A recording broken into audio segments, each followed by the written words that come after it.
Alright guys, BLM here, back, another live stream. We'll see how the internet holds up today. I don't know why my internet's been, like, very inconsistent recently, but we'll see. It should be good enough, but it is lower than what it normally is, so, again, we'll see. Playing Sonic. What is this? I don't care. Okay, cool, more things.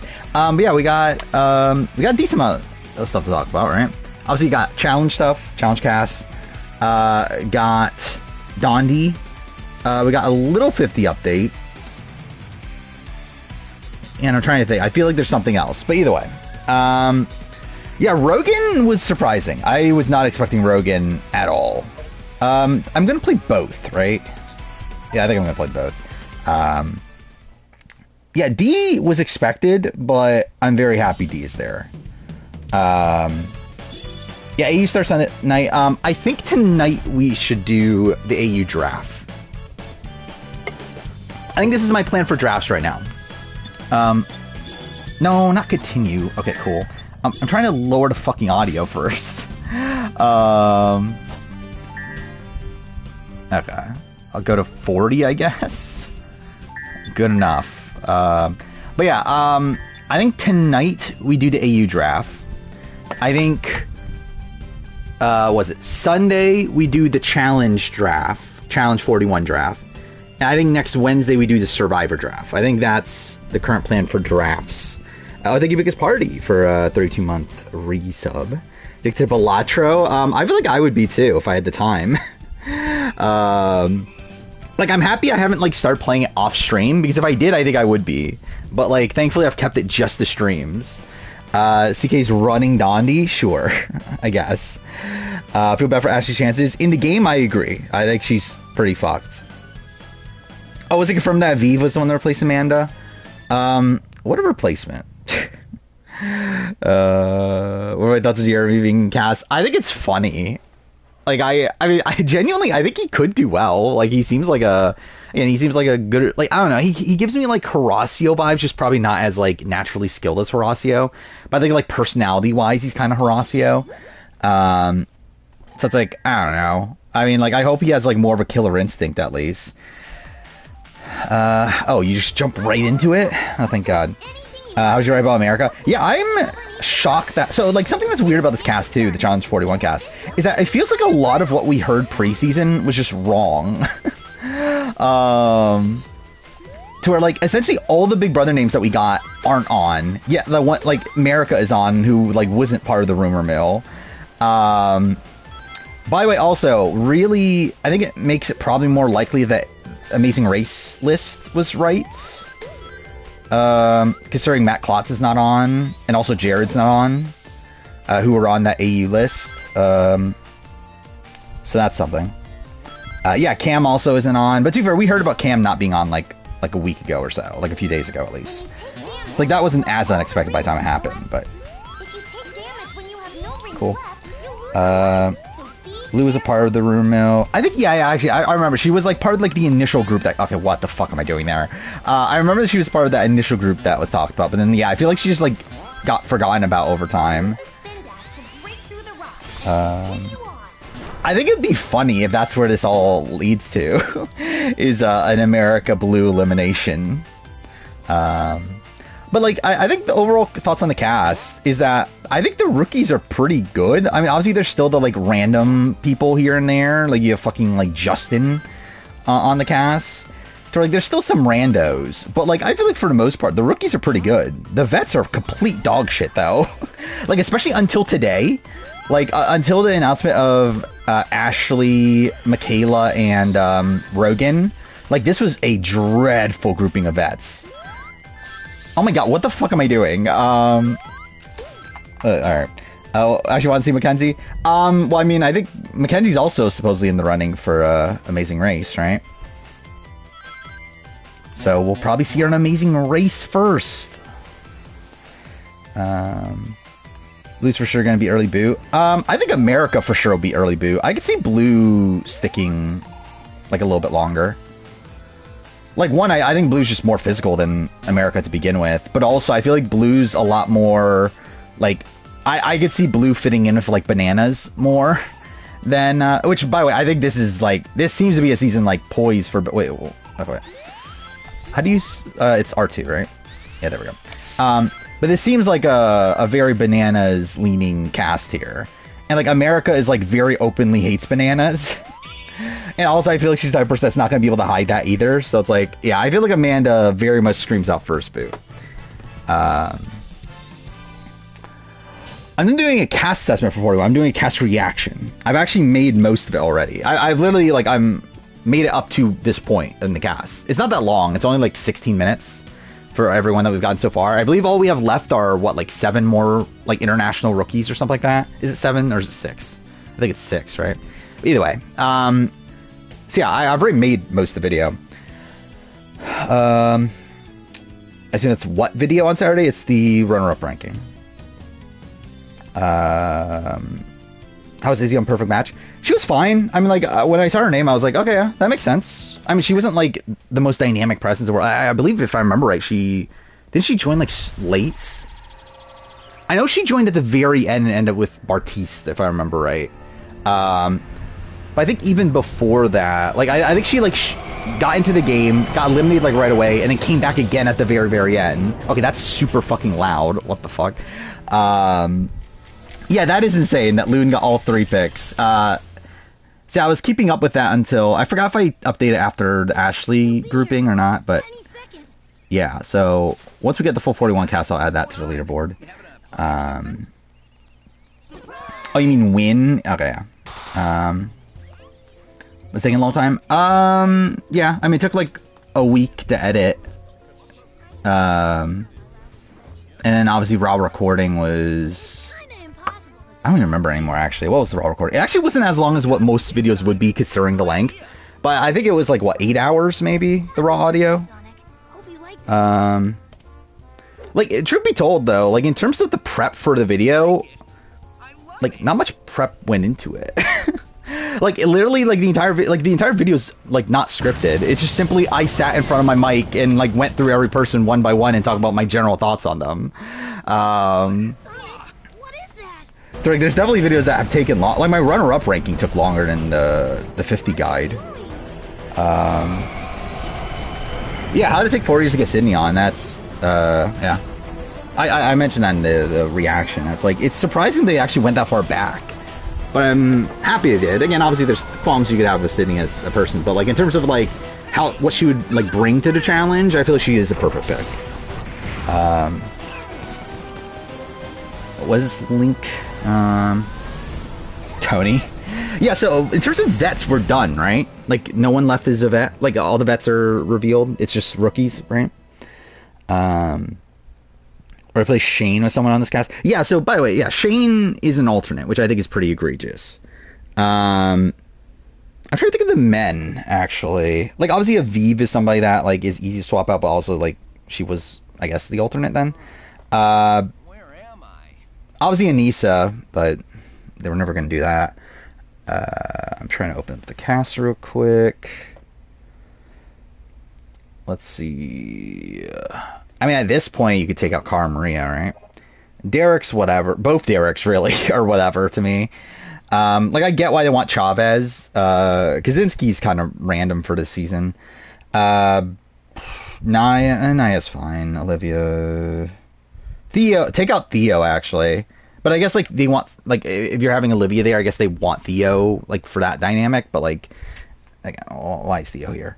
But yeah, I think those are, like... Like, Leroy also could go. Like, I'm not, like, upset at Leroy being here, but I'm also like, why is he here, though? Should Kylan isn't there? I mean, Kylan said himself that he wasn't going to be there, like, a while back. It's just a matter of, like, did you believe him or not? But, like, I'm not shocked that Kylan isn't there. Like, Kylan literally said, like, what, like, 2 months ago that he's not doing Challenge 41.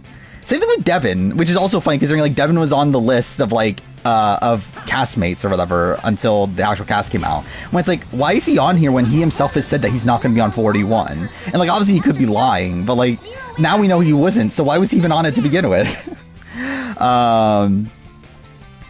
Also, really funny how like Wes was leaked for a bit. Okay, cool. Yeah, Big T get dropped or what? Because she was obviously on the presumed list as well, right? But yeah, again, like it just feels like a lot of the you have the okay, that's yeah, it really feels like a lot of the preseason stuff we heard just end up being wrong. Well, I mean, but if Aviv was the alternate, then wouldn't she be the alternate? I mean, I guess, like, to be fair, they could have multiple, but, like, I don't know. How's CT gonna do? I don't know what shape CT is in currently. Like, I think, like, position-wise, I assume... Okay, fuck me, dude. I assume he's gonna be... Do I just, like, push R2 the entire time? But yeah, I assume he's gonna be in, like, a good, like, spot in terms of, like, no one's gonna want to target him. Like, they always don't want to do. But... Okay, cool. He's looking fat right now. Yeah, I mean... It's not shocking. But, I mean, he won double agents, like, not in the greatest shape, right? It's definitely World Wars 2, right? Like, both of them he was in, like, the greatest shape in the world, so... You never know. But I don't think I would have him as my winner pick right now. But to be fair, I don't know who my winner pick necessarily is.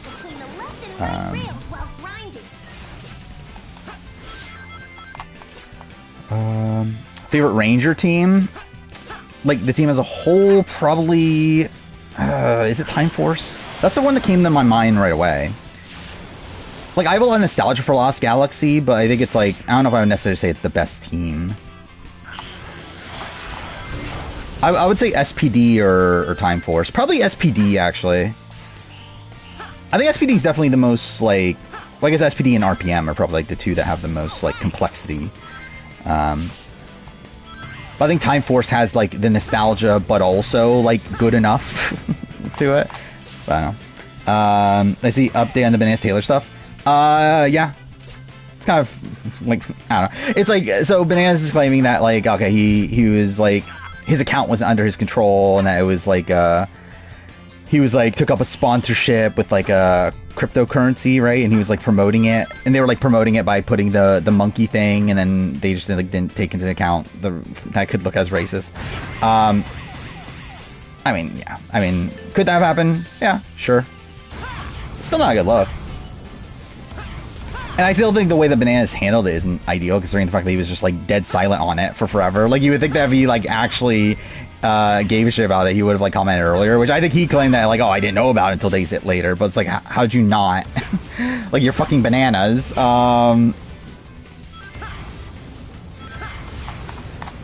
Bananas and D are partners. Are they winning? Yes. I think they are. Like, if this is a partner game, if D is with, like, any competent, like, it's like, so if this is, like, fresh meat, which is, there's a shot, right? This could be, oh, like, not fresh meat itself, but, like, a fresh meat, like, style season of, like, a vet with a rookie. Because, like, it is half and half, right? Which, yeah, if that's the case, then if D's with, like, any competent guy, I feel like they're, like, by far the front runners to win. D feels similar to Kaz? I would agree with that. I think D's probably even more physical than Kaz, but yeah. How D's big toe helper? I mean, depends. Depends on what she needs it for. I don't know. What does that help her in? I guess it helps her. Does it help her in balance? And obviously it helps her in, like, holding on to poles. But, will Sydney do well? I'm not expecting her to, like, win or anything. I think, like, mid-game boot is what I would expect from Sydney. Scared they're putting Tony on timeout. I could see that. I think D is 100% working with Bananas. Like, I would be pretty surprised if she doesn't work with Bananas. But yeah, with that also, to confirm, yeah, no D on Survivor 50. I think that's pretty clear at this point. And no Sydney Siegel. I can't believe it. No Sydney Siegel on Survivor 50. What travesty. And also no Michaela, which also, like, not particularly shocking. Friends for 45 don't like Bananas. Yeah, but I feel like I see a lot of similarities between D and Bananas. And I don't know. I can see them working together. Like, I think D is D really, like, that dissimilar from someone like a Tori in terms of, like, personality and stuff? Like while I feel like yeah, there definitely is a shot that they get off on like the on bad terms like right away. I feel like more than likely they're just gonna like work together. Um, Wait, so do I have to go to like a different one? Are they like hub world, or is this like a hub world? I think D wasn't going to be on or took herself out of the running. I think she wasn't going to be on, if I were to guess. I think she would have picked Survivor over Challenge. Because I think most people would. Especially with the knowledge that, like, there's a billion challenge seasons you can be on. Like, this is Survivor 50. This is, like, the one chance for that. So it's, like, I feel like, personally, that if she was in the running, or if she wanted to be on 50, or I should say, if they wanted her to be on 50, she would have been on.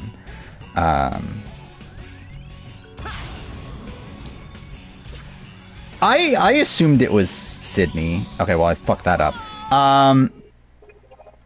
Mainly I did find it weird because obviously like she's not technically a pre-merger. I guess she is technically a pre-merger, but like I don't know. I when I saw that, my first instinct was Sydney. When like looking at like the possibilities, it's like I don't know what other like obviously yeah, Claire was someone to think about. I guess like Sarah Wade. I don't know, I didn't feel like there were that many options. It couldn't be Annika. She's still under contract. And I don't think that Survivor US would allow her to be on. Like, essentially, like, 46, 47 people at this point. I think is 46? Actually, maybe 46 isn't involved anymore. Maybe it's only 47 right now. Either way, like CBS, well, Survivor would have to give their, like, go-ahead for them to be on, and I don't think Survivor would give that go-ahead. Especially with 50 right around the corner.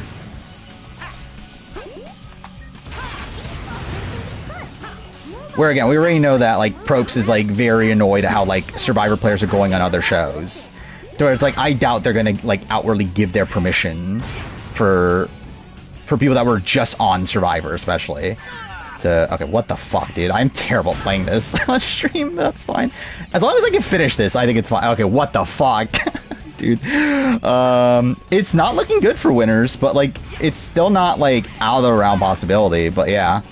It is looking like there's nothing that implies a winner is in the running outside of that one random person that said that a winner from the 20s or from the 11 through 20 is in the running, which that's completely unfounded.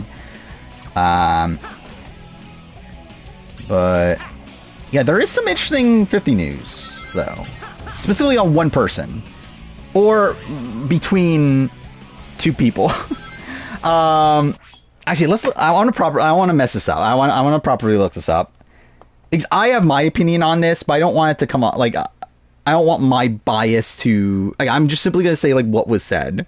But I have a pretty good idea of what it means. Let's see. Actually, what Redmond said something today. Do I think there's enough names that could still be multiple?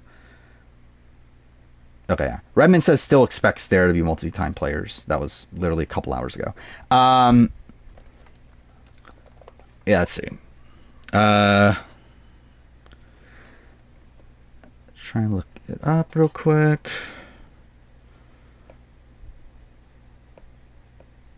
Bobby also said he does think that D's not in the running based on challenge, but obviously I could have told you that.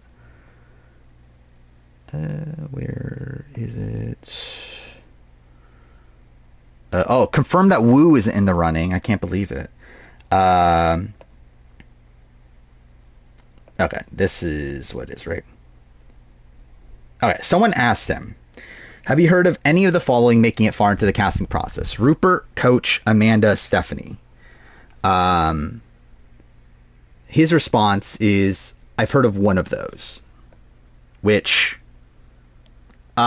based on like other things, actually, wait, I think that was actually, I should have read the previous one before. Because I think there was a thing before that also narrowed it down.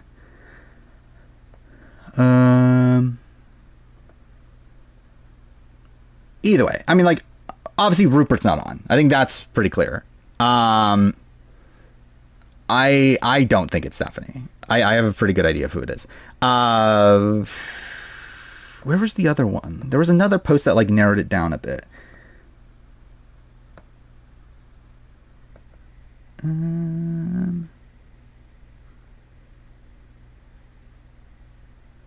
Why can't I find it right now? Was it before it then? Either way, I think it's Amanda, personally. And again, I've been saying this for a while. I think Amanda is on their radars. Like, Amanda is someone that, like, we know that they saw the RHP cast that had Amanda voted in there. But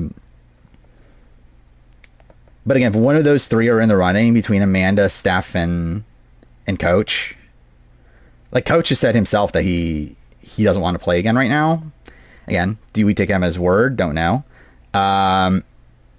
But I feel pretty good that he is talking about Amanda. Oh, it was the that's what it was. It was the 1 through 11 or 11 through 20 thing. He confirmed that he has heard of a multi-time player between 1 through 20. That's what it was.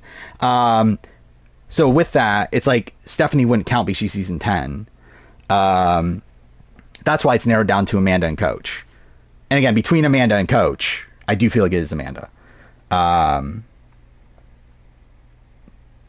So yeah, I personally think Amanda is the one that's in the running, which would be cool. Again, I've never been the biggest like I need Amanda back or anything, but the fact that they are considering that. But again, he's talking about like debuts.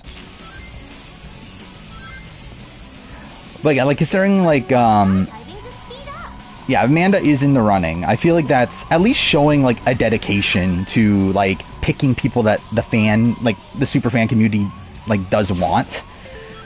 So at least there's that. Actually, what time are we even at right now? We'll probably start in like 20 minutes ish, like around midnight. I mean, the sense I get right now is I don't know if Kelly's on. Based on the fact that, like, Redmond seems to be very low on Kelly's chances. Very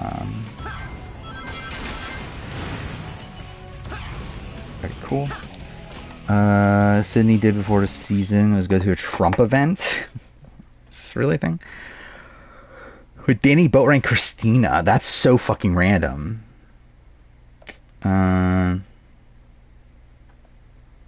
Let's see. Is in the picture? Oh yeah, she is there. Well, that's a shame. Dude, I already knew this. Like I knew she was a Trump supporter, but still. Thoughts on Dondi episode? I thought it was a good episode. I hated the fucking cliffhanger though. Why the fuck are we cliffhangering this?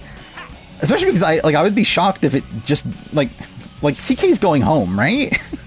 Like why'd we cliffhanger this? And maybe that's why they cliffhangered it, is because they were like, oh, this is just like such a whatever ending. I think it's more fun to do the Philip fight thing, but like it was a pretty like shit ending. Oh fuck me. Oh wow, okay. How would I feel if he debuted on the challenge? Scott Yeager. Sure. Yeah, he was actually contacted for 38. I guess, like, would it be in him and Derek, I guess? I guess that would have made sense, right? Again, I might be wrong, but even then, I don't give a shit anymore, is the thing. Like, this is just such a shit cliffhanger either way. Like, I don't get why, like, these reality shows are so incessant on doing these style of cliffhangers. Where as much as I will, as much as you could shit on Survivor, at least Survivor, like, hasn't done this outside of the Hourglass episode. And even then, they realized how shit that was, to where, like, they retracted that in 42 by, like, airing them back to back. Like, I don't get why, like, every single fucking show needs to end their episode on, like, a really fucking dumb cliffhanger. I'm fucked, aren't I? Cool. Try to future-proof it for binges. But you, like, it's fine even if you don't binge it, though. I mean, like, it's like, the thing, like, I don't know, it's like, if you binge it, like, it really doesn't matter then, right? If you're binging it.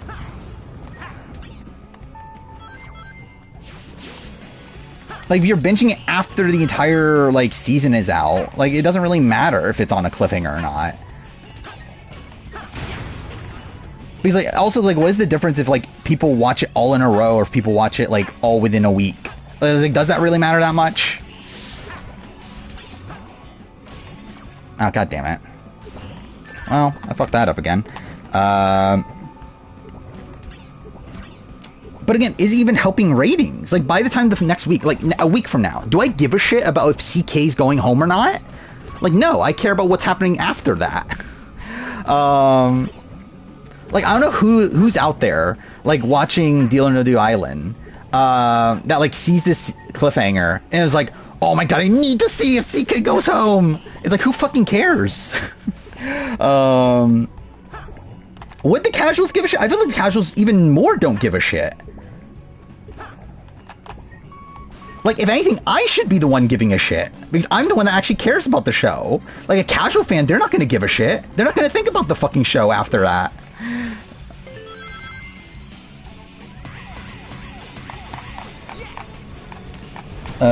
Clear made me not even want to watch the episode. Well, that's fun. I would, like, I think, like, looking back on, like, something like The Anonymous, I think The Anonymous 100% was, like, a show that, like, needed to be binge. That, like, I think that's actually one that you would have been better off if you didn't watch it live and just binged it. I still think Dondi is in a spot where, like, outside of this episode, it still has, like, a solid, like, structure that it follows. Which podcaster wins a physical? I know nothing about Scott Yeager. I've literally never even seen a picture of Scott Yeager. Or maybe if I have, I just simply don't fucking remember him. I don't know how the fuck I landed that. That's insane. Oh, well, that was me being dumb. Oh, wait, what? I didn't die? This is like the shittest playthrough of Sonic Generations that ever existed. Well, that's fine. Rewatching Brainstorms Abroad right now because for some reason I'm rewatching every AU season. I mean, it's a good season. By the way, has Will Neff watched any AU recently? I feel like I haven't seen him watch it since the Scott quit. But like I know he's been streaming Kingdom Come Deliverance. Sonic. Oh yeah, we didn't talk about State of Play. Yeah, it was very blah. I didn't think it was terrible. Like I saw a lot of people like really upset over it. Like it was fine. Like I think it's like there was some cool stuff here and there. I think the problem is like if you have your expectations set to be like, oh, this is gonna be this like, again, like this big showcase of these big games, and yeah, you're gonna be disappointed. Like there wasn't really any. But I thought there was like some cool like smaller games. I do think I was a bit underwhelmed by Saurus, whatever the last game is, the Housemarque game. I was disappointed with that being the final game. I think that was like my big thing personally. Because like I'm okay if there only being like one big like PlayStation game. Like I think that's fine. Like last time I did a Ghost of Yotai, I feel like okay, that's fine. Like, even though I'm not a big like Ghosts person, like yeah, I thought that was a big reveal. I think for the big reveal this time to be the new Housemarque game, I feel like that was a bit lacking. I think like I was like when I first saw it, I was like, oh, is this the new Cory Barlog game? Are we finally getting that? And then it's like, no, it's fucking Housemarque. Which if it was like a bigger profile game there, even like again maybe show like more Wolverine, which I wasn't expecting, but like I don't know, like or even Death Stranding. Like Death Stranding's coming out like soon, right? It's like the fact that it like was Saurus or whatever. It's like I don't really give a shit about that game, but obviously I'm sure some people do. Because obviously people do love Returnal, but I didn't. I suck at this game. I suck at all games. Like, I think the only game that I'm, like, in the top... Actually, I don't know. Like, what game am I actually, like, decent at? There's not many. But also, to be fair to this, like, I'm literally... Like, I think something I've noticed right away is that this is, like, a tough game to pay attention to. Like, considering how fast Sonic's moving and everything, it's tough to, like, fully pay attention to it while trying to read chat. Where am I meant to go, though? Okay, that didn't do anything. Okay, what is this? This is the sickest I've been all week. Oh, I did see this. Which, yeah, why are you saying this? like, like, I don't know. Like, you really want to be in the, like, first all-guy Final 3 in forever? Which, I mean, like, to be fair, it has been a while. Like, last time it happened was, what, Nicaragua, right? Actually, I believe that's the only time it happened, right? Is Nicaragua? But, like, also, it's like, why the fuck are you saying this? Oh, was that actually I didn't say. I didn't realize that was actually the real say saying that. Even though it's like it says real say, but like still, I didn't trust it. Yeah, Tides of Annihilation I think look cool. I think that was one of the things that I thought looked good. And was this? This is just an Ashley fan cam. But yeah, there were like a lot of things at that state of play though. They like. I don't know, how many games did they like show? Like probably like what, like 30? Let's see, everything announced. Yeah, Saros, Days Gone remastered, thank God. Yeah, just more Metal Gear, Bloodborne, or not Bloodborne, what am I talking about? Borderlands, Onimusha new trailer. Yeah, Tides of Annihilation look cool. That Mind's Eye looked very janky. Sonic Racing's whatever. Liza P DLC is cool if I gave a shit about Liza P. I do actually want to play Liza P. I want to give it a legitimate shot. New Shinobi game looked fine. Metal Eden just was whatever. Lost Souls Aside looked good, but I feel like we've been getting like so many of those sort of games recently. I just feel like kind of samey, but like it looked good though. Split Fiction still looked good. Oh, we got the new Directive 8020 or whatever, the new Supermassive game. So that's something. Oh yeah, Darwin's Paradox I thought looked fun. That like the octopus game, like that kind of looked like a fun platformer. It looked like a mix of like Inside and like I don't know, like Octodad or whatever. Hell Is Us looked kind of decent. Oh yeah, Digimon Story was cool, but I haven't played the other two. But I thought that was a cool reveal too, because that was not like on my radar. That was the Digimon game. Yeah, I think that's everything. Oh, Midnight Walk. Yeah, that wasn't even on that list. Yeah, Midnight Walk looked good too. What about John Mish? John Mish is a woke man, or is so woke. Okay, sure. I'm sure he is. Yeah, that is true. His alliance was all women, right? So he is very woke. How's this the game that doesn't give you a map or objective markers? Makes you figure it out for yourself, which is interesting. Yeah, I'd probably hate it then, but I at least respect it. Wait, is this one of them? Okay, I think it is, right? Yeah. Do I think DU be in the running for All-Star 6? Probably not, right? Like, even, like, with all the, like, ridiculous people that they've been bringing to All-Stars, at least, like, all of them have been people that have been on multiple challenge seasons before, right? Okay, what the fuck? I'm pretty sure... Wrong button.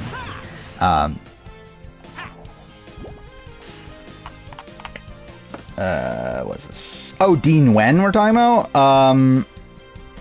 I think they're probably just out on her. Oh, it's the 15-year anniversary of RHP. Yeah. Good for him. Kind of insane considering when I first found RHP, I believe he was only on year like 3 or 4. So the fact that I've been like listening to RHP for that long is kind of insane as well.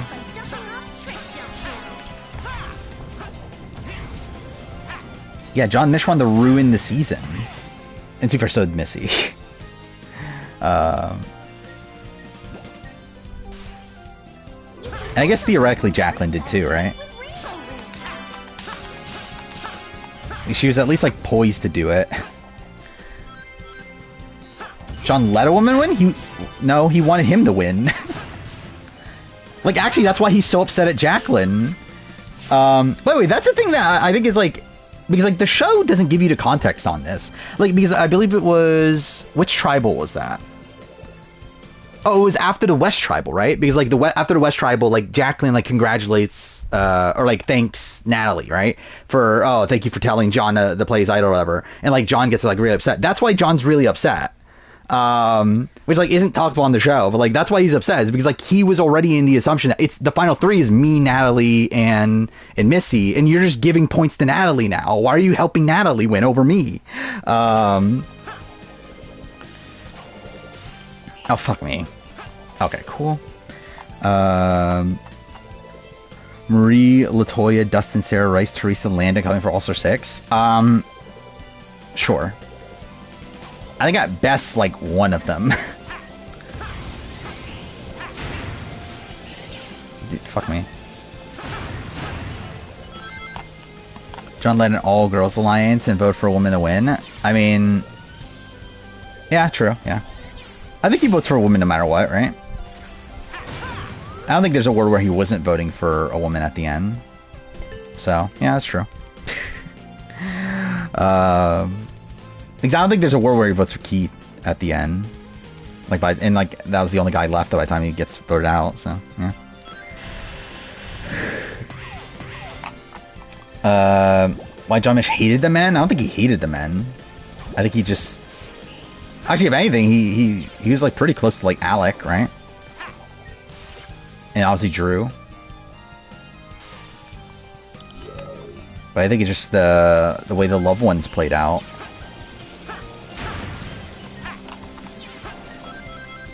Game PTSD from Super Smash Bros. Sound effects. I mean, yeah. Are you saying that Sonic stole from Super Smash Bros? How dare you?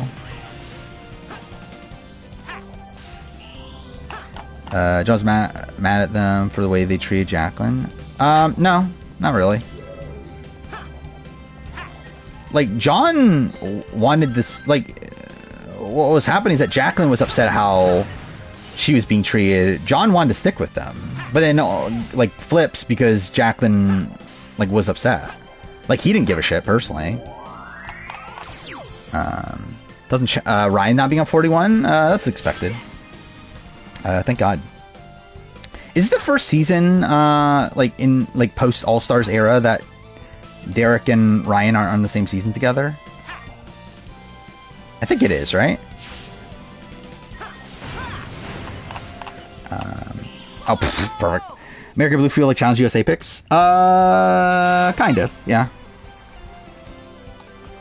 I think America does. Blue... I can see Blue on prop. Okay, fuck me, dude. What the fuck was that? But I was expecting Blue, like, on proper challenge. But America I was not, though. America did surprise me.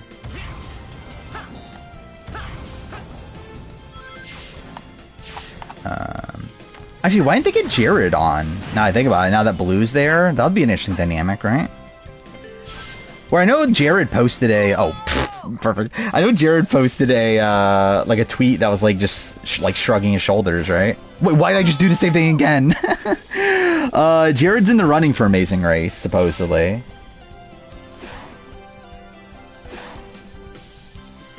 But Gamer implied that he was also in the running for Challenge.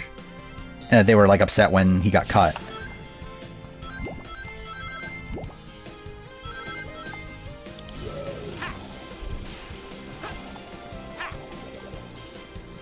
Oh yeah, no Nom. I can't believe it. Have they given up on Nom? Ryan Ulrich ended Ben? Sure. And by ended him, you mean be really good friends with him post-season?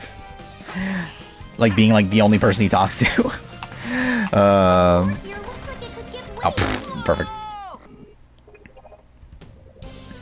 Ooh, Gamer implied a Survivor EU person's on? Hope that's true. Well, I assume it's not Brooke then, right? Or John. Because, like, they would... Well, actually, would they be considered vets? Okay, well, that's great. Valeria isn't... Yeah, Valeria would be cool. I think that'll be a good pick. Like, having rewatched parts of Times for Rebels again... Yeah, Valeria does feel very, like, challenge-coded.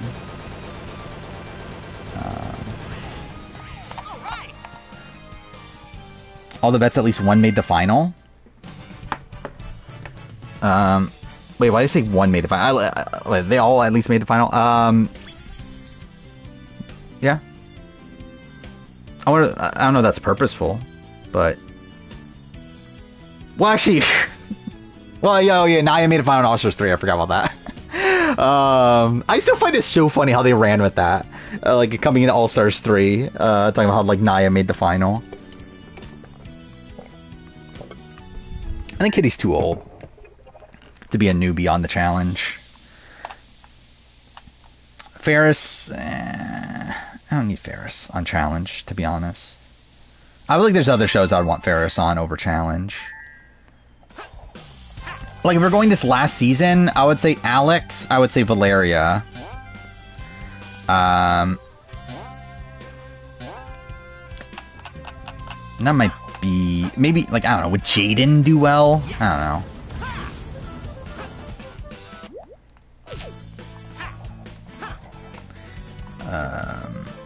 Oh, I forgot. Wait, oh no, World Championship. Oh yeah, World Championship said she was a 2-time final. Yeah. Like, have they like gaslit themselves into genuinely thinking that? Then, like, is that really a thing? They like genuinely believe it? Well, I guess if they believe it, then I forgot what was the fucking Seinfeld line. I already forgot.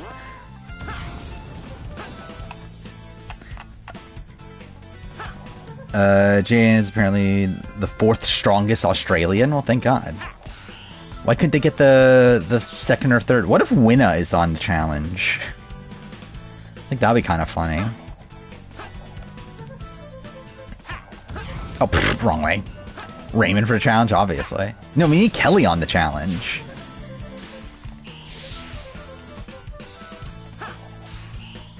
Like, what am I meant to do here? Like, what's the point of all this? Watch me Mark, imagine. Oh, Viola would be great, actually. I do think archetype-wise, though, we, like, I don't know, Viola's, like, very similar to that of, like, Michaela and the other one. What's her name? Lekka? So it's like, I don't know. Are they really gonna get, like, 3, like, very similar... Well, I guess, too, for Michaela's not rookie, is she? But still, it's like, I don't know. I don't know if they'll get, like, both for, like, this specific season. Sarah times for Rebels? Could be. I wouldn't, like, necessarily, like, want it, but, like, because I think she's kind of, like, a whatever personality, but, like, she's actually, like, I mean, she'd probably be a good competitor, at least. How dare you not remember, I would have said her last name, but, like, I generally don't remember fucking AU people's, like, a lot of AU people's last names. Is there stuff over here?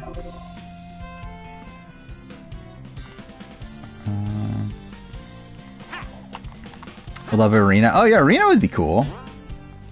I still can't believe no BB Can person, which I believe gamers pretty much implied no BB Can person, right? But like the fact they went like a challenge, was it Canada's Ultimate Challenge person before BB Can person? It's kind of insane. Where am I meant to go? For a maze race, do you think should join the challenge? Jeremy, obviously. I mean, King Jeremy's gonna win, so. But I like I don't know who are some recent players. Like we obviously already saw Lewis and other person Dusty, those icons. Actually, I'm surprised they never brought Kayla back. But I guess she's not very like challenge proper coded, is she? She's very like challenge USA coded. Yeah, Leica seems fun. I really like Leica based on what I saw. I saw her her like intro package from Canada's Ultimate Challenge. Then I saw like a clip of her like getting the fights. She seems fun. Yemi, you think he's gone by episode 3 and 4? I think that makes sense. Like I could definitely see like a soft like sort of like vibes there. Like where else have I not been to? Jordan AU? That's so fucking random, but that's, yeah. Like, physically it makes sense. What a fucking dud personality, though.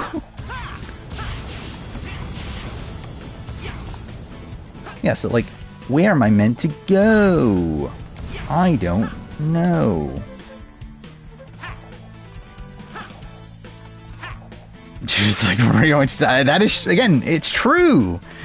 Juna is exactly like Maria. She saw a sparkle in their eyes. That's just a thing that Juna does. Thoughts on Turbo?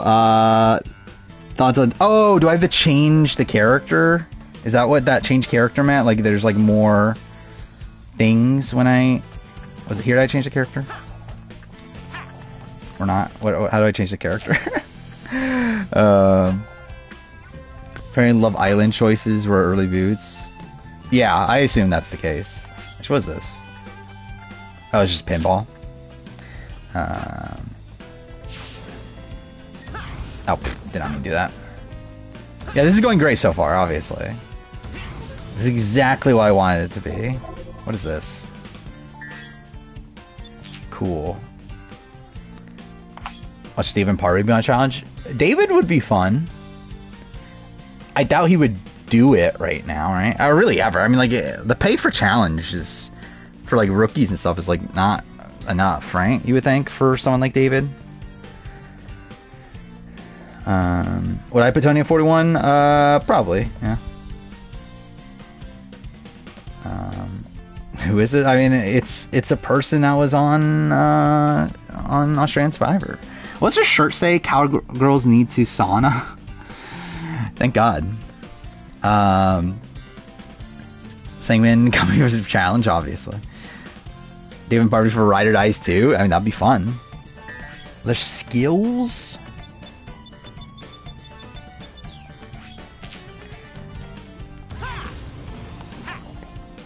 No Avery on 41. Yeah, wasn't that confirmed a bit ago though?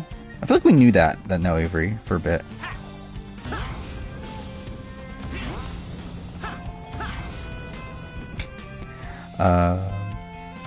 Actually, should we start the giraffe? Where are we at?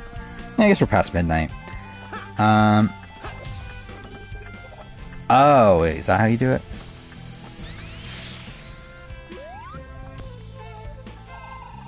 Oh, okay, I kind of get it. Wait, so like, is this the same? Yeah, this is the same one we did.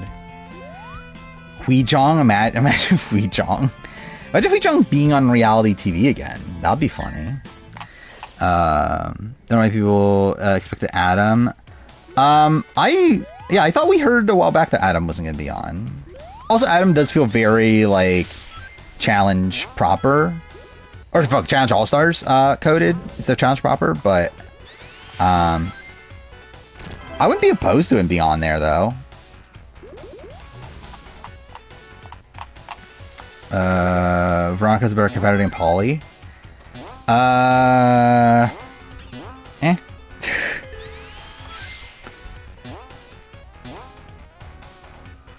Polly's garbage at the challenge? I think he's garbage. Modern Polly's not the greatest, but I would still say, like, the original Polly, well, at least 33, 34 Polly, I think was pretty good.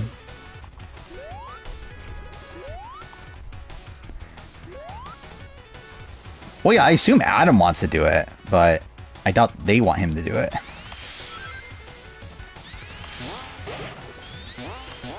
Imagine Steve on Flagship. I think that would be funny. And I like Steve, but obviously, like, Steve, like, 1,000,000,000% does not feel like someone that... Oh, dude, fuck off. Wait, I did this level, didn't I? Yeah, I did do this level. I think, right? Whatever, I'll still play it. Oh, dude, fuck off.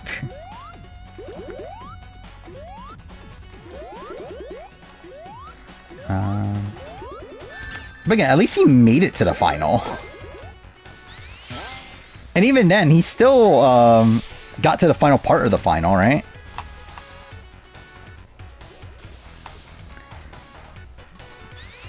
Surprised they haven't tried to pair up Polly and Cody. I believe they did, didn't they?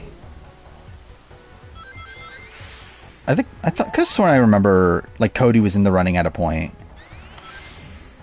But maybe it wasn't for, like, them being paired. Actually, no, it was for War of the Worlds, wasn't it? That Cody was in the running? And he said no, I believe. like Polly would have been on the season, but they wouldn't have been like paired together though.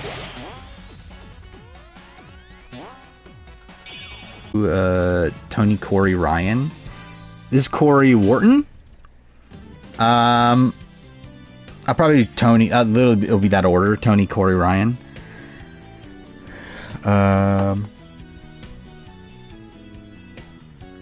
Wait, did my computer just die? Like what? Cool. I love like my laptop just like fucking died out of nowhere. So that's cool. At least the browser froze, I should say. Not the actual like full computer died, but I watched Strand for $1 Million. I've not. Oh, I did watch I watched Extracted. So that's something. It was okay. I didn't even like look into it at all. Like I didn't bother like looking into the premise of the show. Until I watched the episode. Yeah, I thought it's an interesting premise. I don't know how well it would like last. But like the fact that like, so the show is essentially that there's like like there's 3 people that come in that are related. One of them has to live in the wild while the other 2 go to like a command base or whatever, with the other groupings, and they have to like, the people at the base have to like compete for supplies to give to their loved ones that are in the wilderness, and whoever like lasts the longest wins, I guess. I think that's kind of interesting. Oh, is the finale tomorrow? Oh yeah, duh, it's the finale of Beast Games tomorrow. Yeah. Yeah, I mean, it'll be interesting, I guess. I mean, I don't really give a shit about who wins, but who I like more, Manuel or Ryan? Definitely Ryan. That's not even a question. My 2025 in reality TV going well then. I mean, again, got so many shows. How many shows do I actually have on here so far? I know 4 shows are finished.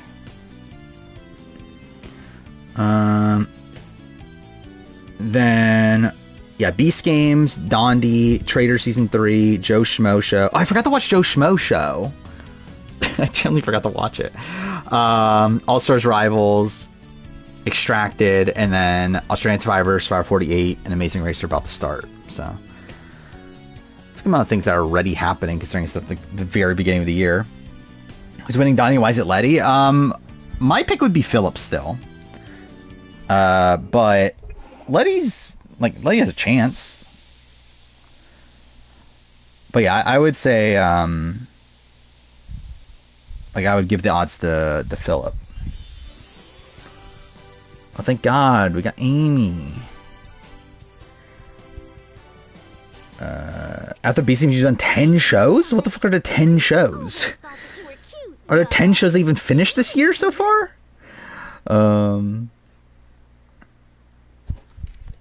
Is this the like my favorite show hates me or something like that? Yeah, I haven't watched it. I saw it, like it got recommended to me, so I put it in my watch later, but I've not watched it yet. But I saw like a Thanimal comment on it that's like, oh, this is like one of the best videos I've ever watched or something. So I assume it's good. Don't know when I'll watch it. Yeah, I know you're talking about 2025 shows. How'd you watch fucking 10 2025 shows already? Like, how are there 10 shows that have already finished in the year 2025? Like, we're literally, what, a month and a half in? Not even that? Is Dondi rigged for Dr. Will? Oh, fuck me, I didn't mean to do that. I would say no, but you never know. And if it's rigged, I would say if it's rigged for Dr. Will, I would say it's rigged for Will, Parvati, and David. Because they're actually, and this is something I didn't realize until someone mentioned on Twitter. Parvati's been immune every single round of the game so far. Like, there's literally not been a round of the game where Parvati hasn't been immune yet. I feel like Philip is taking out Parvati. Yeah, I think that's what the edit is implying for sure.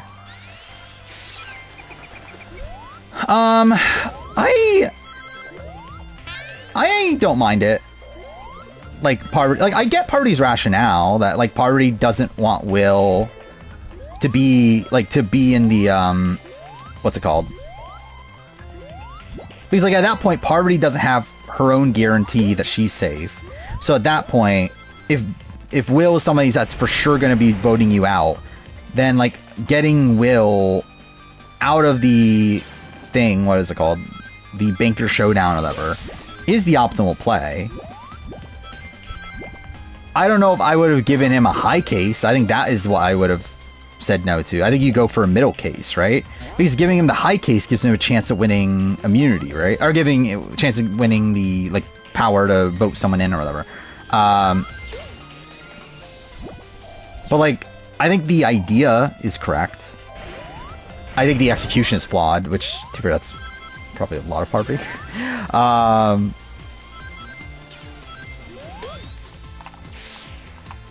Selling the city. What the fuck is selling the city?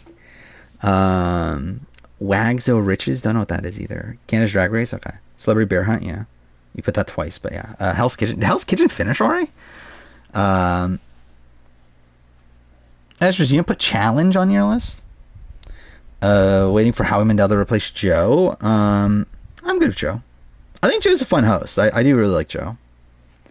Again, I'm saying CK. I'm shocked that they did a cliffhanger because I feel like it should be CK. Like if it's not CK, then she just votes out Dixon, right? So like it's either one to two. Like either way, it's a fucking boring result. Yeah, I assumed Hell's Kitchen started like not that long ago though. Love looking at Joe, sure. Thoughts on CK's Chin scandal? I thought it was really dumb, like all around. Like, it's like I think it's dumb from her end. I think it's also dumb from like production's end. Like why, like why is this like a rule? Also, like well, okay, no, it's like okay, it should be a rule. I think that like okay, you can't look in, but like it should also not be in a spot where that rule needs to be enforced, right? Like it should be a spot where like, why aren't we just blocking the thing to where nobody can see what the tokens are? Like, why is it a thing that you can reach in and see what the fucking tokens are and then like, like do that? Like, what are we doing? But like, obviously, it should be random. She tried to pull Lauren Harp. Yeah, this is Survivor. She would have gone away with it. Again, oh, dude, Jeff Probst must love CK. Like, CK's gonna be on Survivor 49 now. I can't wait. Okay, wow, that was so dumb. Yeah, I can't wait for CK's big move. Is it real playing better from the bottom than BB2? No, I think he was probably playing better on BB2. I think he's getting very fortunate with things. Or like Deal or No Deal is simply just a game of luck. Like there's very like little true skill involved in Dondi, in my opinion. Where like, I feel like with Big Brother, like as much as I would criticize Will, he does do some like good work to get like Nicole wanting to keep him and like Hardy. Whereas like with this, it's like I still think most people would vote him out in most spots. But he's just been fortunate to be immune / also like that one time he won the actual showdown thing. I underestimated Dr. World. Did I? I don't think I have. I don't think there's any reason to believe I have so far on Dondi. Oh, perfect. I think CK's just kind of like out of it, right? Like it feels like CK's probably like feeling guilty about cheating or whatever, and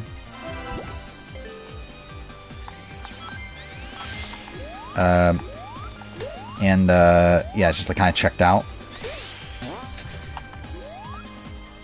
He deserved the challenge season. Who is this? I mean, has he even survived a round without immunity so far?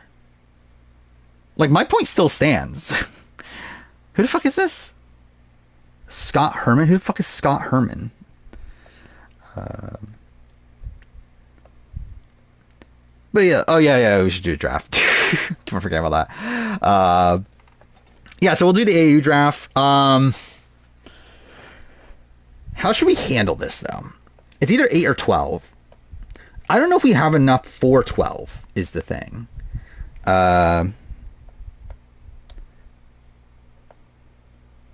Okay, cool. This is what, AU 10, right? Actually, I should have brought the people. I don't have the people's names. I should have done that earlier. Favorite dragon song? How many do you have? Where's this? 64 likes on a. Oh yeah, I saw that. Which is like, what are we doing? Especially like, I feel like it's also very weird because like Carson looks so young, right? Which like he is like, how old is he in that? He's like 19 or 20, right? How old was he when he played Survivor? But still, it does feel weird. You want to quit school? I mean, I would advise you to not, but you could. It's an option. All right, there's all the names. I guess I should post this in the thing also.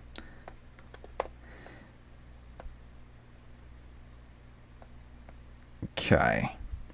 So, how should we do this? Should I say, like, should we do the, like, ask who wants in, and then at that point we do it by the leaderboard based on the people who are in?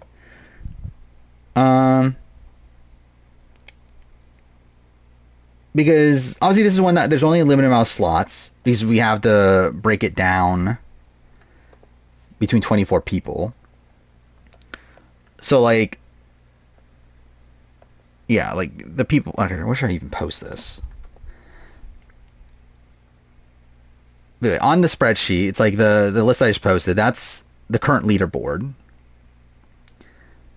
So it's like, I guess we just say like who wants in, and then at that point we do it on leaderboard, and then determine if it's 8 or 12. I think. If it's 11, I think that works out too, right? Because we can do like the chat gets one or whatever. But we'll see. So yeah, if you want into the AU draft, say now, and then we'll figure it out once we know who's like eligible, I guess. Okay. Okay, so actually I think the way to... Okay, so I'll like move people to the right if they're here, right? So then Menace, Gamer, well obviously I'm in, Sorquill, Justin... Where's Justin? Oh wow, I didn't realize Justin was so low on the leaderboard. Tassi, Ovi... Actually, I should double check. This is the right leaderboard, right? I copied. Yeah, it is. Okay. Lion Melon.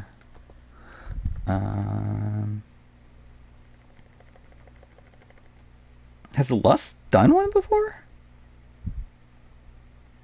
Oh, I assume they did. That's probably not good for your chances, but we'll see. If we get 12 exact, I mean, this works out perfectly. But we'll see. Then I think same thing for pea sauce. Is that what I'm gonna call you? Then what? Julian. Where's Julian on this? There. Rooster. There's Rooster. Okay. How many people is this then? 13. Okay. Well, that's an issue.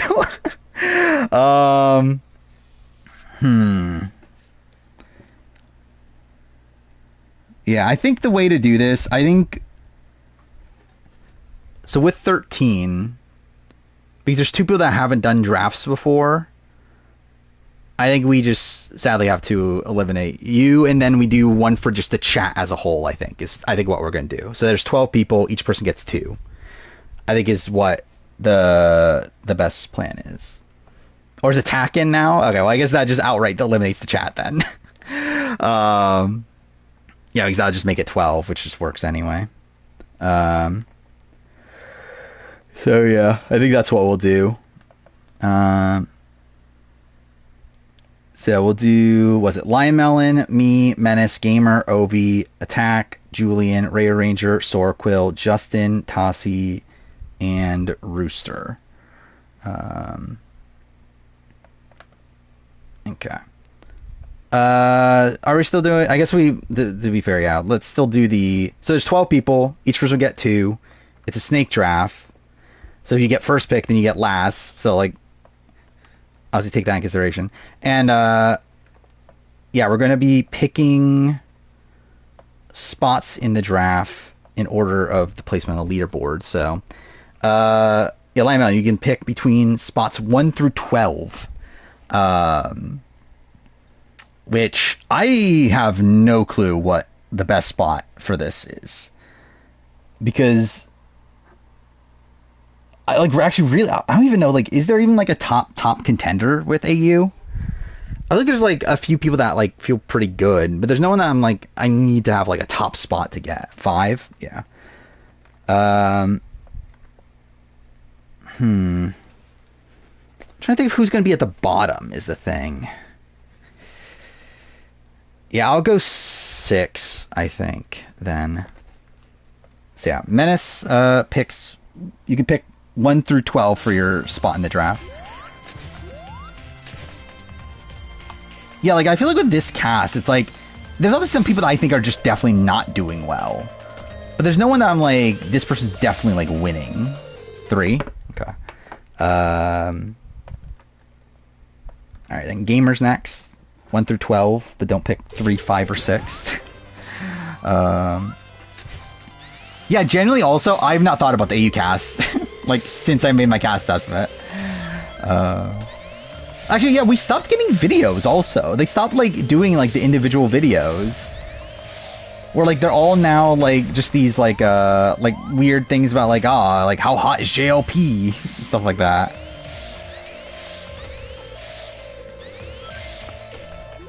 Because, like, normally it's like, the reason I waited for so long, too, is because I was like, well, we'll probably get all the videos by now, but we just never did. It just seems like they gave up. Oh, god damn it. Really? I messed that up?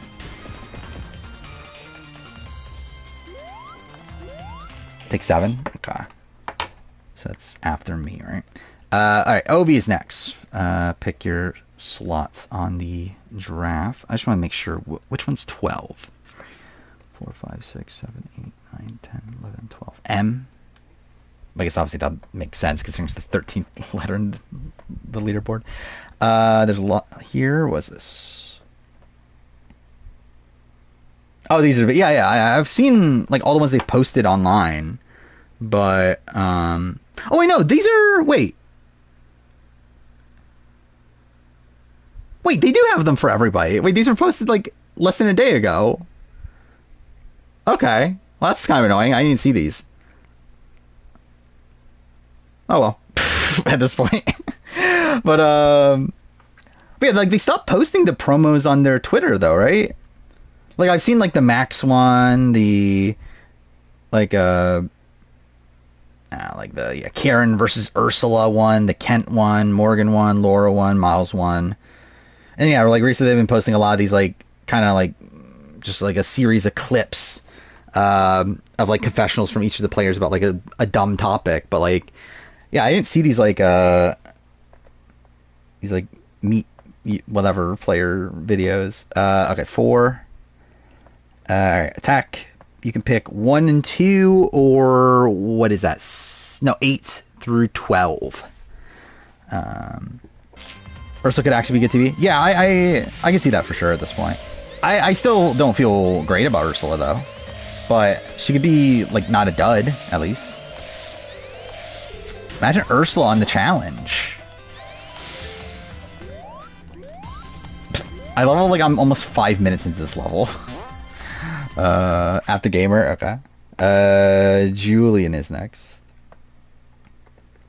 Yeah, what? 1, 2, or 9 through 12. Might just pick somebody, hope for the best. Yeah, I think that's the way to go with this.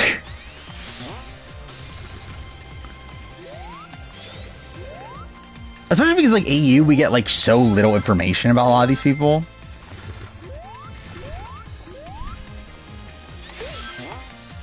Am I good at video games? I'm not. I'm fucking terrible, obviously. Oh, fuck me, dude.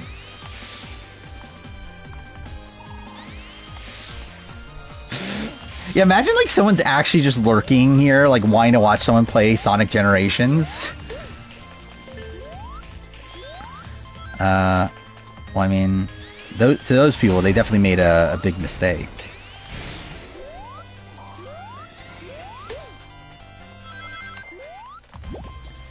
But generally, I probably would never have played this if I didn't play it on stream, though.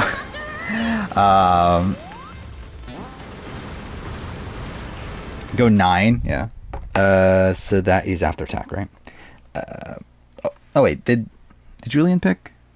Oh, 12, okay. Julian picked 12. And then Ray Ranger picked 9. So Soraquil's next. You have picks 1, 2, or was it 10, 11, right? Oh, dude, I suck at this game so bad. And so they're watching. Actually, yeah, they're watching an American talk about an Australian reality show. That is true, as everyone does. I mean, that's what everyone just wants, is to see an American talk about Australian TV. Cool. Hope Anissa and Leroy are booted. I hope Cara Maria and Bananas are first boots. So I think that'll be fun. And then Anissa. I think some of my best work is in my cast reaction for Anissa. I think probably like one of my favorite moments I've done so far. And to be fair, for all I know, I've done it already. Like, I generally don't remember, but like it was the first thing that came to mind when I was recording the video, the cast reaction for Anissa. Thought Cara Maria, I mean, not anymore. How'd I get a B still? My time was 6 minutes 40 seconds. Yeah, Circle pick 10. Alright, Justin is next. You can pick first, second, or 11th. Full cost out yet for challenge? No. It's we're still missing some rookies. But we know all the vets, I believe. And we know all the American rookies. But we're missing international rookies still. 11? Okay. So, Tossie, now you have the final pick between first or second in the draft. Which, either way, it's not looking good. Yeah, I'm waiting for all the rookies. I mean, like, I said before that, like, I really did not want to make this video an extra video either way. Like, if I really, really wanted to, I could have released it today. And that was, like, a thought I had. Because I had it, like, up to who the fuck was released this morning? I already forgot who was released this morning. But anyway, like, the grouping that was released this morning, I think it was CT and Turbo, right? And then West was taken off. Up to that point, that video was, like, done by noon. I could have, like, released it then, but I was like, nah, I probably shouldn't. And then I'm at the point now where, like, Saturday's video has to be the runner-up ranking. So I'm kind of just thinking, fuck it, just release it next Wednesday, which might be obviously too late. But, I mean, one, again, it'll be available for members when the cast is out anyway. But also, it's like, again, just fits into schedule that way. And also, it's like, I don't know how quickly we're going to be finding out these last few members anyway. Because I would suspect that Gamer's not fully sure of them, right? Because if they were, then I feel like they would have released them quicker than what they currently are. Where, like, the fact that we got, like, one person, like, we got, like, Izzy. Like, I feel like if they were going to release them soon, they would have probably released at least, like, 2 there. So I don't know. I think we're not going to get the final cast until, like, Friday anyway. So, like, it won't end up being, like, that big of a gap in the grand scheme of things. Why is Nisa here? So, my thing is... Oh, either way, Tossie picks second, so I'll give them that. Rooster picks first. And we might as well just start off the draft. So, yeah, Rooster, pick... you got your first pick. Your only pick, really, because you're left with whoever's left over after that. Yeah, the first pick in the AU draft. The most prestigious spot. Oh, have you not seen the cast until now? Yeah, there's someone that's a witch. She's going to be the greatest player in Australian Survivor history. Yeah, let's see if I can open up the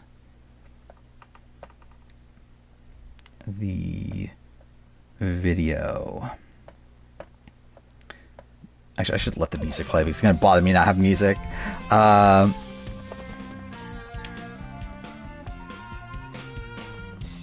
I find it funny, my segment about Anissa. I think it was funnier before Ashley got added to the cast also. I think the fact that it's like followed up by Ashley is like makes it worse in my opinion. But it's still, I think, funny. Yeah, one of the Lauren, like Laura is the witch Laura is Laura, then Laura Noonan goes by Noonan. Well, the witch wins. I mean, then she's the greatest player in Australian Survivor history. Okay, is the audio gonna load in? I think it is. Okay.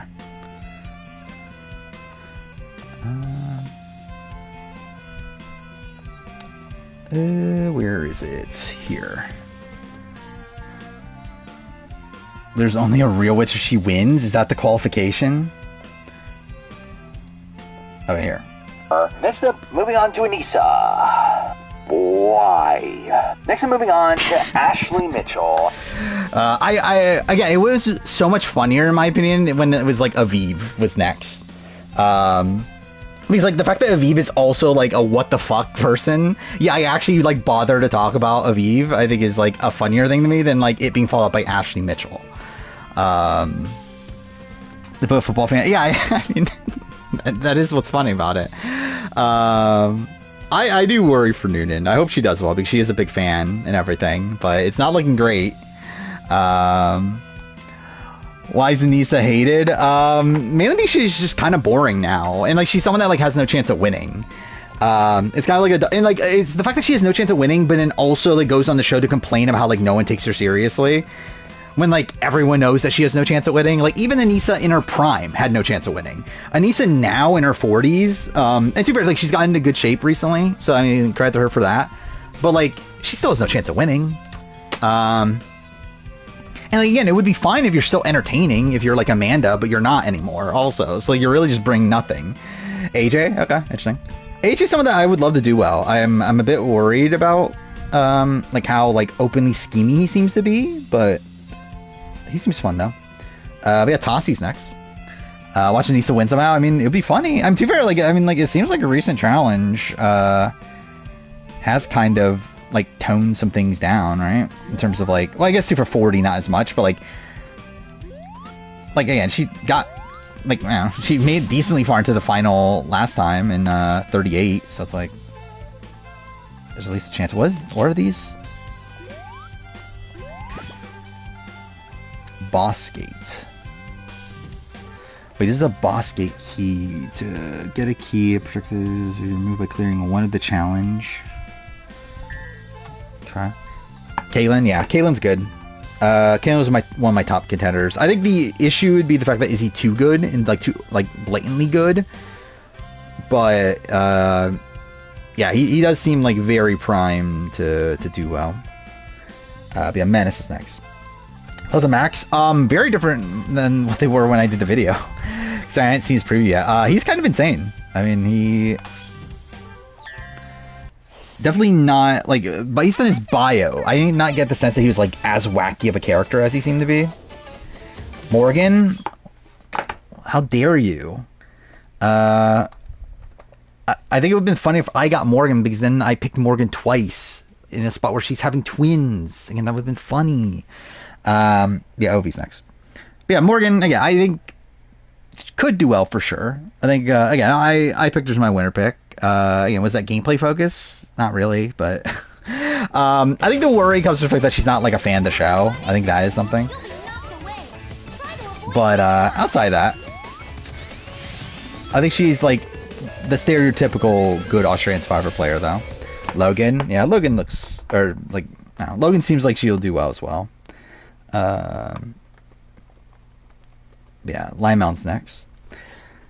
I haven't like bothered like really like assessing like how these people do in their like specific tribes though. But I assume like Logan do well on the Brains tribe, right? Because like the Brains tribe's not even that brainy, right? It's like there's a lot of like kind of like people in their 30s and that are like still like kind of physical and stuff. To where like I feel like Logan will probably fit in well.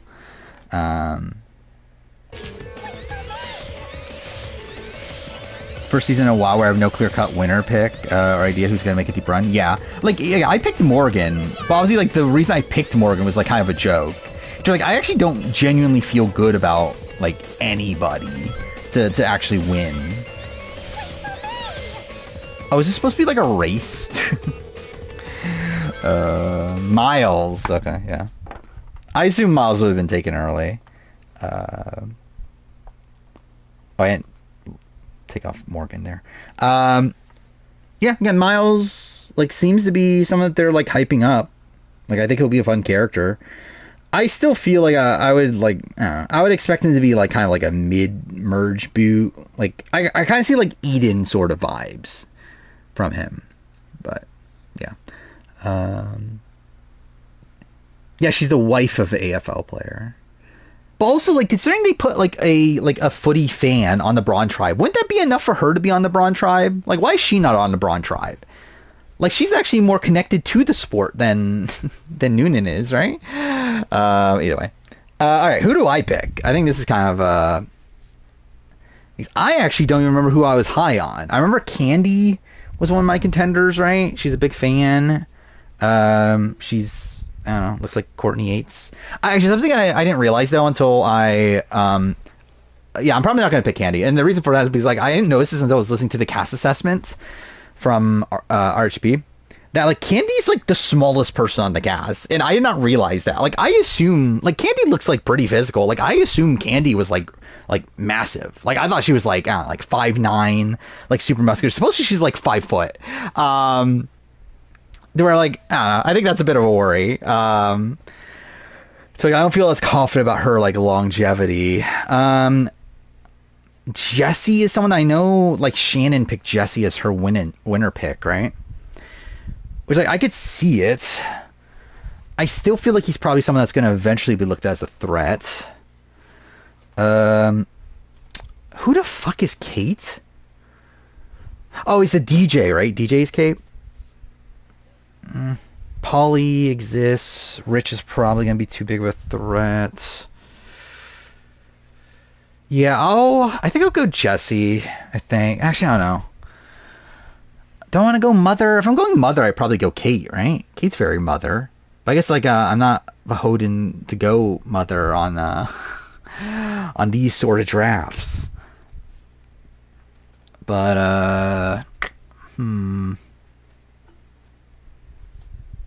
damn, I actually kind of want to pick Kate now that I mentioned it, but, like, I'm also, like, I feel like Kate has, like, so much early boot potential. So yeah, that is a bit of a worry.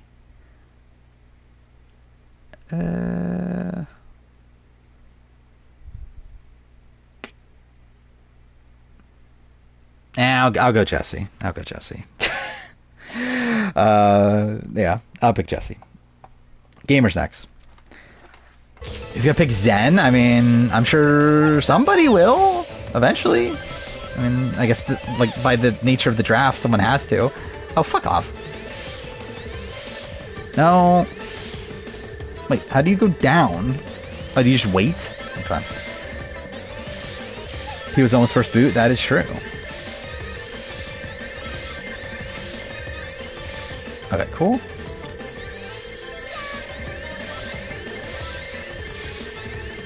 Wait, what?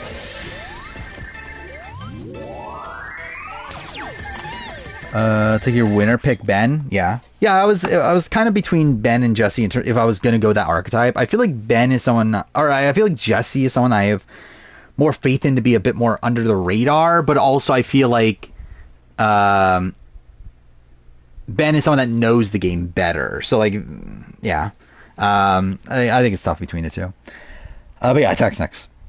Who won immunity at the Dwight boot? Dwight boot was Gabler, right? Because that was the mega challenge, right? Yeah. So that's the one that, like, Gabler, like, listed off all the names and everything. Oh, fuck off. Game, please. Oh, perfect. What the fuck was that? Do I have to do the stage? I don't even think I have to do the stage, right? We're gonna go fun picks or competent picks. And where are you at in the draft again? I feel like you're in a spot to still go competent. I feel like you can get a mix of the two. Because, like, your last pick is still, like, what, pick, like, number, like, 17, 18? Or, I don't know, probably before that. But anyway, like, you have a pretty decent second pick, so it's like... Pick Candy. Oh, okay, no. There aren't many bad picks? Yeah, I think there's only a couple that I'm, like completely out on. Maybe more than that. Let's see. 1, 2...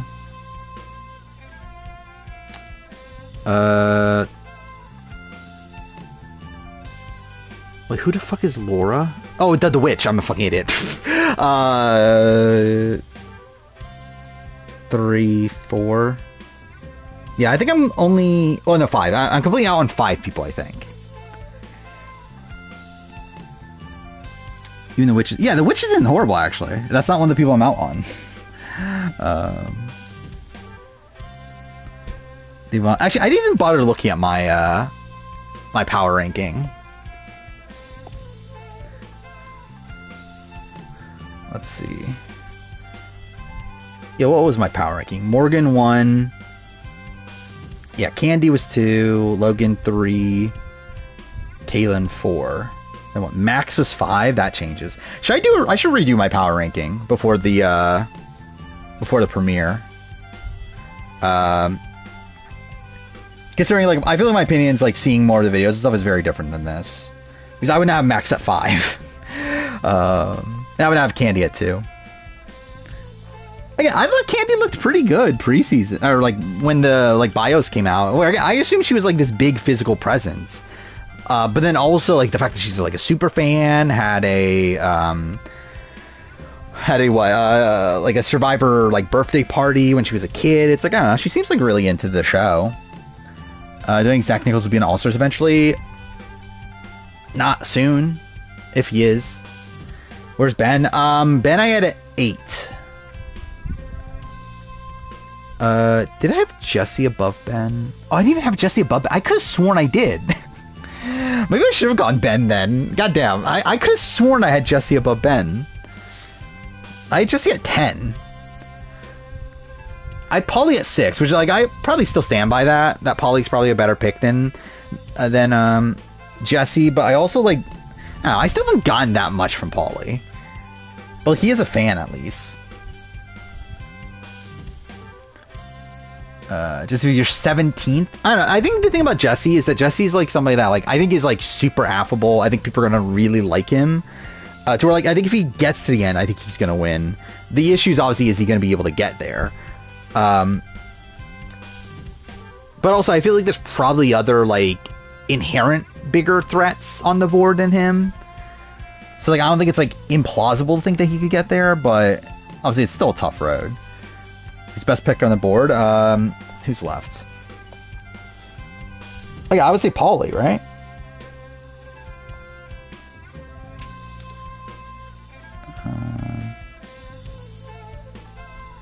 Oh, are you actually picking Candy?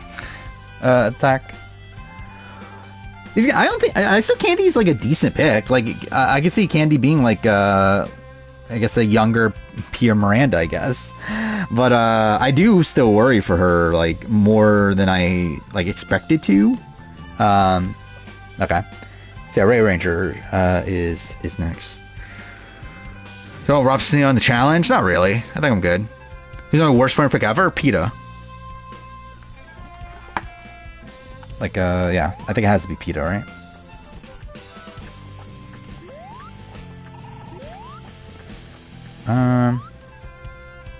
So what else?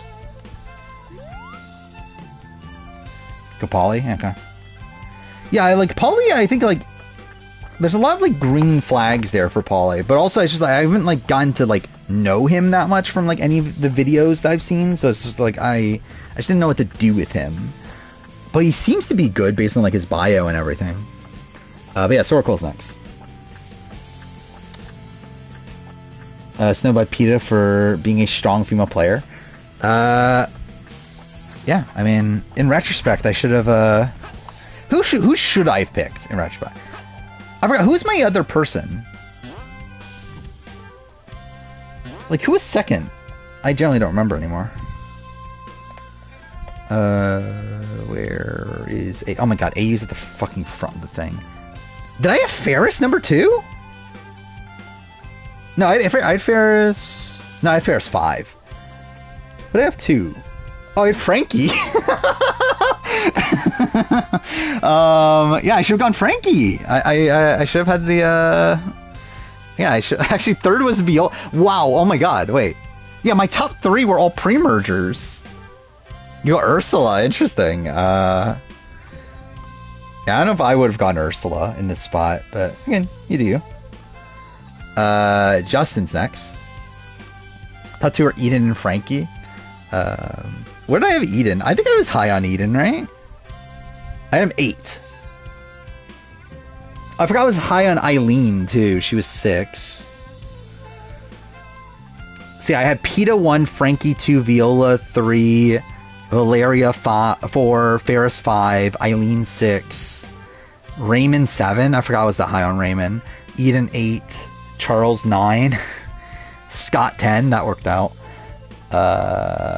Caroline 11. I'm surprised she was that high. Who's last? Kelly. That makes sense.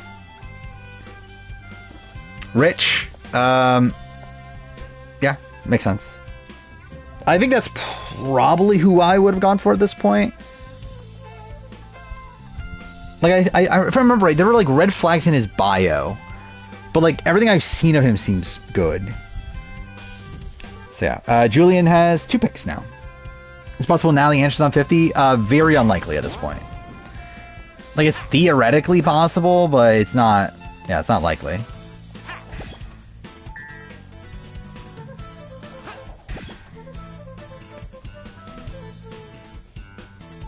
So I have to complete one of these, right? God damn it.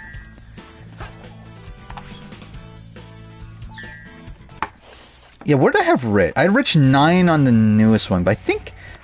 Because, like, I did one right after doing... like, right after looking at the bios, and I did another one right before I made the video. Where did I have Rich? I think I had Rich higher before, if I remember right. No, never mind. I had him on 9 in both.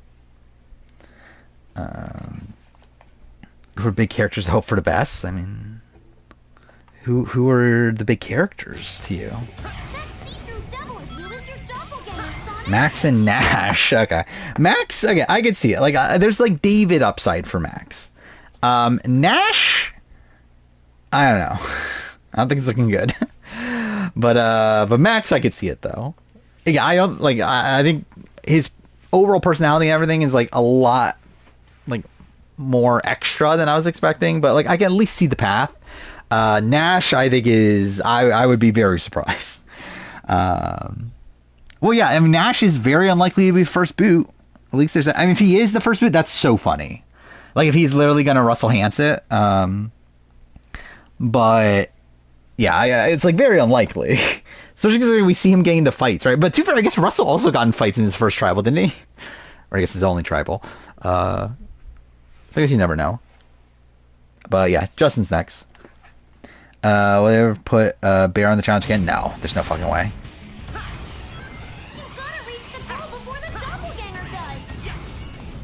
Like imagine like how much of a like I don't know, like how upset people would be if Bear got on the challenge again.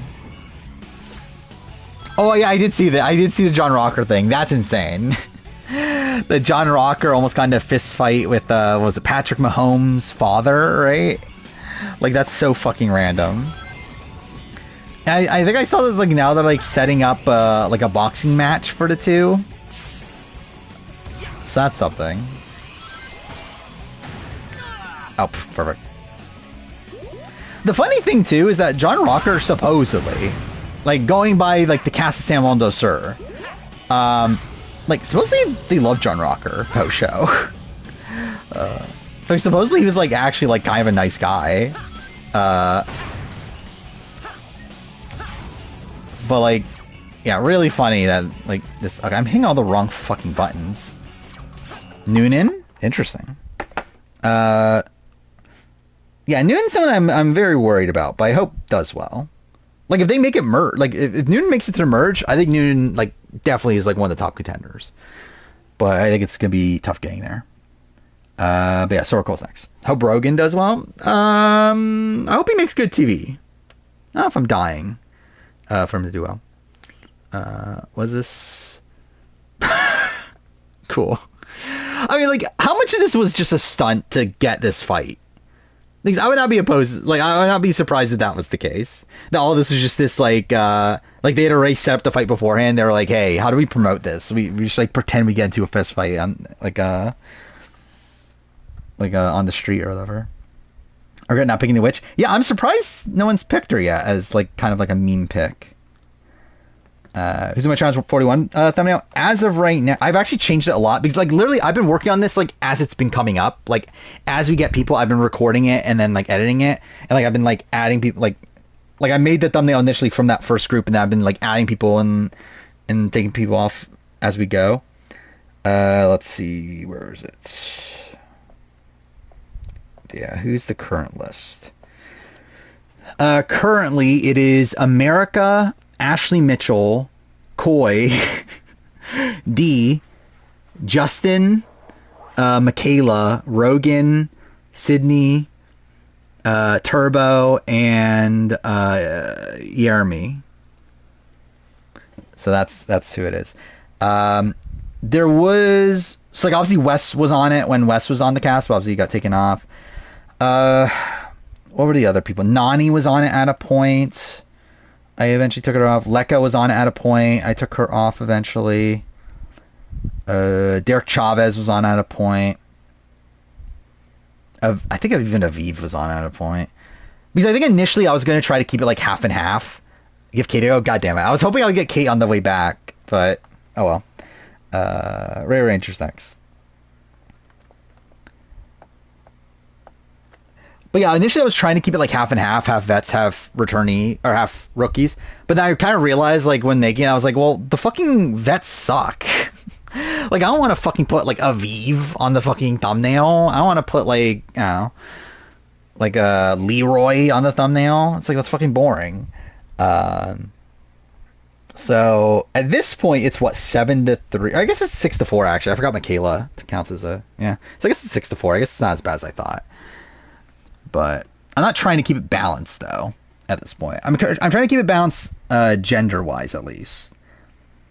Genuinely, though, I would rather have more women on here.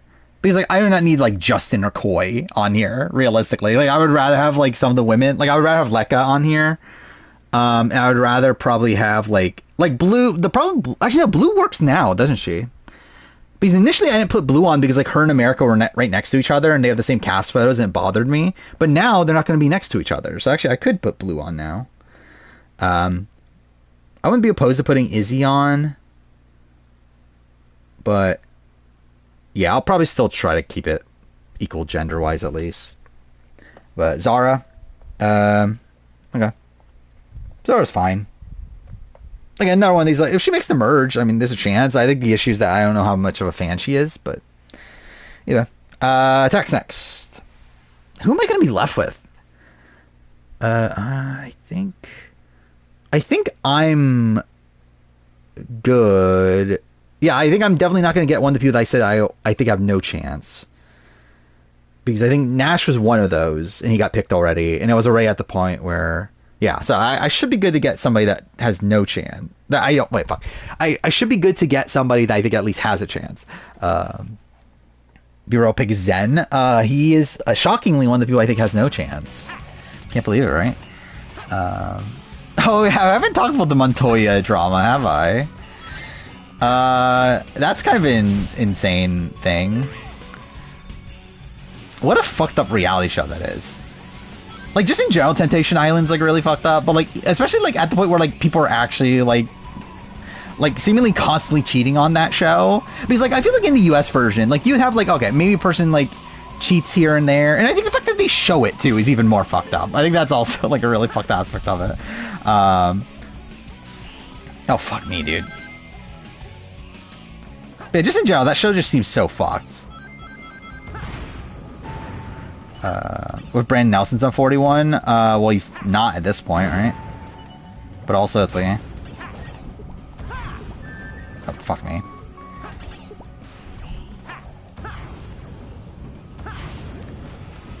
Yeah, it's just, he's like initially it was like, okay, like his like girlfriend's cheating on it, like cheated on him. They're like he's fucking like running across the beach, and they're like cutting the shots of like his girlfriend like having sex with the other guy. It's like, okay, what the fuck are we doing with that? And then now it's like he himself is cheating on his girlfriend also. So it's like, I don't know, this entire show is just really fucked.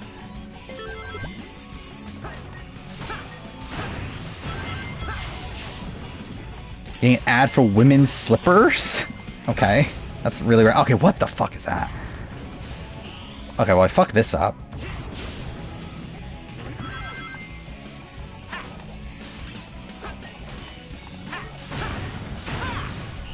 By the way, I should probably look at the chat. I didn't. I should make sure I didn't miss anything. If there's any picks. I don't think I did, though, right? Or maybe I did. I took PD, okay. Alright, PD off the board. Gamers next. So we're left with what? Allie, Indy, Karen, Kent, Kristen, Laura, and Zen. What season is that? What are we talking about? The Montoya thing? It's a Spanish version of... It's the current running Spanish version of Temptation Island. It's like La Isla something. But yeah. Kind of debated whether to pick Allie. I think Allie is the best pick left, but it's probably like not the most fun pick.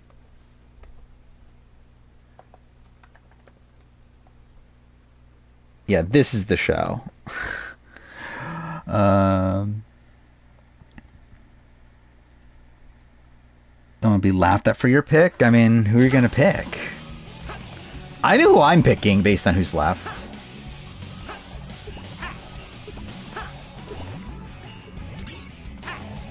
A lot of women left. Yeah, I mean, I guess this chat's just sexist then. I mean, that's obviously exactly what this means.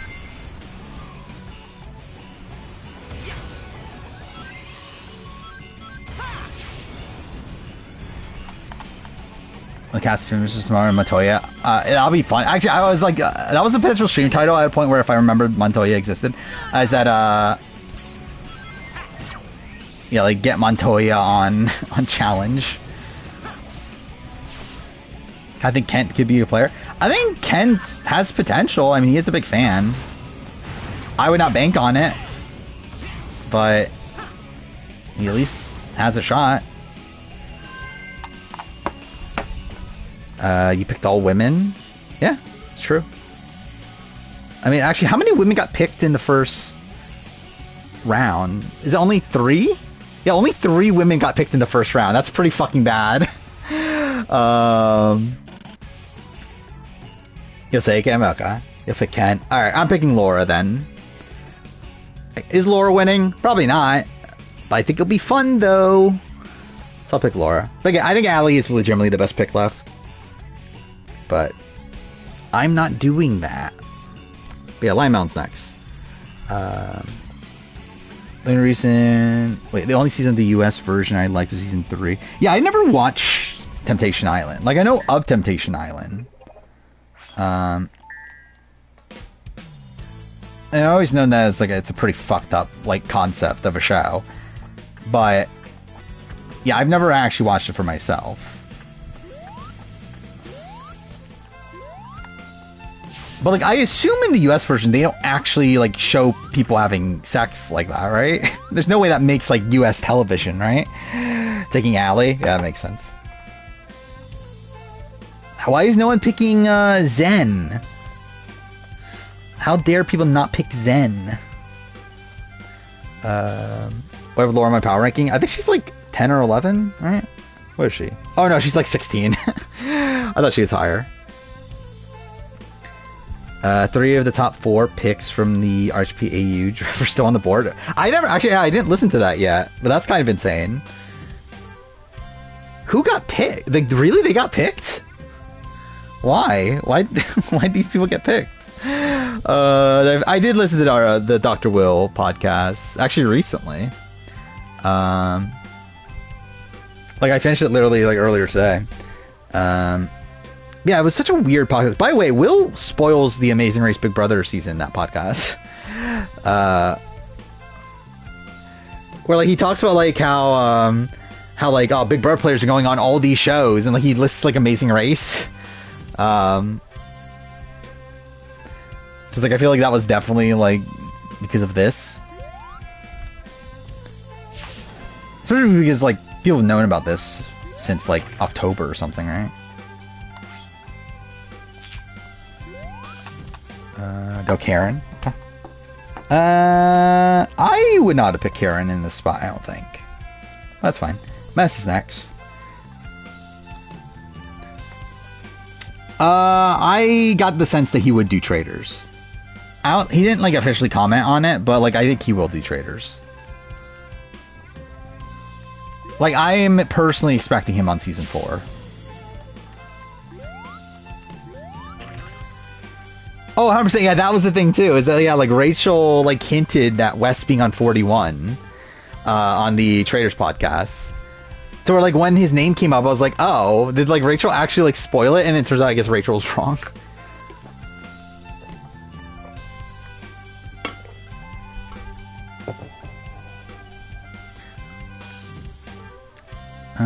Is Nani making Final 41? I mean, I think good.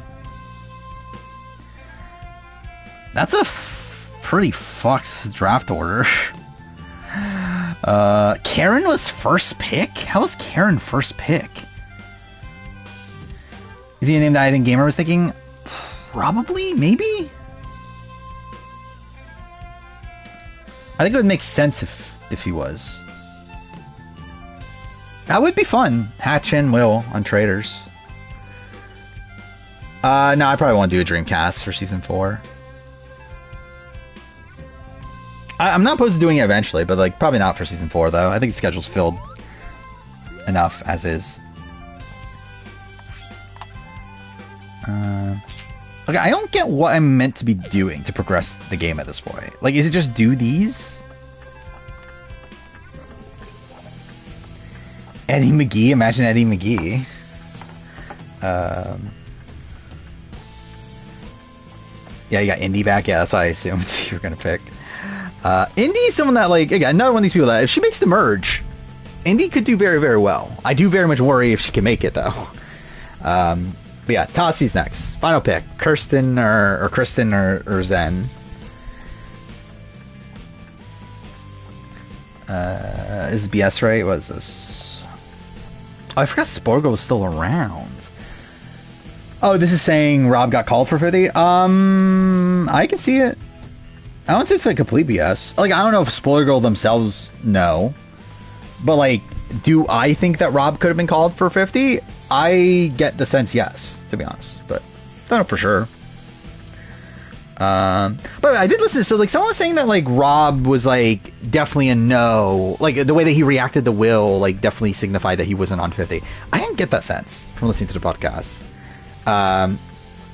Like, to me, it felt like a reaction of, like, oh, I better say no, or, like, I have to say no to anything 50 related. And he's, like, instantly, like, shut it down. Because, like, obviously he can't talk about it. So, yeah, I don't know. I think Rob got called. I'd be surprised if Rob didn't get called. Do I think Rob is on? That's a different question. But I think Rob, like, probably got called. Dreamcast All-Star International Traders. I think I would consider that like just a general casting, like traders, like global All-Stars, like I did with Circle. Actually, just in general, like a traders All-Star season would be interesting for really any like for like the individual series themselves. But obviously, we don't have enough seasons probably yet. I think after season 4 though of US, I think it's like kind of doable.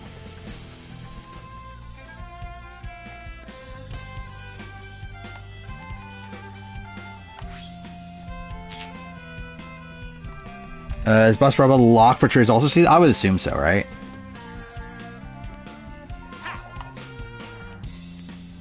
I forget Jeremy existed. I I forget he existed, but he was never on my radar to be on the challenge.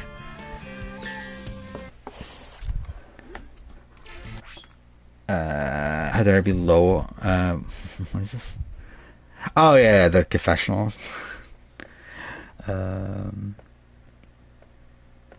Lost Road being on Survivor All-Stars, Major All-Stars, Traders All-Stars would be fun, yeah. Oh, I think we talked about this last stream, didn't we? Because yeah, on like the raw results, it was 47 was like number like 4 or something, right? Which is insane. I mean, I'm surprised 44 is so high. Like 44 is, where is it? Yeah, it's like above 42. And like above like, oh, like it's like, what is that? Like it's almost at the middle of the list. And that's kind of insane. Yeah, casuals do seem to love 44, which I don't get why. By the Tassi pick, I generally forgot to look. Take Zan. Okay, interesting. But there we go. Draft's over. I'm surprised Kristen ended up being last pick though, because I think Kristen's like of the like final 4 of this draft. I feel like I would have picked Kristen there over Karen, Indy, Zen, but I still don't have that much faith in her though. And I would have picked her over like Kent and probably Nash. So that's something. Dude, I think we're talking about like likelihood to win the game. Obviously, like I think by the end of the draft, I'll be like fucking like I think Kent's fun, so I'd pick Kent. But and same thing with Nash. But like in terms of like likelihood to win the game, I definitely am not like I'm definitely higher on Kristen than I am on some of those other people. Remember how they reacted to drama on 41? What are we talking about? I don't think they... Well, I mean, like, are we talking about the Black Alliance stuff? Like, the thing is, like, the Raw drama, I don't think people disliked on 41. I think there's the casual audience that's like, like, Survivor's gone woke and all that stuff with the Black Alliance. And people hate it because of that. Now, I think people hated 41 because of the, like... Actually, I guess, like, the editing, right, is also the thing. Because, like, people were upset how, like, advantage-focused it was, how, like, Erica got almost no content.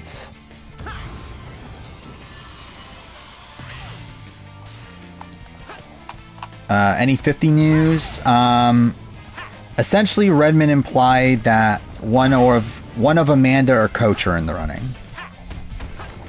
And I think it's Amanda.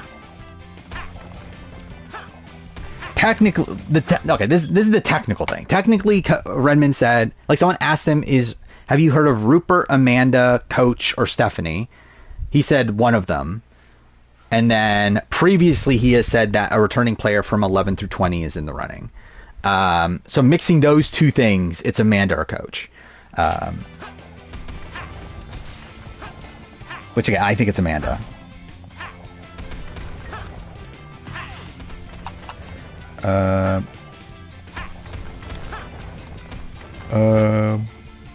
Yeah, but I feel like people hate Shan for like racist reasons. I don't think it was like based around like the drama of 41. I think people just like hated Shan like without that. Okay, fuck me. Should I start over? Amanda would probably be gone pre-merge if she's on 50. It wouldn't be shocking.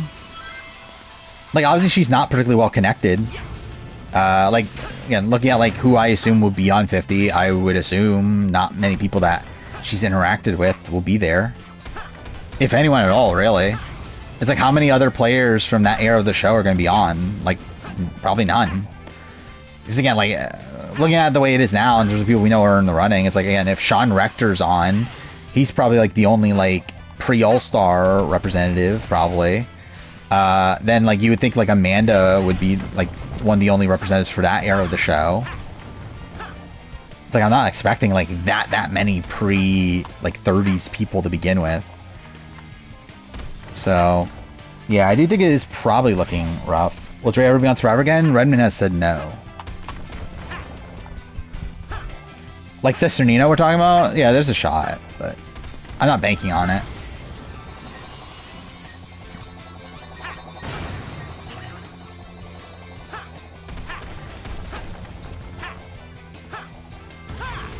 But yeah, I would love to see Rob on. I hope he... Okay, fuck me, dude. I hope he does end up being on. Okay, I can't make that jump.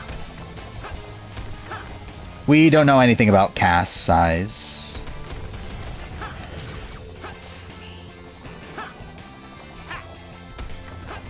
You aced it. Yeah. I think you're the only person that got 3 people, right? Why am I... What is the button? It's square, right? Natalie, what it was called? I mean, obviously. Everyone knows that.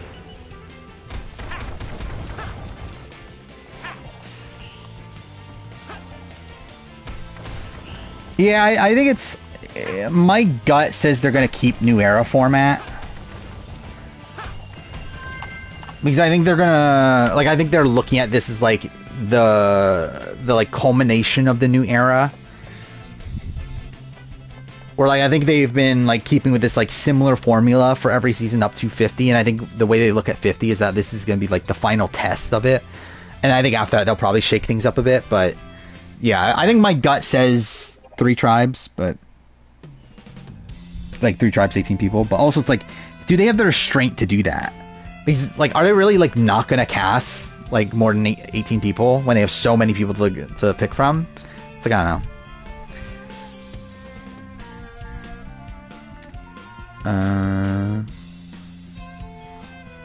No one you picked from 26 is on. From 26 what? Jericho Kane's coming for Challenge 41 to help D. Imagine. I love how, like, people were speculating Dwight also, like, when the pre-merger thing came out. Like, people were, like, in the comments, like, speculating Dwight. It's like, Dwight's literally streaming right now.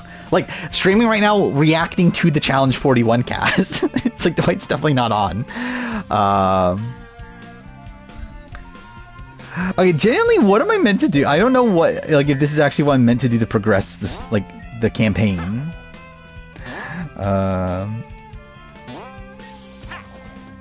People were speculating Janine as well. Janine was, like, one that, like, that gamer responded to somebody mentioning... Janine. Or not Janine, Justine.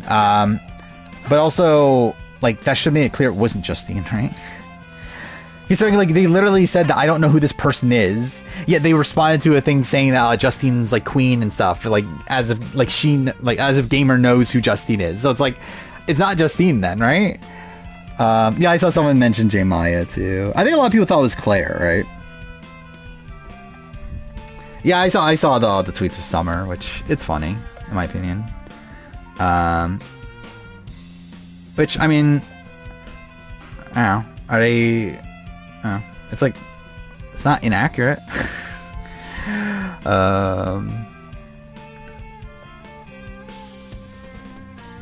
CBS probably didn't allow 26 people.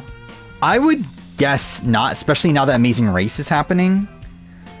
I would guess not. But you never know.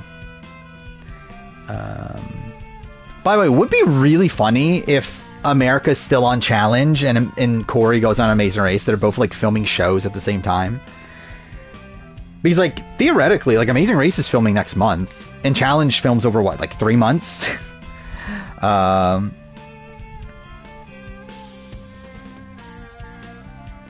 mean, like, her calling out people for making, like, racist comments and like, having biases and stuff. It's, like, it's definitely true. Like, hear about Jess, like, calling them, like, problematic, anti-black. It's like, yeah, I mean, there were things that point to that. America needs to give this entry on Challenge 41. What is this? Oh, is this the, yeah, fuck the kids, whatever. Yeah. I love the reaction, too, like... No, stop! Like, Taryn and Robert are, like, so awkward there. And they obviously edited out the podcast. I don't remember. What was that podcast for? Because I generally don't remember anymore. Was that Reindeer Games? Was that what that was for? It had to be Reindeer Games, right? Yeah, Reindeer Games episode 2, yeah. Yeah, that's the thing. Is America going to be there in a month? That's the question. Call it, say Josh BB Can 9 looks like a janitor. Well, that's something. Yeah, they edited it out.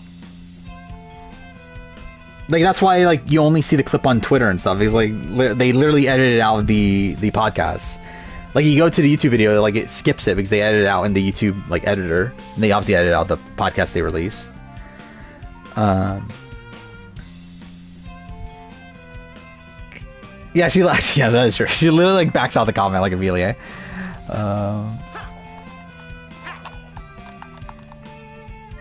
There's no reason to call Nani a hoe in Total Madness. I mean, now.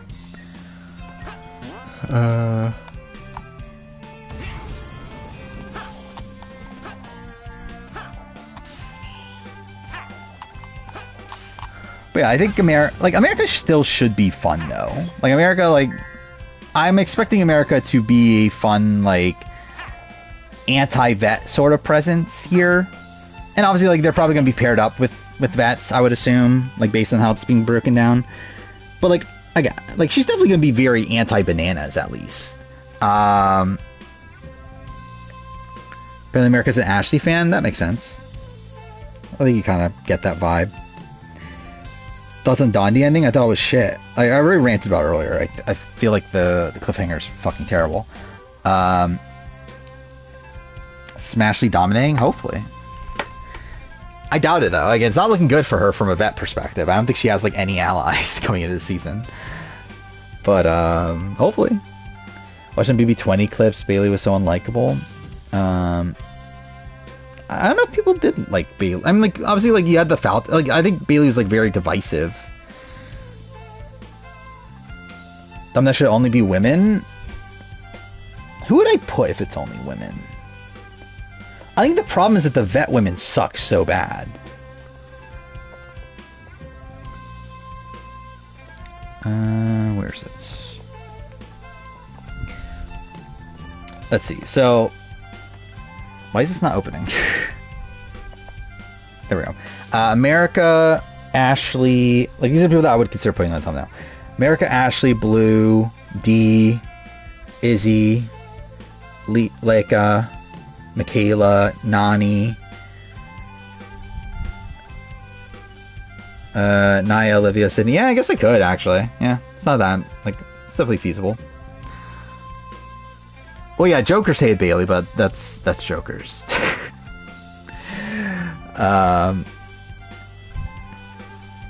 Nani's single, so she didn't suck anymore? Yeah.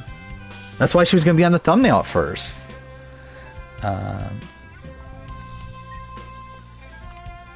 Is this the right one? Now, I'll try this. Blue, Izzy, and another rookie if they're mother. Yeah, I think Leica is a good... or was any, like, one that hasn't been announced yet. Yeah, so there's, what, 2 more women, right? For the cast? Yeah, I would assume CK's going out. I think the fact that he also gave CK, like, exit press this week is also very suspicious. Like, it feels as if, like they had already planned to give her exit press, but then, like, made the decision, like, late into it that they're going to end the episode on a cliffhanger. He's like, why is CK doing exit press, but not exit press right now? Oh,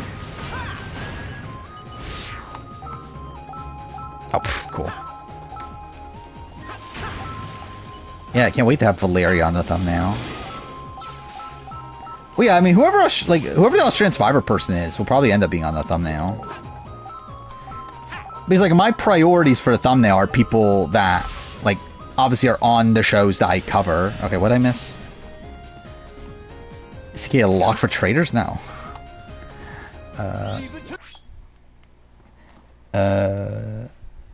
Is this a lock for the 41 review? What is this?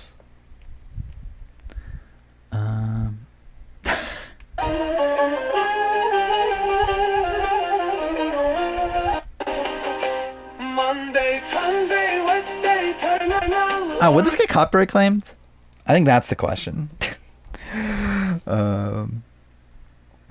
Even if it's Jaden, probably still, yeah. Actually, right, if it's a guy, it helps even more because the guy, the guy field's kind of shit.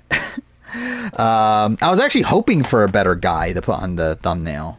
Like, I have fucking Justin on the thumbnail right now. Let's be fair, I think Justin's like kind of funny. Like, same thing with Koi. Like, I have Koi and Justin on the thumbnail just because I think it's funny. Like, to have the first boot from Love Island, I think it's funny, and then Justin, this person who's like, who the fuck is this person? And also Jeremy's on the thing too. So yeah. But yeah, the only person from a social strategy game that isn't on the thumbnail is Blue, and the reason for that's more so just like it bothers me to have like two of the exact same exact same cast photo next to each other. But I guess now that Ashley's there, it kind of breaks them apart. But even then, I don't know if I want to cut one of the others. The women it's America, Ashley, Dee, Michaela, and Sydney. I feel like Sydney's probably the most replaceable of those, but I don't know. Put Tina over Aviv? Yeah, I would have picked so many people over Aviv. I thought Aviv was a fun casting choice for 40. Like, to see her, like, back after, like, so long. Like, I think that was cool. But wait, what? Leave it to me. Cool? What the fuck was that? Anyway, yeah, seeing her back after... Okay, what am I even... fuck, I'm not even gonna do this level. Yeah, it was cool to see her after so back, especially for like a landmark season like 40. I did not need to see her ever again after that, though. And again, if she was on All Stars, that's perfectly fine. It's like whatever. But yeah, I did not need her on mainline show. What is this? I've been keeping a secret for 14 years. Back in 2011, I had a source of spoilers for 23. Each review. Oh, this is what people were referring to earlier. The Ozzy spoiled South Pacific. I didn't even see this. Yeah, that's fine. Actually, generally, I didn't even fully know if South Pacific was spoiled or not. For the season, I never even like remembered like if that was spoiled. Like I never because that was before I got back into Survivor. So like, yeah, I just never heard anyone talk about South Pacific.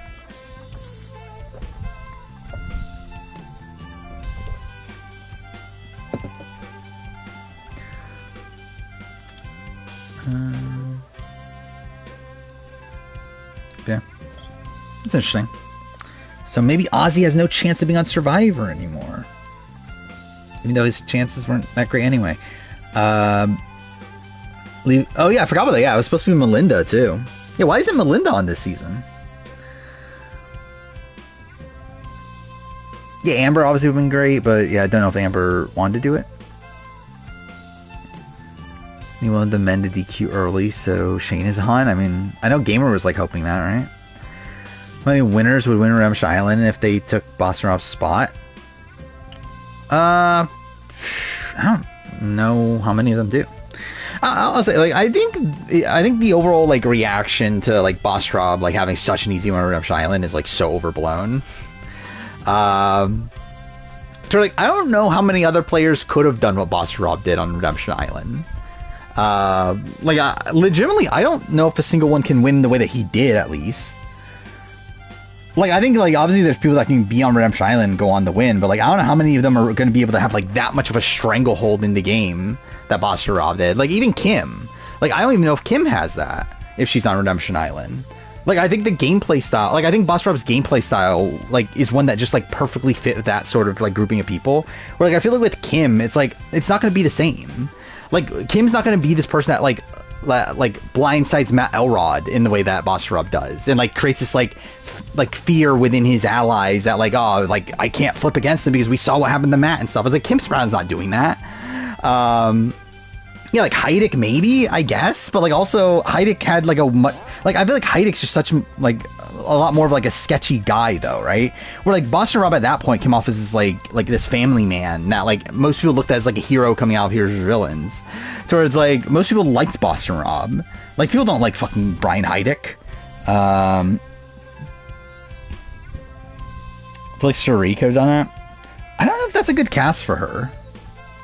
I feel like South Pacific, I think I could see her doing more with that cast, I think.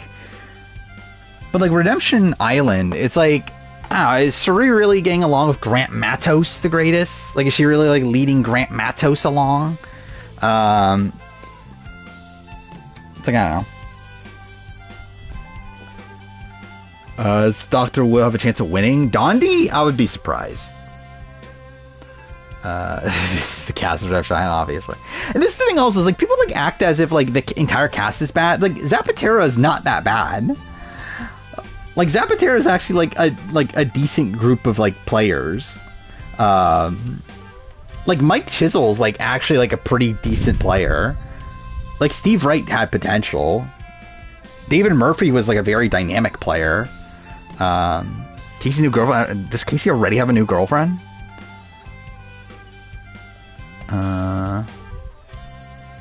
Who even is this person? Is it just like a random person? But yeah, like it looks like a like more plastic version of Nani.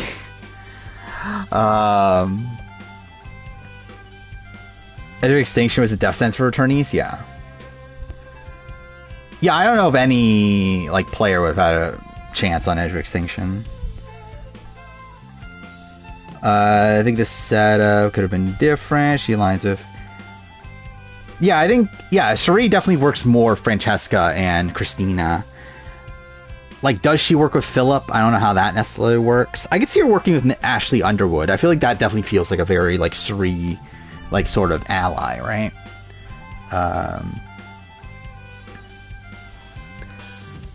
There's some insane placements on this list. What's this? Oh, I skimmed through this list. I didn't really like look too deep into it. I saw Nicole was like 29 or something, which is kind of insane. Kelsey Faith being at 31 is also too high. Cowboy at 36 is also too low. Not saying that he's like the greatest player in the world or anything. Mackenzie at 13 is insane. Cody as a runner-up at 2 over like Tyler, Danielle Reyes, and Paul is also, and Anthony is pretty egregious. Also, the fact that like they're not separating the games of Paul and Anthony, like not putting like them as like 2 separate games, is also weird. Actually, I should like if we're ranking them as players, this is like a radically different list. Actually, maybe they are ranking them as players. Maybe that is why Cody is as high as he is. Because I guess at that point it actually makes more sense to have Cody too. But yeah, if we're ranking these as players, actually, this actually makes it a lot less egregious. Actually, I'm like looking at it. Like, I mean, still, Mackenzie at 13 is insane. That's like, yeah. But like, I don't know. I think the rest of this like makes more sense. I mean, like Matt Klotz at 20 is too low. Josh Nash is probably is that too high? I think it is, right? Gary's too high. There's definitely like, yeah, it's definitely still fuck list, but at least the top is like better if it's like just a player ranking. Elizabeth Monty is insane. Yeah, that's insane. Again, now that Monty still plays like a very flawed game, but like Monty's definitely better than Liz. Yeah, Nicole at 29, MJ at 13. That is just genuine insanity. I'm trying to remember what the matchups were. I remember Victor was there. I know the like Matt arguing so hard against Christmas, I think was ridiculous, but that's yeah. Who was the matchup? It was like Christmas or like Eric from BB3, right? That was the matchup. Yeah, like he was like fighting so hard against Christmas and that. Which again, if we're ranking this on them as people, obviously, yeah. I mean, like, to be fair, I'm sure Eric from BB3 probably has his issues too. But like, yeah, at least that's like more understandable. If we're actually like talking about who's the best Big Brother player, again, how the fuck are we arguing that Christmas Abbott, who got 3rd and 4th place, was theoretically an HOH win away from winning BB19? That this person is worse than Eric Olet from BB3. Who, like, to be fair, isn't the worst, like, early boot in the world. He's, like, yeah, a decent enough early boot, but, like, again, we're talking about a two-time player who's gone to the end both times and had a winning scenario in one of their seasons. Yeah, I think it's, yeah.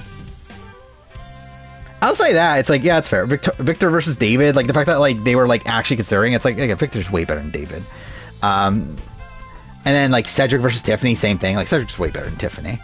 But yeah, they ended on the right, like, thing. Actually, before, like, looking at, like, previous ones, Natalie versus T-Core. Natalie, like, the fact that they voted T-Core over Natalie from BB11, I think is funny. Not that Natalie from BB11's good. Obviously, I've complained a lot about Natalie from BB11's game, but, like, T-Core is so shit. Like, like, in terms of, like, her, like, actual, like, strategic ability and, like, ability to, like, maneuver through the game. That's, like, we're like, putting T-Core above Natalie, who, like, got second place. So it's like, I don't know. Tiffany Russo. Forgot about that. It's Tiffany Russo. Not Tiffany Mitchell, obviously.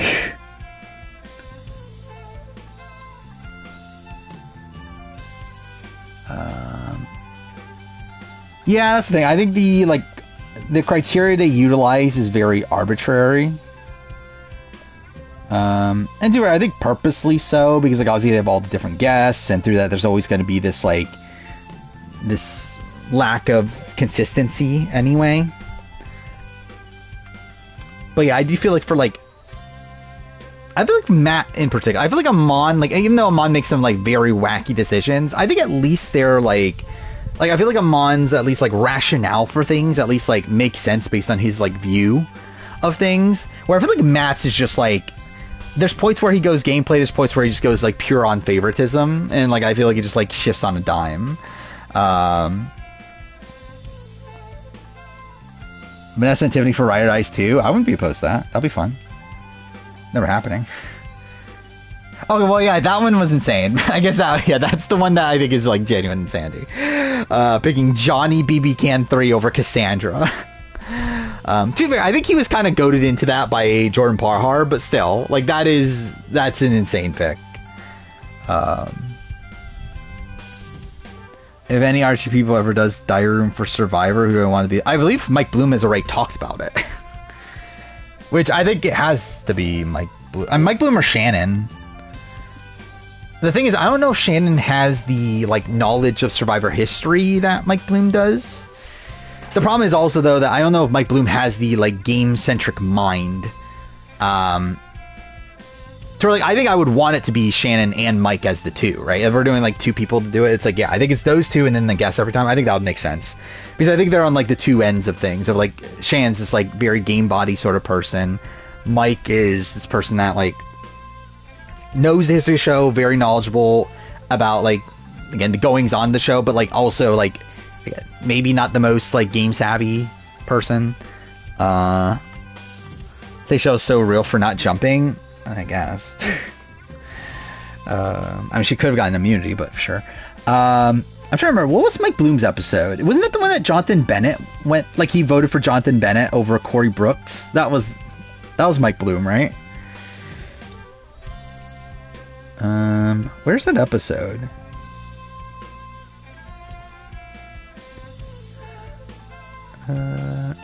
Mario Lanza's guest. I mean, Mario Lanza. Imagine, dude, it'd be so funny. Mario Lanza is a guest, and Parvati comes up. Well, too far. I guess, like, Mike and Shannon are still voting Parvati anyway, right? But, like, that would be funny. But yeah, Corey Brooks is a way better player than Jonathan Bennett, though. If it was Jonathan Bennett or Eric from BB3, then at that point I'm like, okay, yeah, Jonathan Bennett, sure, why not? We're talking about Corey Brooks, who was, like, one comp away from winning the entire game. Versus the first boot. Mario Lanza hates Parvati. Like, if you listen to, like, the Micronesia podcast, he just shits on Parvati the entire time. He hates Parvati. Also hates Boston Rob. And he essentially, like, hates anybody that's, like, popular, is the thing. I mean, I think the thing about Parvati that he hates anybody that, like, Jeff Probst loves, essentially. The Shannon remember the Seven Booth of Fiji. That's what I'm saying. Like, I don't think Shannon has that, like, wealth of knowledge of the show that, like, someone like Mike does. Where I think Mike, is someone that could list the entire boot order and that sort of thing. I don't know if Shannon can from those early seasons. I think she definitely can from, like, recent seasons. But, yeah, like, I don't know if she knows, like, the old school seasons particularly well. I think he thinks Amanda's boring. Well, yeah, Mario Lanza, there's definitely some icky things about Mario Lanza.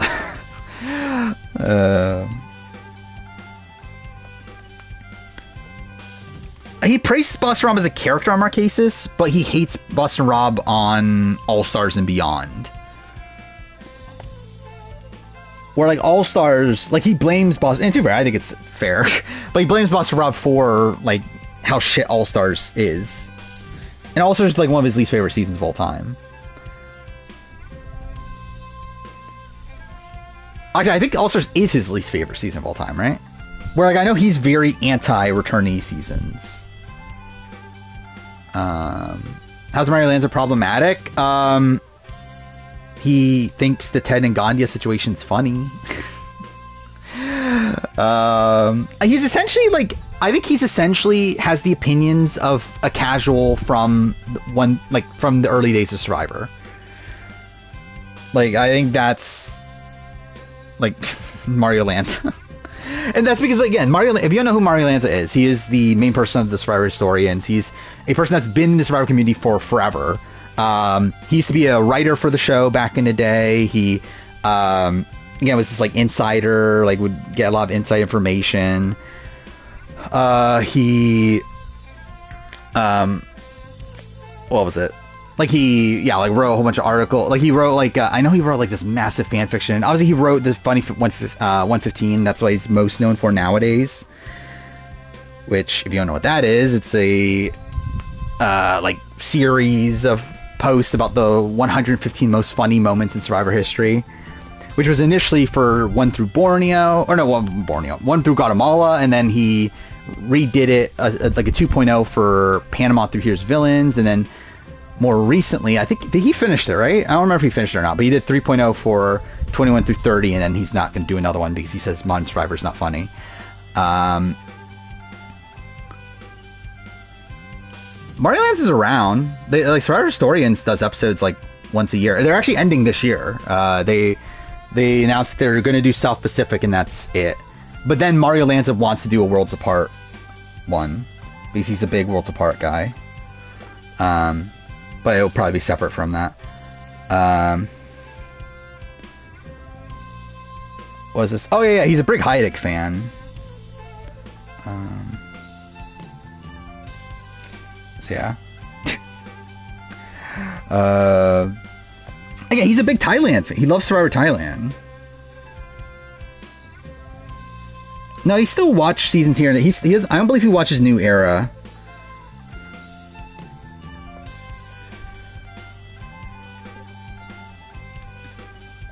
Was this your?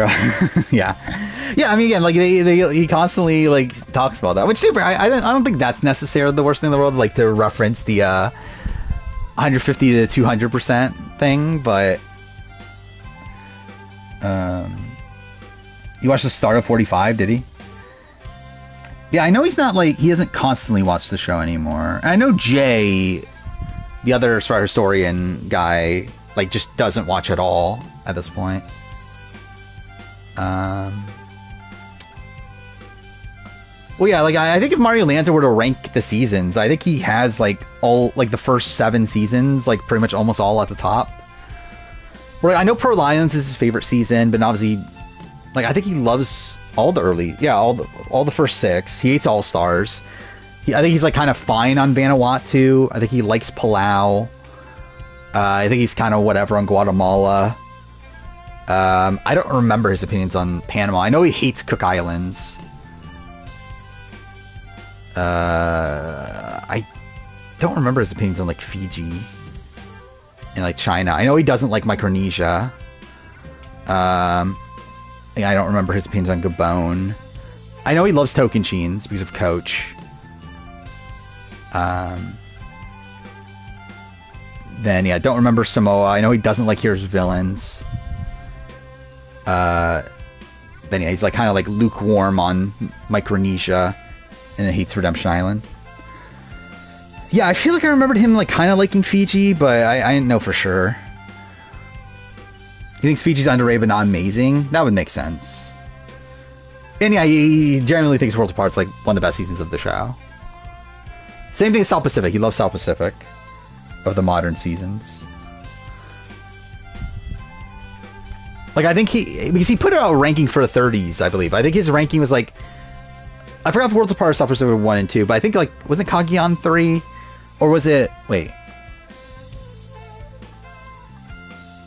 I think Kageon was 3 or 4. Podcast with Tim from UK Season 2, where Tim was watching Survivor Africa first time. That's very random. Will Time Stranger be my game of the year? I want to play it. Again, I want to play the other game. I own all the Digimon story games. I haven't played them. I want to. Don't know if I'll have the time to do it. His season opinions are so random. I mean, I think it's like, I think you have to understand what Mario Lanza wants from Survivor, which is humor, essentially. Like he's a big like SNL fan. He was like a robot comedy shows and stuff. Where like he's like a big like Survivor's supposed to be funny sort of thing, and like he likes funny moments and he likes like character arcs. I think are like the two things that he cares about. Like he doesn't give a shit about gameplay. Yeah, they hated Kakayan so much they did like normally a season's like 3 or 4 episodes. Kakayan's they only did 2. I think with Heroes of Villains, he just hates returnee seasons. Because he feels like returnee seasons are like, people are not genuine, that it's not like a reality show at that point, it's just people playing up a character based on like how they were the first time around, which I think is fair. Again, to me, it's like, that's not enough to make it bad. But I think it's a fair, like, I don't know, like, read on what a returnee season is. Because I think it's true. I think it is the case with a lot of people. Yeah, hates Russell. Yeah, that's the thing. I think he likes Russell as a TV character, but he hates Russell, like, as a player.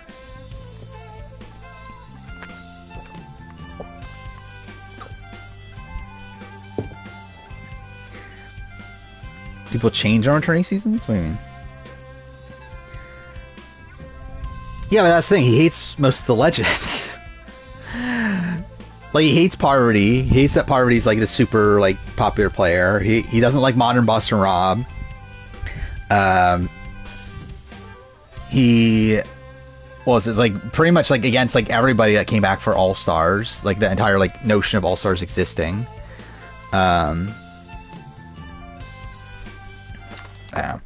Genuinely, I think, I don't know, I'm debating if I should even bother playing this. Should I just go straight to Shadow Generations? Because that's the one I, like, actually care about playing. Because that's the new one that I would actually, like, put on the ranking, is Shadow Generations. But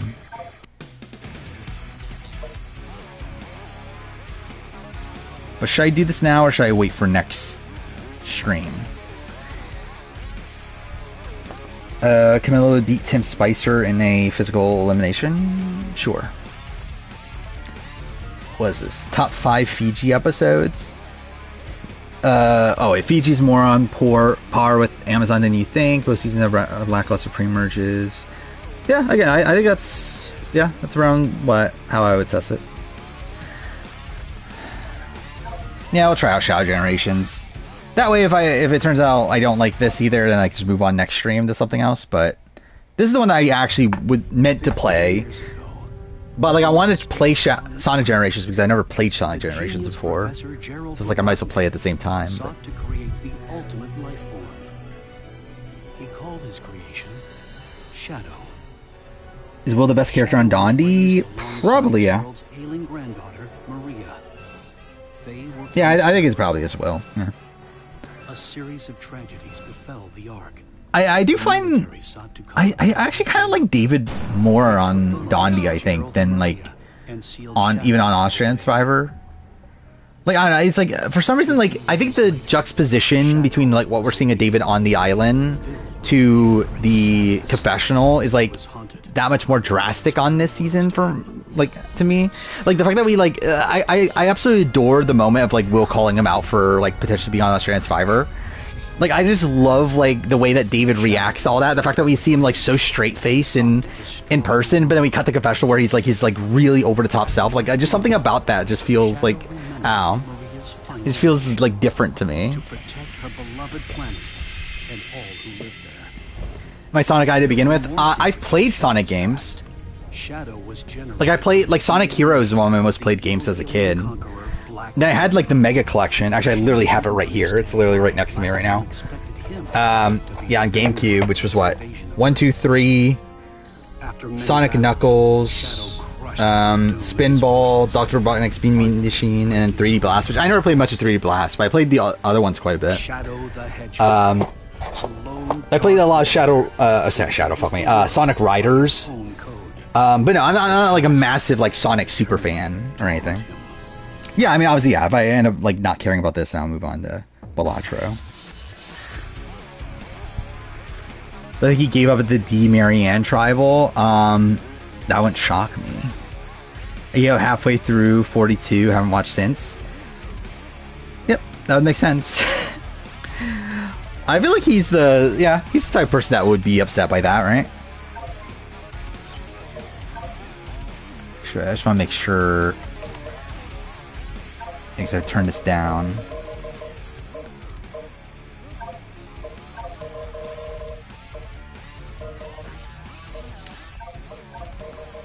And then I played some of Racing, the first one, Sonic All-Star Racing. What else have I played? I played Frontiers, but like I didn't really give a shit. But like I didn't like Frontiers. What else have I played of Sonic? Well, actually, I can look at my fucking backlog. It's almost as if I have that for a reason.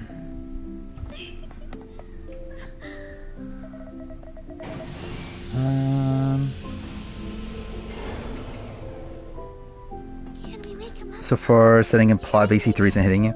Yeah, AC3 isn't particularly loved by most people. I have respect for AC3 at points.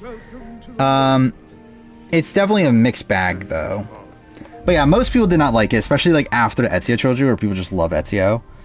Like Connor just did not click with most people, and also yeah, the setting's like very like dry. Oh yeah, I played the Sonic Advance games. I forgot about that. I played those when I was a kid.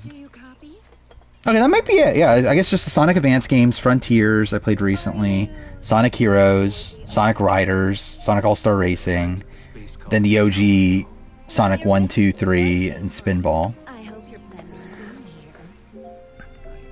Any new stuff on 50? I think Amanda's on. Or Amanda's in running. But that's about it.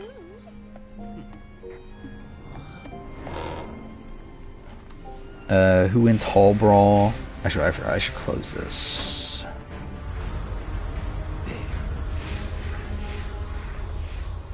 Okay, there we go. Yeah, who wins Hall Brawl between Turbo and Logan? Or Rogan? I won't let you get away. Yeah, I don't know. I feel like probably Turbo?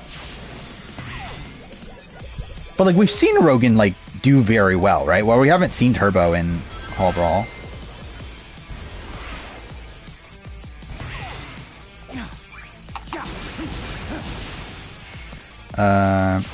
Also, it's weird. It takes 5 seconds. Yeah, that was a big criticism at the time. That it took like almost half the game to even get to Connor. Which again, I think that is I kind of respect the like idea, like the concept of it.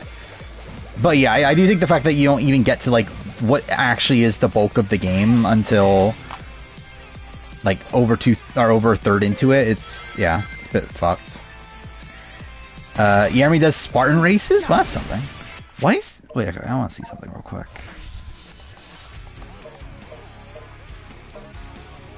Yeah, that's what I thought. I was like, this is like 30, isn't it? Oh, there we go. That looks so much better. Which is funny because I'm pretty sure from a stream perspective you can't even tell the difference, but for me it looks better. How early am I expecting Ashley to be out? I mean, she's been first boot before.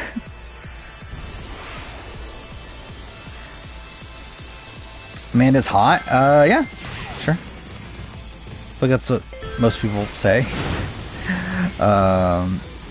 Playing this at the end of the...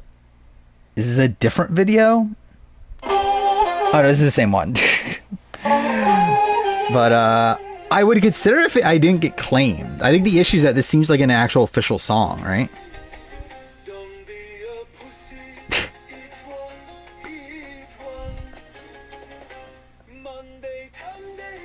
I think I just put that one clip, the "Don't Be a Pussy." But yeah.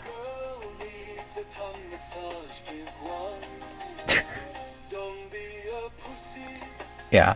I think I put the "Don't Be a Pussy" and I think that's it. Finished UK3 L season. I like UK3. It's not great. Like, I think it's the worst of the UK seasons. But, like, I think it's a, like, middle-of-the-road trader season in the grand scheme of things. Well, I pushed the complete wrong buttons there. Oh, I didn't realize that was a thing. Okay, cool.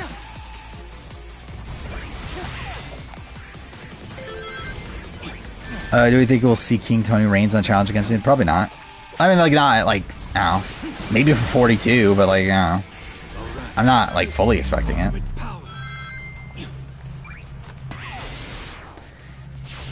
Third favorite reality show? I mean... What, 1 is Survivor, 2's The Genius, 3's probably Big Brother. I think Big Brother's, like, such a, like, tough one to assess, though, right? Because, like, the actual show Big Brother is so shit. But... Again, like, obviously, like, Big Brother's, like, an overall experience, I think, is number 3. Like, I think Big Brother as a game... What is happening? Oh, okay. Wait, what? Okay, cool. What the fuck is this? Yeah, Big Brother, like, as a game, plus also the feeds of it all, I think would put it as number 3. Traders 4? Maybe?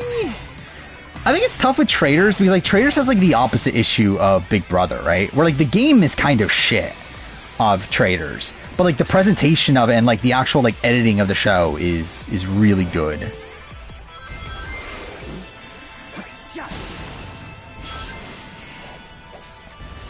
So, like, ideally it would have both. But, like, I'm not sure what I would, like, assess higher for that. Got to Tony Boo of SA Philippines. Generally bored at this point. It gets better.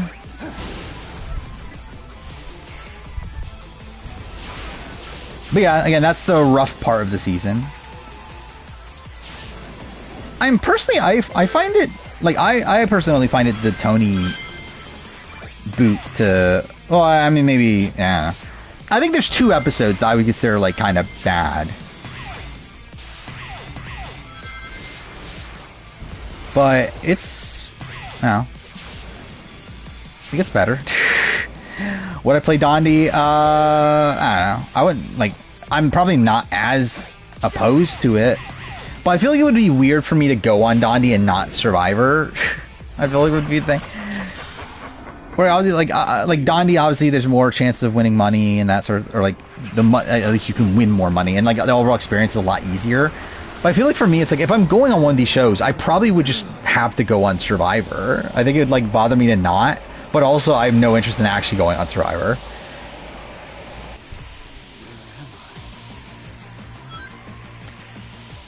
Which 2 episodes? Tony episode's one of them. Maybe another one. In your future.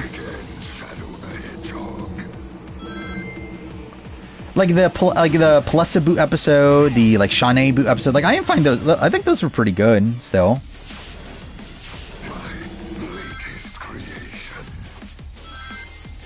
This is your doing.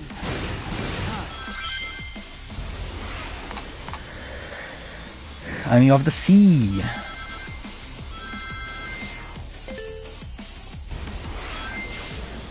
I would say right away, I mean, you can instantly tell like a massive difference between the two games. Oh fuck me. Okay, well that's great. Getting all the shows. I mean, what were the shows that Marvin actually got on? It was what, BB Nigeria, right? It was Circle, and it was Big Brother US, right? Oh, and then America's Got Talent, right? So I would need to get on 5 shows to beat Marvin.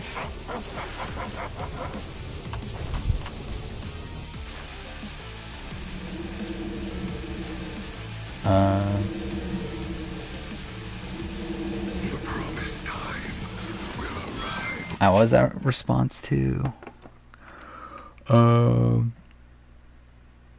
we're talking about like Big Brother. Yeah, I don't think it's just the character. I think I think BB26 is just better anyway, episode wise.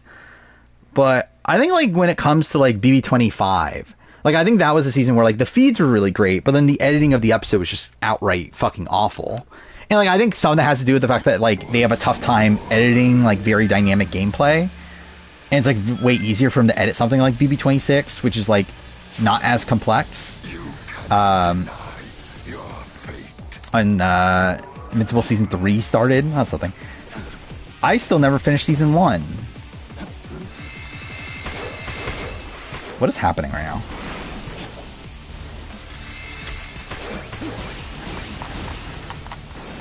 Rewatch This Extortion from Winners of War, generally one of the best episodes of Survivor. I would agree. Like, I've watched the episode probably more than, like, any episode in at least recent Survivor history. I think it's my most watched episode post, Winners of War on. I'm probably like Dave vs. Goliath on, or like Edge of Extinction on.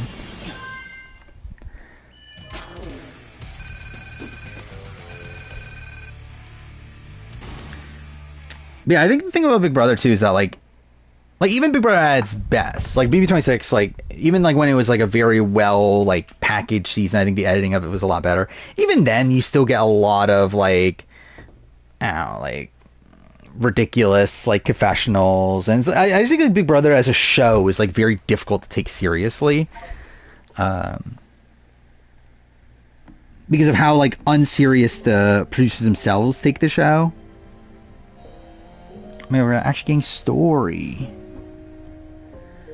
Which Survivor have I ever watched the most? I'm trying to think of like what it is now. It actually still might be This Is Extortion at this point. Hard time distinguishing between the two of them. Head of the Snake would be up there too, though. I mean, the thing that's tough is that it's very rare for me to watch like an episode in its entirety, like out of the blue, like without watching the rest of the season. It's like I'm trying to think of like what are the episodes that I've done that for, and like This Is Extortion, I've done that. I've done that for Head of the Snake. And like obviously there was the point where I was like doing all the merge episode rankings, so I watched all the merge episodes. So probably. I think I would give the edge to Head of the Snake. Yeah, Sarah Boot episode is Head of the Snake. In Kageon. Will I do a video on the luckiest players on each season? Did I not do that? Oh, I did the opposite. I did on. Yeah, okay. I think I have that on my list already. Because like my most screwed so by the way, since last stream I did edit the most screwed over player video. That's essentially the most unlucky player of every season. Chance of KS Cast doing traders? Not impossible. I think very likely. I don't know likely, but like potentially. When's Face real? I don't know. Face is technically out there.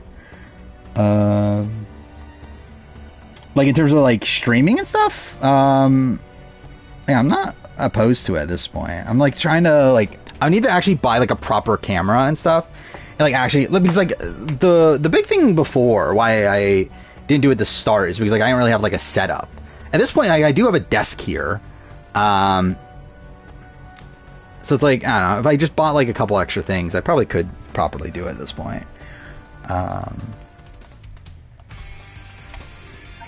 Surprised Sonic hasn't ported all their games in collections for modern consoles.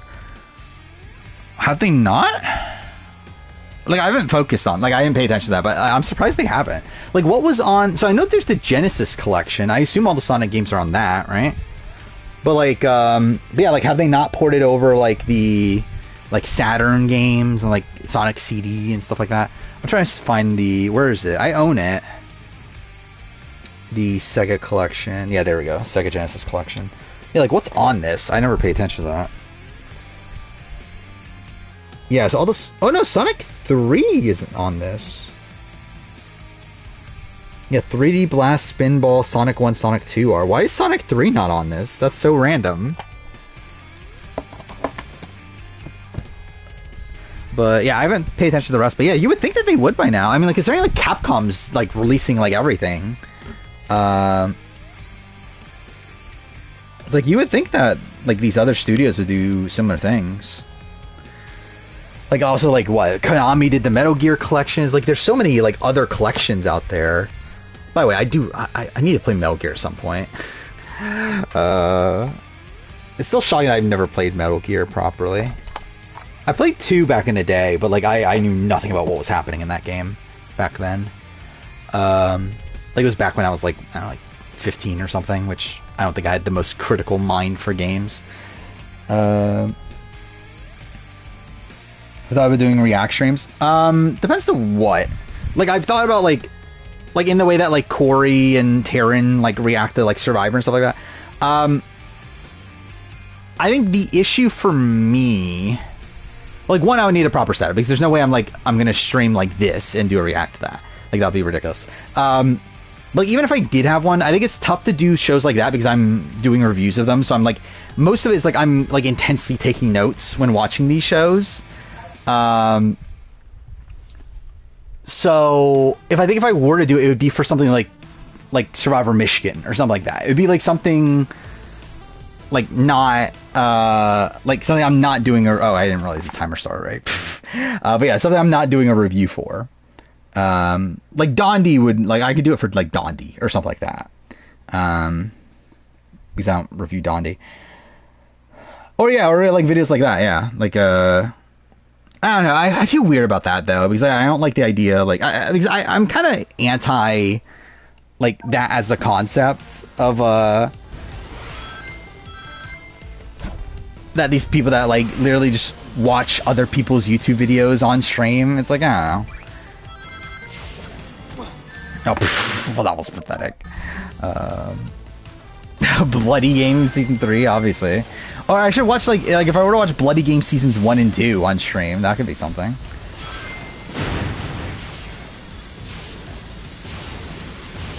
Watch Meme View? I mean, maybe Meme View is the one I would be okay doing that for. Like, if Survivor Spencer was still around, I would do it for Survivor Spencer.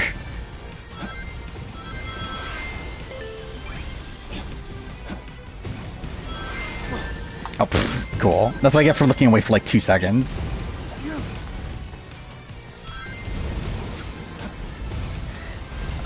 Who's winning Beast Games? I personally don't care. I think my bet would be on the white-haired guy. But I also, like, really don't care who wins Beast Games.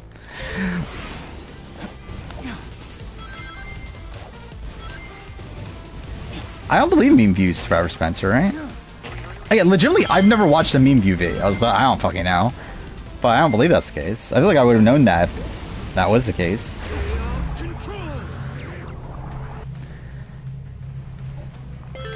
Source says Corinne is the hottest Survivor player?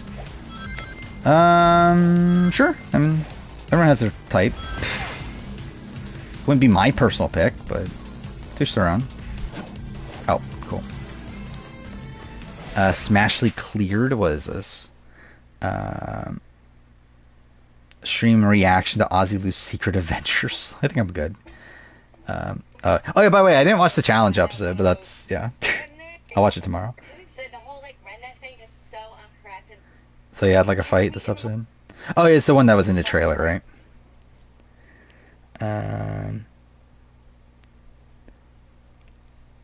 Under antidepressants, Corinne would be the hottest player. Okay.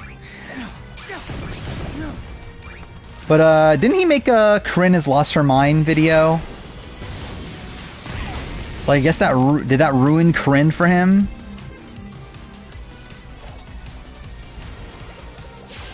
Oh yeah, I'm putting challenge in the thumbnail for this stream. Cool.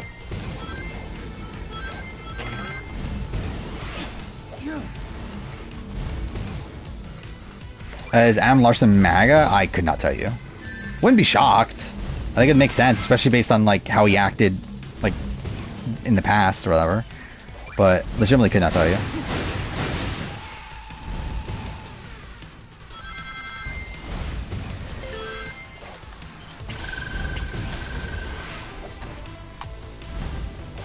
Yeah, most challenge people are. Cool. There we go. It's been complete. What is this? Do I want to know what's incomplete? What's been completed? Oh, this. Peak man hater is Natalie Bolton. Sure. Peak woman hater is Carla. Yeah, what most vanilla man hater is Amy Cusick. I feel like, wouldn't you go like, I don't know, like Leanne or something over like Amy Cusick for most vanilla? King TJ woke for not being MAGA, obviously. Obviously, anybody that isn't MAGA is obviously woke. That's just how it works. I even love. What was the profile picture for Circle Jerk? Oh, it's Carla. Yeah, Carla behind or in front of a burning building. I mean, that's obviously exactly what Carla would do. It's Carla being the biggest woman hater and a Trump supporter. Imagine Carla as a Trump supporter. Well, what the fuck? I'm terrible.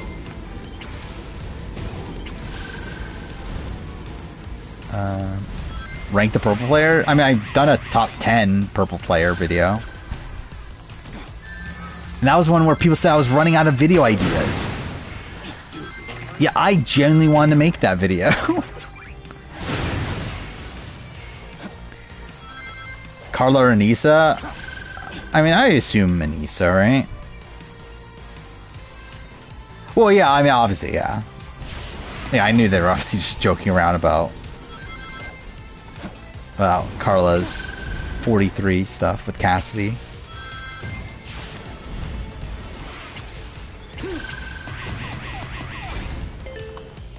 Can every duo in Survivor history to be on 2 starting tribes together? Can I be the only one to do it 3 times? 3 times. I feel like I should know that.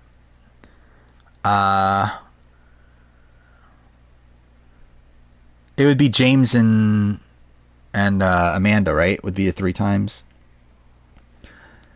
Yeah, how many duos are there? There's a decent chunk, though, aren't there? That have been on it 2 times.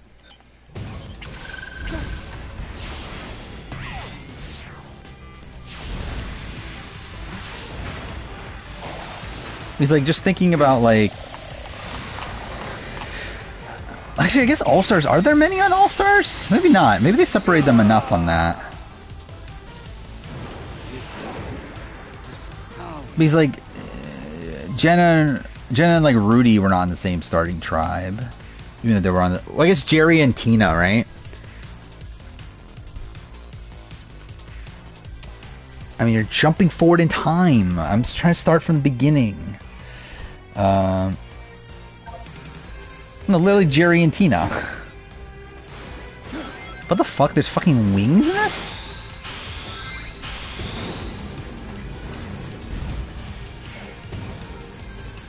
But that's because Jerry and Tina hated each other, so they were like fine putting them on the same tribe. I'm pushing fucking square! Okay, cool.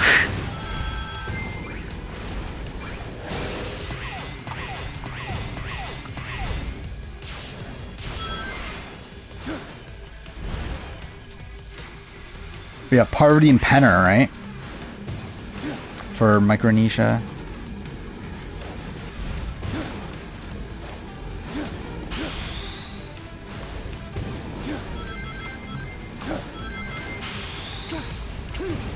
Dude, thank you. Yeah, I feel like there's a lot. Like, there's like way too much to like actually like answer this in like a very concise way. Wow, that was just me being dumb.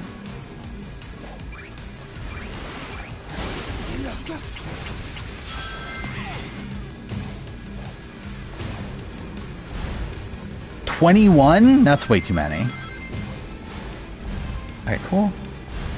Dude, what the fuck? There we go.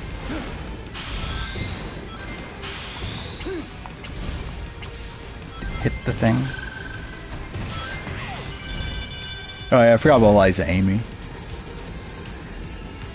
Kinda think they had that many actually on Micronesia. Considering like how few people like returnees there even were on Micronesia. Yeah, Cochrane Dawn. Did anyone say Andrea and Philip yet? I don't think anyone said that yet, right? What was that new power?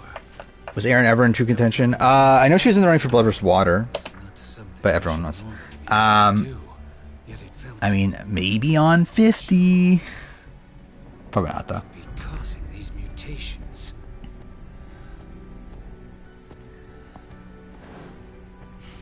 If it's 22, including James and... Oh, you weren't even including that?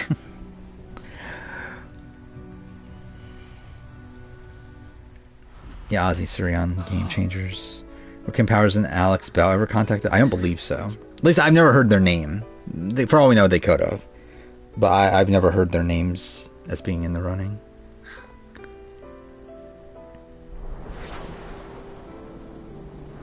And obviously that goes with like a lot of these returning seasons. Like it's like for all we know, more people got contacted than what we currently know. But like obviously we can only talk about like what we know.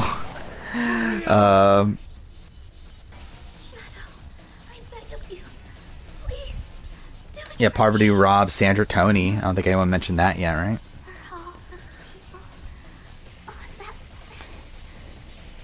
Three has the most unique duos with 4. Oh, yeah, she has her and Amanda, her and James, Problem at hand.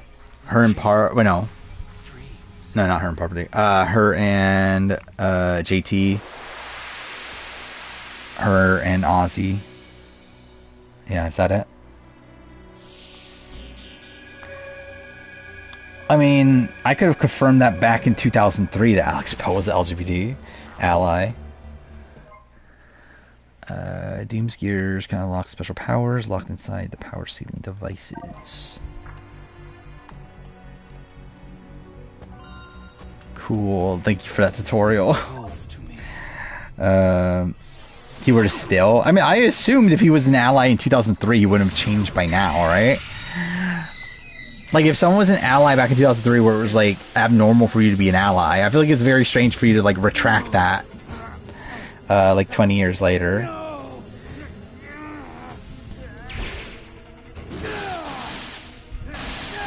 I knew Rob got called for Game Changers a while ago.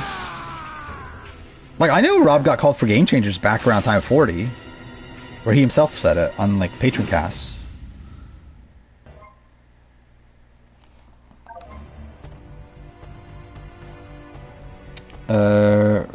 Rupert and Candace.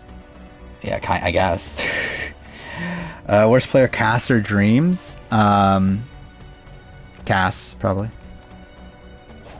Actually, I don't know. Like, I think Cass has more, like, potential than Dreams. I think I would rate Dreams' game higher, though, than Cass's.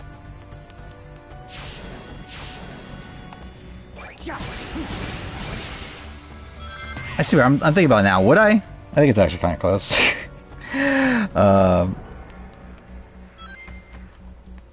You know, some who were LGBT allies and now homophobic.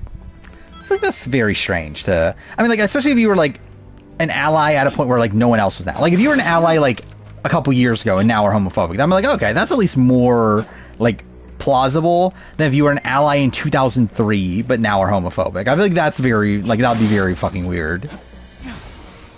Wait, what am I meant to do here? Oh, it's this stuff. Wait, that not hit? Out of my way. There we go. Yeah, they both are not great.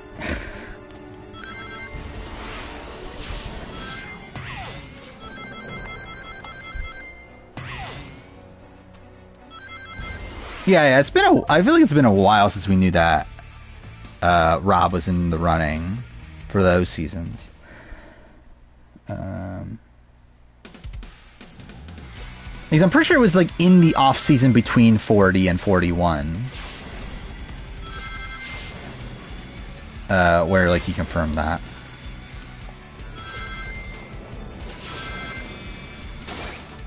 Oh, pfft, of course I fucked that up. Want Georgia on the challenge again? Yeah. I believe she said that she has like no. Imagine her on a rival season with Bear. Like that would like old school MTU would definitely have done that, right? Like they again they wouldn't give a shit about Bear's like stuff, and then they would like recast him with Georgia.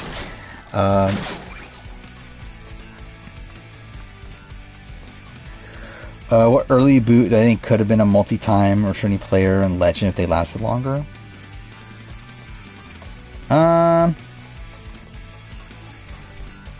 I don't know if any of those are people that I would like consider, to be honest. Any of those three.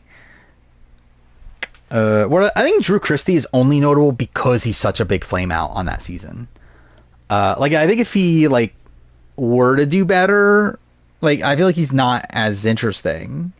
Like if he makes it further on that season, then like he's just kind of like a guy that made it like far. Stephanie Valencia also is like, I don't know, like I guess I think she has the most potential of the three. Like Mari Takahashi, like I just don't think ever was gonna be that good, to be honest. Yeah, it's like I never really would have had faith in Mari Takahashi. Again, she seemed like a pretty like passive player. Yeah, Rob did say it again. Yeah, I believe in the Mike Bloom podcast. Who wins Kage-on if Cass did not flip the merge? I think likely Spencer or Sarah.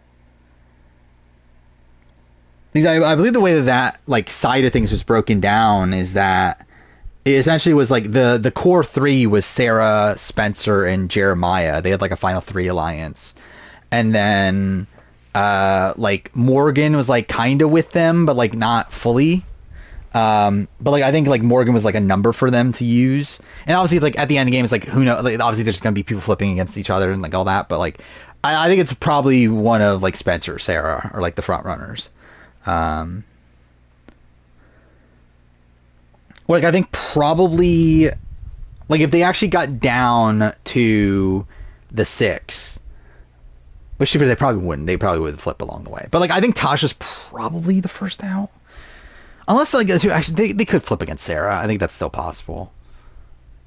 Like I think it depends. Like is Spencer going to be more loyal to Sarah or Tasha? Which like I think he implied postseason that he would have been more loyal to Sarah, but at that point, how could Cass have won Kage-on? It would have been very difficult. I don't think there really is a way. Like I think it literally would I think like her flipping at the merge like doomed her. But like, even if she sticks with her original group, it's like. The path, like she maintains win equity to a degree, but like her path there is like near like impossible. Like if she got the final 2 of Morgan, she probably wins in that world, but also how is she getting there? Like she would probably need to win some endgame comps and just be a different person that wasn't disliked by certain people. How they edit the Varner Game Changers episode if Zeke didn't want to show it. Don't know. The question is, would they've actually done, like, not aired it? Well, obviously they say that they wouldn't have, but, like, would they actually not have? Oh. Okay, well, I misunderstood how that worked. Well, Cass is wrong, though. Where like literally every single person on that season has said that she would have lost.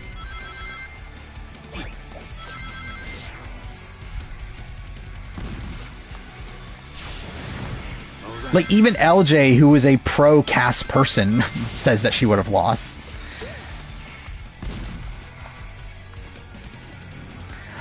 I think Will Wall did what? Oh, no, her from Smosh? Yeah. Okay, what the fuck was that? Give me all the negatives about Kim's game. I think she gets a very lucky swap. Is something to mention. Then also, I think she, like, doesn't bother relating to Leaf. That, and also she cheated during the Troyzan boot round. Or not, the J boot round, I mean. I think those are, like, the three things that come to my mind. Well, I guess also, like, the fact that she goes against the bigger jury threats at the end. When she didn't have to, but also I think that was purposeful. Oh, I have to... Okay. Because, like, I think she knew she was going to win anyway. Out of my way.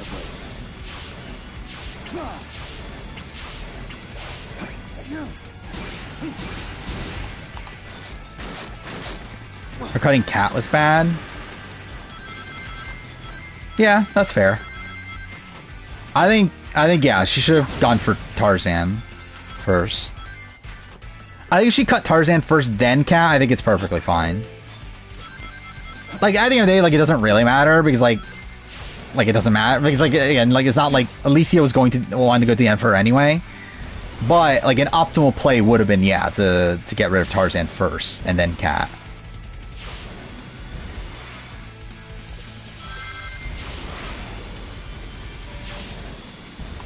I mean, Cat is a big jury threat, though. Okay, cool. Like, I think Cat is, like, the only person that Kim could have lost against. So, like, you definitely need to get rid of Cat. And, like, the thing is, like, everybody's a loyal ally to Kim. Like, everyone in that all-women's alliance wanted to go to the end of Kim.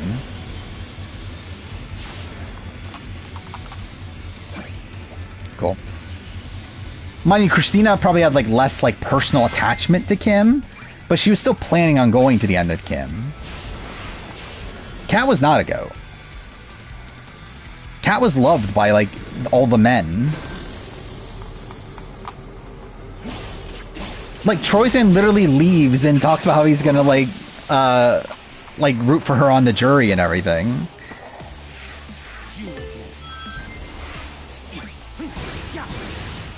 Like, I do think against Kim, it's like, I think Kim probably still wins. But, like, she definitely gets votes.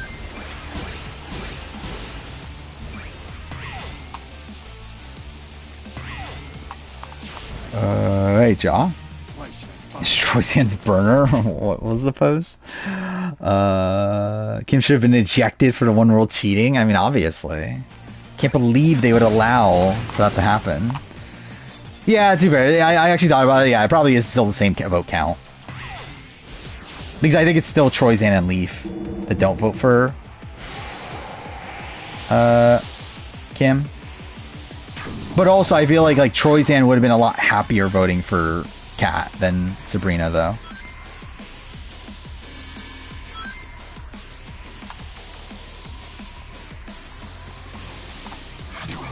I mean, like, King Yermi. I can't believe they cast King Yermi.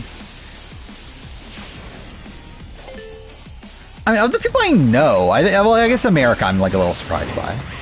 But, like, everyone else, like, Blue, D, Sydney, it's like, all those people are kind of expected.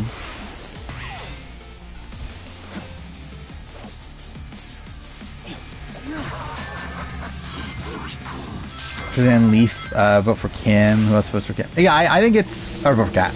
I think there's a chance of, like, Alicia if she's bitter enough, but, like, I don't think she was, right?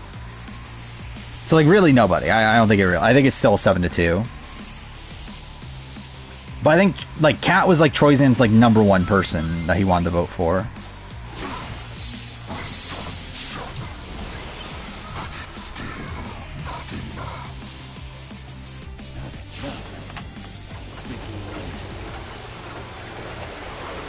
Jeremy was a good character. Nah, he was fine.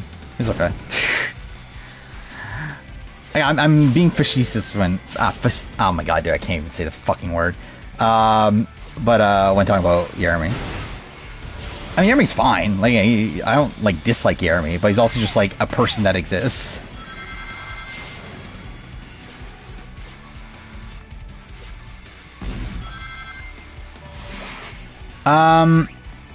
I don't think Troyzan was ever voting for Kim.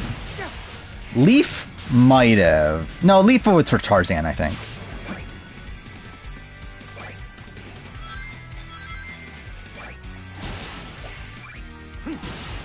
But yeah, I think Troyzan probably votes Tarzan in that spot, right? Oh. Why I like Nicole Z? Who said I like Nicole Z? I don't like Nicole Z at all as a person. I think she seems like a terrible person. But like in terms of like her on the show, I think she's at least like brings like some drama.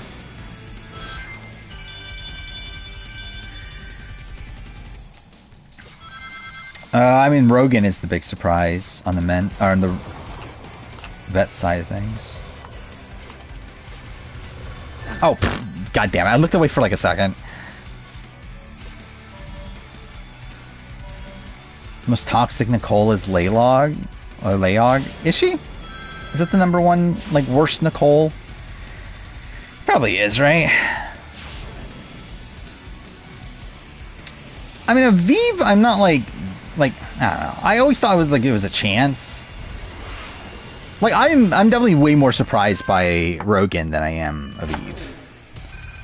But I not expected Aviv to actually make the cut. But like I think like when I saw her there, I was like, okay, yeah, I guess. I don't want her there, and I think it's like why the fuck is she here? But like it's not the most shocking thing that she is there. Shocked Derek K accepted? I'm not. With Derek K, I believe like the case is always that they didn't want him, not that he didn't want. Like he always wanted to be on the mainline show. They just never cast him. Yeah, Aviv was supposedly the alternate. Which makes sense, because why the fuck is Aviv there? But even then, like, why is Aviv the alternate? Like, why is she even, like, in that spot?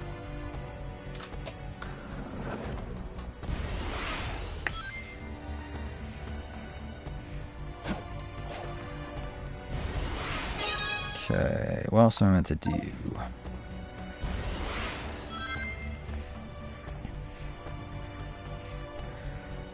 Actually, this is kind of like Sonic Frontiers-y, isn't it?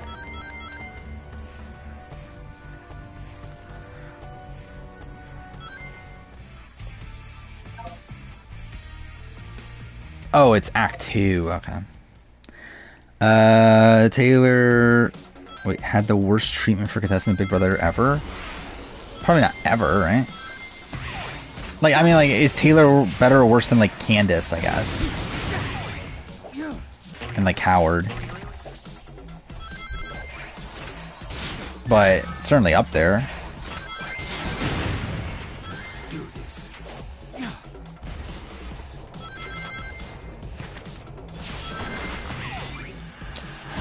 I mean, the thing about Taylor's, I feel like a lot of it was like kind of behind her back, right?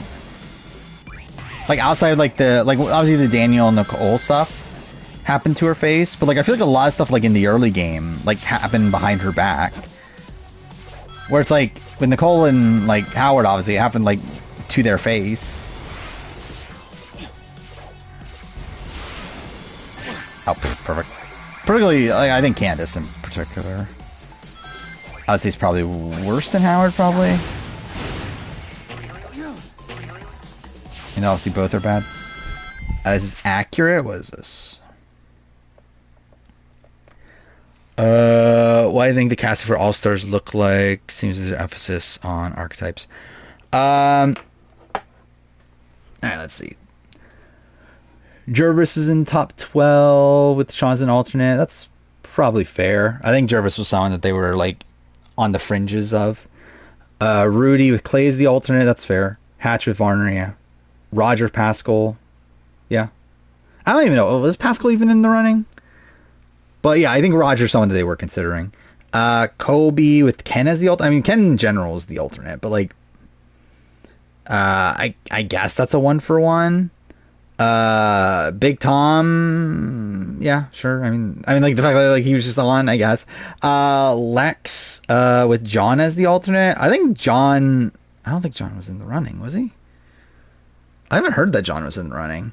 But even if he was, I think he would be the alternate for, like, I think he would be the consideration for Hatch more than Lex. Ethan with Hunter as the alternate. I don't think I think Hunter would have been the Colby, right? Like, I think Hunter and Ethan are different. But then Brian declined, so Boss Rob was on. That's completely false. Yeah, Brian was never going to be on. I think Boss Rob was always like a person that they wanted back. Sesternino with Greg as the alternate or whatever. I mean, I don't think, yeah, I don't personally think so. I don't think Greg was really in the running for All Stars at all. Then Rupert was Scoopin as the alternate. Really, Scoopin and Lex probably is more comparable. Where again, I think Rupert was always going to be on at the point where like they decide that we need one person per season, which seemed to happen relatively late into the process based on what we've heard. But yeah, I think it's like once that happened, I think Rupert was like always the pick. And then Fair Play, Fair Play was never on. It says Fair Play is this like decline. Like that's not true at all. Like Fair Play wanted to be on. They didn't want him at that point because they didn't know what the reaction would be to the dead grandma situation. So, and also like at that point that like it's filming started like in the pre-merge. So like really no one gave a shit about Fair Play at that point. So they were like, well, we're not going to put Fair Play on. Sandra declined, which, oh yeah, that is on the list on the women's side. But that was because she was sick still from filming. But yeah, then Colleen, top pick with Jen as the alternate. That's fair, yeah. Sue with Helen as an alternate. I don't know if Sue is the... Like, I think Sue... I think Kathy... Like, I think Helen would have been the alternate for Kathy more than Sue. Anyway. Alicia with Tammy as the alternate. I don't think Tammy was that high on their boards. And also, I don't think Tammy would have replaced Alicia when Alicia's needed for diversity. Jerry with no alternate, sure. Elizabeth with Ambrose the alternate, that's fair. Tina T-Bird as the alternate, that's fair. Kelly got cut for Sheehan, that is true from what we've heard. Because supposedly that was like a last second change. Then yeah, Kathy. With Gretchen as the alternate, again, maybe. I don't know. Then, yeah, Vesepia, I don't think was ever in true consideration, but I believe Vesepia turned down because she was pregnant at the time, right? I think that's the story. That she was called, but then she turned down. Even if she said yes, I don't think she makes it on anyway. Then what? Heidi in the running. I don't think Heidi was ever going to be on either. But yeah, Heidi did decline, though. If anything, I think Heidi would have probably been like the alternate for Jenna. I think it's probably what would have happened. But yeah, then Nalia's listed as an alternate, which, yeah. When Beast Game comes out in 30 minutes where I react to the coin flip on stream. Oh yeah, does it come out at 3 o'clock? I guess I have to. In the greatest moment in Beast Game's history. Yeah, if Sandra wasn't sick, do we get a 2-time winner? Probably not. I mean, she's probably just like first boot, isn't she? City first appeal 41. Now she's been on 241s. Thank God. Yeah. Yeah, I think people like really like, I don't know. I don't think people understand like how like Bostrop wasn't like a last pick sort of situation. Where it's not like they like only cast Boss Rob because like other people were saying no or something. Like they never like wanted Boss Rob. They legitimately loved Boss Rob and really wanted him back. Now, yeah, was he like the least locky of the men? Probably, but that's just because like all the other men were like massive locks. Like outside, like I think like Big Tom's someone that potentially could have been cut along the way had it not been for the Africa situation. But even then, I think Big Tom probably still makes it anyway. But I think there's a shot Big Tom would be like replaced with Rupert. Like once Rupert got added to the cast, had it not been for the Africa situation with the Final Four.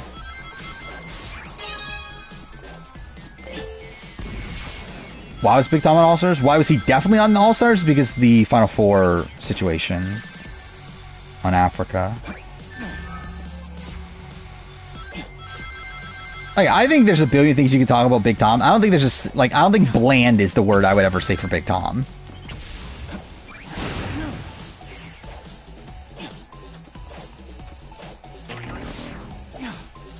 Yeah, the thing about Lex and Big Tom is that supposedly they were told that. So yeah, if you don't know the story, Final Four of Africa during the immunity challenge, it was. Why am I blanking on the name? Is that Fallen Comrades? Anyway, it's the challenge where you have to answer questions about the eliminated players, and they wrote one of the questions wrong. Right? The question was like, which player like doesn't have piercings or whatever, and like it turned and like. The answer was like Kelly Goldsmith, but like also they didn't realize that Lindsay was also a potential answer, which is what Lex answered, and because that he like didn't get to a tiebreaker in the challenge, where if he won that challenge, Kim Johnson goes home, and then again, who knows what happens at the end. So because of that, they ended up. Oh, was it tattoo? Yeah, it was tattoo, not piercing. But yeah, because of that situation. Cool, I hit the wrong button again. They gave Lex and Big Tom second place money instead of third and fourth place money, but then also supposedly told them if we do an all-star season, we'll give you a slot. Which is supposedly why Big Tom was there. Where again, I think like Lex would have been on no matter what. Big Tom I think would have been on the edge. But like, I still think Big Tom probably makes it anyway.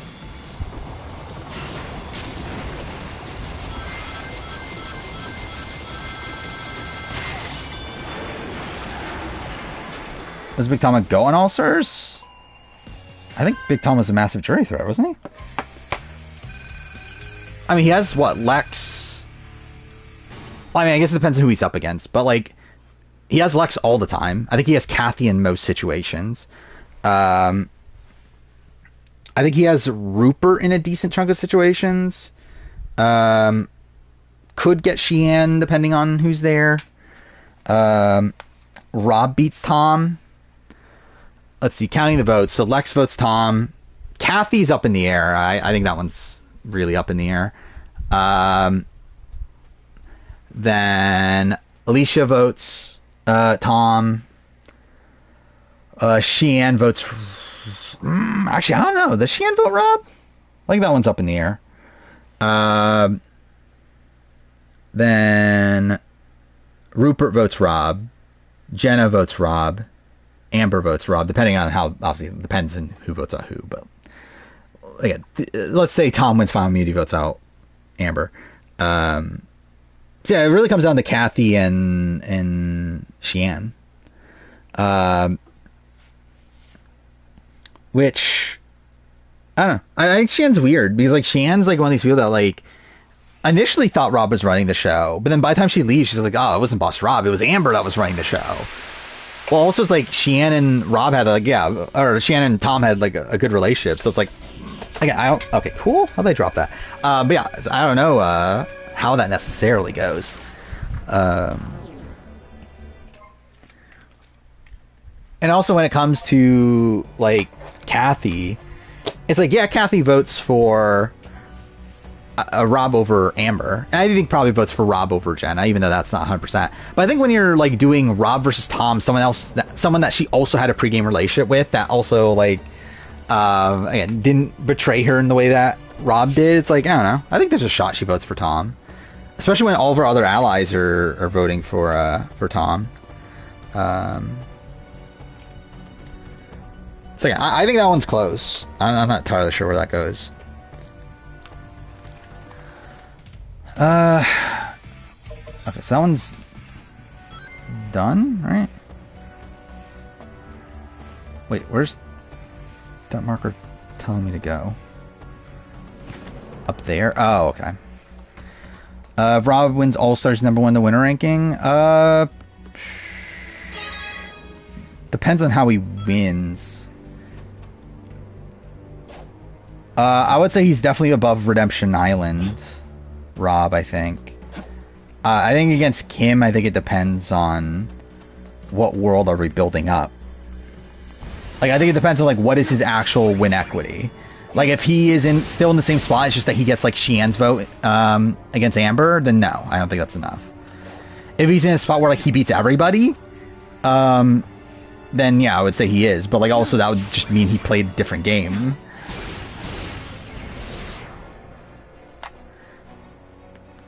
Yeah, like, if it's just Xian votes for him, I don't think that's enough. I think he's probably still number 2.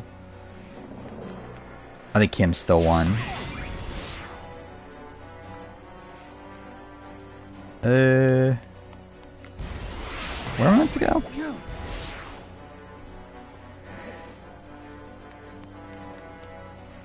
That's where I'm supposed to go, right? Did Krista ever get called back? Not from what I've heard.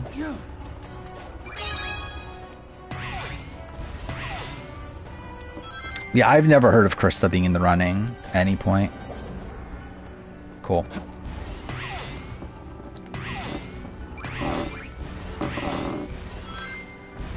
Amazon top 15 season? Sure. Yeah, most people do like Amazon. Like, most people would say it's a top 15 season. I wouldn't, though.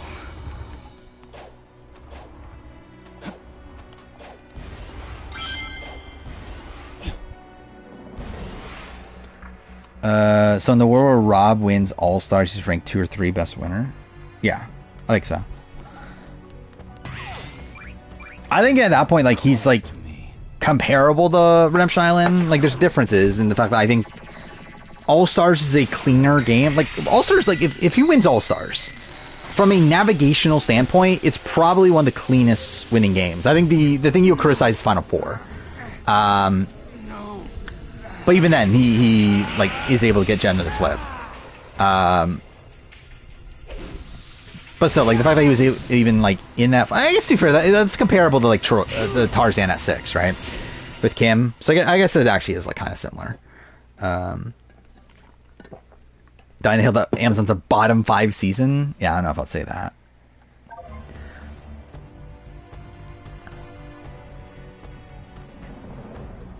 Like HHH. I mean, I didn't even have HHH that high on my ranking last time, did I? What did I even have? I think I had it like, I don't know, like 23 or something. It wasn't even that high. It was higher than Amazon, I believe, but like... I thought you were going to call me out for like seasons I like. I feel like that's not the one I would have called out. Let's see. I had 24. Get more than post-merge. We do. Where do I have Amazon? I had Amazon at 30. So yeah, I was higher than that. I feel like you shouldn't like criticize like Nicaragua or something, or like Nicaragua, Guatemala. What else do I have in that range? Worlds Apart, Samoa. Was Ben Obvious Edgic? No, he wasn't actually. I thought it was Devin the entire time, which is funny because I think in retrospect, I think it probably, yeah, I don't think I would have had that assessment rewatching it. But at the time, yeah, Ben was not like the clear front runner. I think by the end he was number 1 in those last couple episodes. But like again, Ben was like in this spot where like that season was edited in a way where the merge content for Ben was like very negative, and that threw people off. Because that was a point where like people did not fully grasp that yet, that was like a thing that the editors were willing to do at that point in Survivor, is like give the winners like negativity at points, where like that was something with like Adam. Like Adam in retrospect has like a fairly obvious like winner edit, I feel like in Generation X. But at the time it was like very like abnormal, because like Adam gets so much negativity at the merge. So, like, people were like, there's no way. Like, there's no fucking way Adam's winning this season after being shown, I guess, it's kind of an idiot at the merge. Whereas, like, Ben kind of had that similar thing the next season. Just, like, people predicted a bit more, which is why I think, like, he was a bit higher in people's boards by the time the end game. But, like, Adam's one that, like, even coming into the finale, people were, like, completely out on Adam. Because they're like, again, they wouldn't have dunked him so hard at the merge if he was going to go on the win. But yeah, by the time like with Ben, I think like final 6 episode and that sort of thing, I think by then people were like higher on Ben. I was still in the Devin ballpark though because I was wrong. Let's see, HHH, check.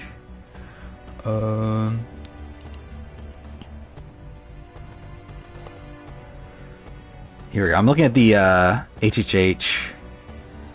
Oh, even then actually, they had like the Reddit had Ben third.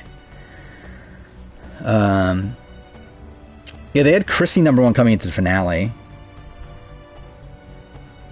and then they had like Devin was number 1, like what, after the Lauren boot. HHH was not spoiled at all. I don't believe. I don't think there was like a single ounce of spoilers for HHH.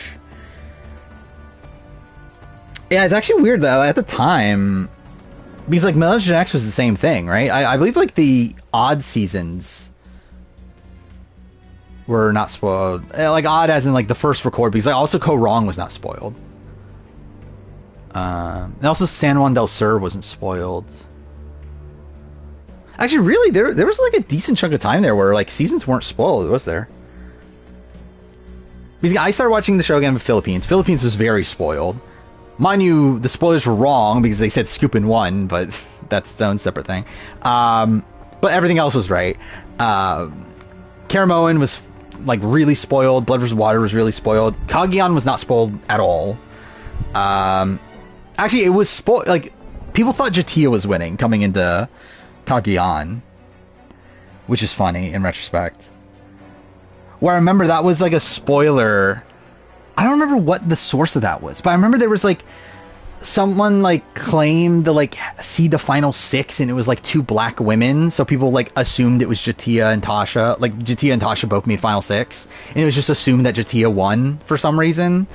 And also it was, I remember this too, that there was like people thought there was a white tribe on Kageon pre-season. Like they thought that there was like a white like tribe color, not obviously white people's tribe. I do want to do that. I do want to do History of Survivor spoilers. Yeah. People thought Tony was an early boot. Like people thought Tony, Cass, and Spencer were early boots because they were fighting on Twitter before the season even started.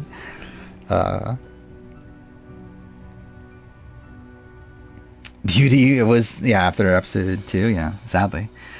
While I live in a world where Jatia wins Kageon. Yeah, and goes on the Winners at War. Wins Winners at War, too. But yeah, then, like, what? San Juan del Sur was not spoiled at all. Here, Worlds Apart would not have been spoiled if it was not for Jeff. Like, literally, I don't think there's a single ounce of spoilers outside of Jeff. Then... was it? Obviously, Cambodia was spoiled, but that's just the way it is with fraternity seasons. Like the only difference was the Steven vote off. Actually, wasn't Keith and Kimmy switched? I feel like that's something that like lingers in my head too. I feel like Keith and Kimmy were switched, but I might be wrong on that. But yeah, then Ko Wrong was not spoiled outside of the Ponderosa image that was like in the Ponderosa video. Because like, in the Ponderosa video for Cambodia, there was like a shot of the legs of the jury members of Ko Wrong. But outside of that, there were no like proper spoilers for Ko Wrong. Outside the fact, well, we knew people got mad. Well, I guess that was confirmed by them. Like Mark Burnett, I believe, spoiled that in a random interview. That like they're like the most medevacs ever coming into Ko Wrong, and that was like before like even like Cambodia finish. Like that was like way before. What Jeff was talking about Dan Foley as one of the most likable winners. Imagine he was talking about Dan Foley. But yeah, the Military X not spoiled at all. I don't think there's a single spoiler there. I mean, like obviously we knew like Michaela and Zeke came back for Game Changers, but like we didn't know their placements on Military X. Yeah, Game Changers super spoiled. I think we knew literally everything. HHH, no spoilers at all. Yeah, I don't think a single ounce of spoilers. Ghost Island, I feel like wasn't spoiled, but we knew about the tie, if I remember right. Premium did a video on Survivor spoiling the show themselves. I wonder if we talked about that. Because there definitely are, like, a good chunk of them. But I'm trying to remember, did Ghost Island, did we know it was Dominic and Wendell? I don't think we did, right? I think we just knew there was a tie at Final Tribal. But I don't think we knew, like, the boot order or, like, who the people that were tied were. But yeah, I'm trying to remember. Like, I really don't think it was that spoiled. Sherry Ash for Challenge 41? Why not? Dave vs. Goliath was spoiled, like, halfway through. Where initially it wasn't, and I believe, like, halfway through a list came out that turned out to be right. That was, like, Nick winning. And also there was the weird spoiler, like, that didn't come out until, like, a week before the finale or whatever, that, like, Mike White snuck in, like, weed from his, loved one, like, brought in weed and, like, gave him weed, and that disqualified Mike White. That Mike White actually won Dave vs. Goliath, but they disqualified him because of that and gave the win to Nick or whatever, which, what the fuck is that? But yeah, I remember that was a rumor that was going around. Then Edge of Extinction was not spoiled outside of the fact that Chris accidentally posted a picture of him with the merge buff on. That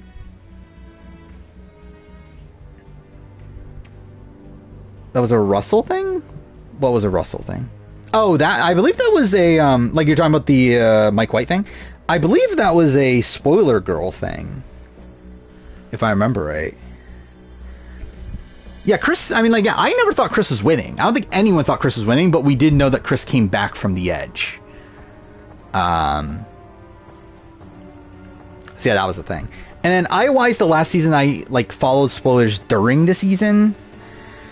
Which, if I remember right, I think that was another one of these that, like, there was a spoiler by, like, midway through, right? I think, like, halfway through the season, I think, like, an accurate boot list came out.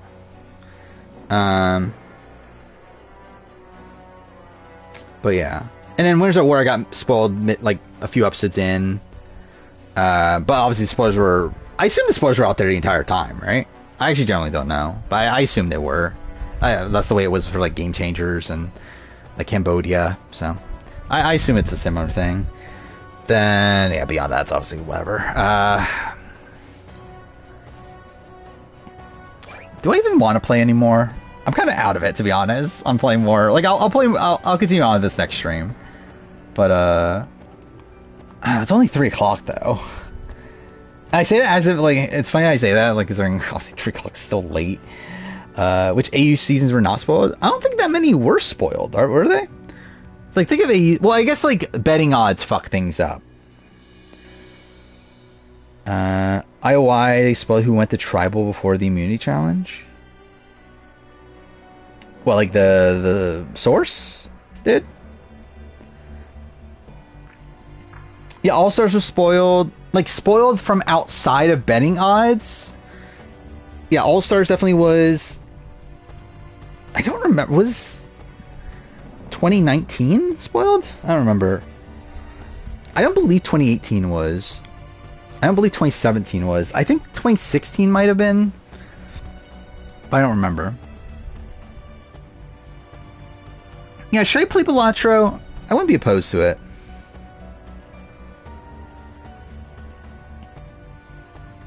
The commercial. Oh, I do remember that now. Nervius left Ponderosa early. Yeah, oh yeah, I guess that's... Well, I mean, yeah. I kind of skipped over that because, like, Cambodia just in general was, like, really spoiled. But yeah, like, Vitas left Ponderosa early, opened up his yoga class, like, immediately after he came back. So, like, everyone knew that he was essentially, like, one of the first few boots. I think the did not finish section would be quite long. I mean, yeah, I plan on finishing this. I will finish this. I just don't feel like playing it now. Like, I'll play this again next stream, and finish it. Like, it's not long from what I understand. Like, I would assume I'll be able to beat it next stream. Let's see.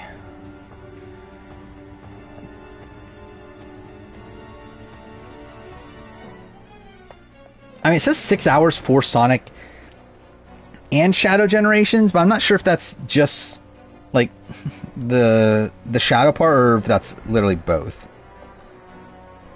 But I don't believe this is supposed to be that long of a game.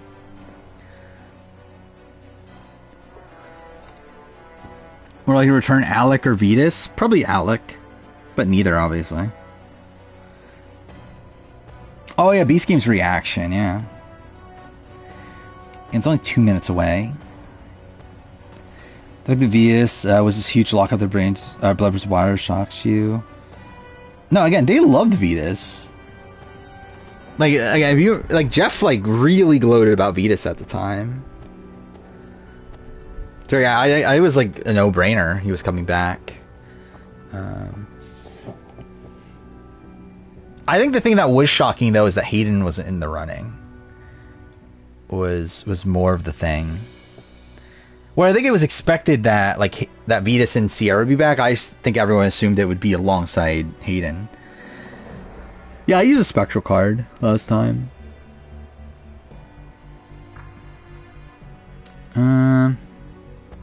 Should I switch to Balatro? I might, actually. I don't know, though. I'll be honest, I'm a bit tired.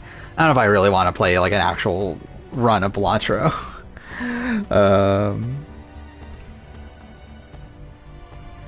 I thought I wanted John Cody return. Now it's been too long. Yeah. Yeah, John Cody was in the running for a while. But yeah, I think they're, like, obviously kind of out on that. Was there a rumor that Hayden was dropped because he won Big Brother? I think people, like, were talking about that. I don't think that's actually what happened, though. I mean, Hayden, I forgot, what was the story? I know he definitely turned down Game Changers. I don't remember what his story was with Second Chance. If he claimed he turned that down or what. But the sense, like, the way that Hayden talked about it on the Sharon Tharp interview was, like, as if, like, he didn't really have much of an interest in playing Survivor again. Though he did want to play Big Brother again. Play Little Kitty Big City. I mean, I think I still have it installed. But I have the stream from Xbox, though. Yeah, I need to learn to speedrun for Little Kitty Big City. Actually, when's the next time I'm going to play from a stream from Xbox? I think it's when I play AC2, I think. Unless there's like a 2024 game I need to play. Which I don't remember. But yeah, like back when like Cambodia was happening, I think like everyone from the like recent seasons outside of Kelly Wentworth were like people that you kind of expected. Like obviously Kelly Wentworth was like a bizarre, like it wasn't like Kelly Wentworth was like very prominent online community. Definitely made a name for herself there. I think the more shocking thing was that production brought her back. Yeah, that's the thing. Lost Records coming to PlayStation. I bought a physical copy though, which my plan either way is not to play it until both episodes are out. Which, by the way, I noticed that too with the the Beast. Yeah, I'll watch the Beast Games thing. But I noticed that on the State of Play they said that episode 2 is coming out in April. Like it's slated for March. So did it get delayed? Like they just out of the blue get delayed and they just like didn't bother like saying anything? I don't know. Do a Survivor season tournament bracket, have one matchup per stream so we can find the best season. I guess I could do that. Take forever though.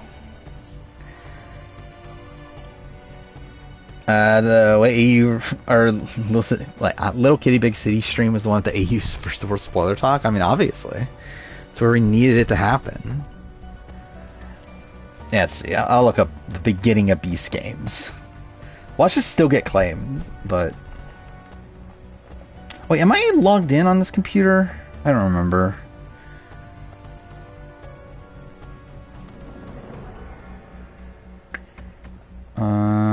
Am I? No, I'm not. God damn it.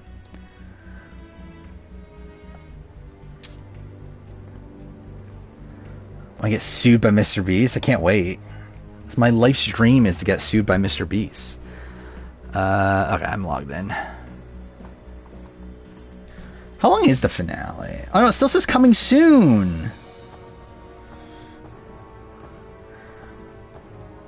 Oh, it's not there yet.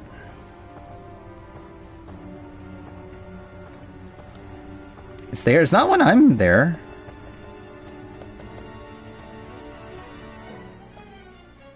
Let's see. Let's get to this other page. Oh, it's here on this page. Why is it not on the other page? Either way. Alright, let's see.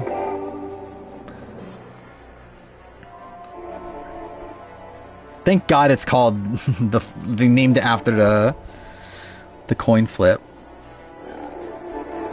Oh my God, doing slow-mo. Thank God.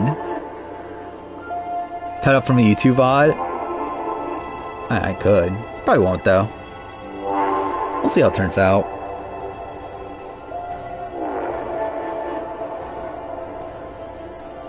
Dondi's shaking so hard right now. Yeah, I think they're so worried. 6 players remain! Thank God. Yeah, see, this would be much better if I had an actual proper setup. Mind you, if I had an actual proper setup, this would definitely be taken down.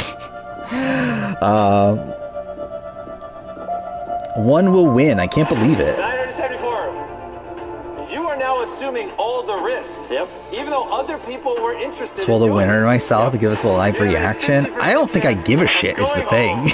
Or a 50% chance of adding $5 million to the prize pool. Yep. Oh my gosh. Genuinely, I have no memory of these other people that are in the running outside of Jeff, that's his name, right? And then Gage, I want to say I'm so proud of you. wrestler woman. I also forgot her name now. What's her name? It's like Tamara or something, I know right? it's gonna be okay. Or Tam? No. What's her name? This is yours, big dog? You've been working for this forever. This is your time. I see it. Twana, yeah. I knew sort of a T. $10 million coin flip. Okay. When the winner's nobody, I think that'd be funny. Oh my God, he's gonna flip the coin! All right. Oh my God, slow-mo! Okay, that looks so fake. What the fuck is that? Over 1 year ago, Beast Games. Does Beast Games even have characters outside Mr. Beast and his crew? I mean, it does now. In its purest form, its existence. I do think they did a better job characterization, like, after, like, episode, like, 6 or something. 1,000 different But it was rough before for that. the same thing. Okay, he's just fucking doing a fucking season recap. I don't fucking care. Every player, whether they wanted to or not, made choices. Choices of whether oh yeah, to Sifu's walk gone. away for personal Sifu, I believe, got eliminated in, like, episode 2. to elect their leaders. And choices of which of their friends deserve to stay. I mean, suppose Mr. Beast seems to be receptive to the criticism. Possibly billions of decisions made by these players is impossible. They range from Yeah, episode 6 is like 10, yeah. as who did you talk to? What did you I think it was say after you the talked to? island episode. What episode was the island episode? As big as what games you chose to play and how much money you chose to I think that's when they started to, like, around you. But one thing was Sifu, Sifu was shown, like, at one point in episode 1. I think that's pretty much it. are irreversible and unchangeable. Well, he's talking like God. I mean, you don't understand, you don't think that Mr. Beast is God? Close to the end, waiting at the mercy of yet another decision. Heads Dude, the fucking coin looks so bad. and tails is going the Beast Games grand prize to the never-before-seen in history $10 million. Probably enjoy Beast Games more than Squid Game. Really? I like Squid Game way better.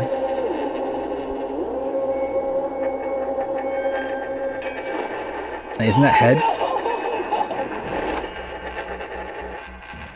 Oh my God, Dondi won! Oh no, is it tails? Oh, never mind. Okay, I thought it was the opposite. Well, there we go. Thank God. Thank God they're gonna win 10. Oh my God, I bet the Dondi producers are freaking out right now.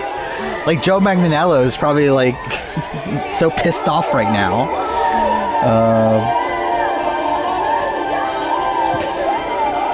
Good for them, I guess. I really don't care. Still don't quite believe what happened. Risking it all. A coin flip. Sounds I love, like, fucking Mr. Beast's fucking narration over this, too. just feeling lucky.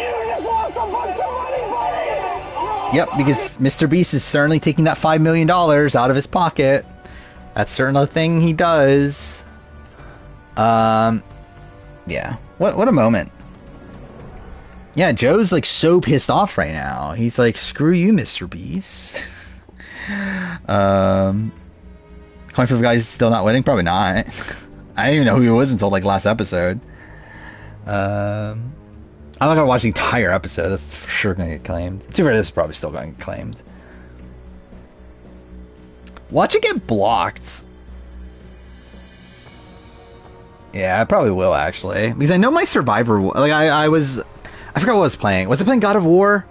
Like on my Let's Play channel, like I was playing God of War while watching Survivor episodes, and like it got blocked or whatever for just the audio of the Survivor episodes.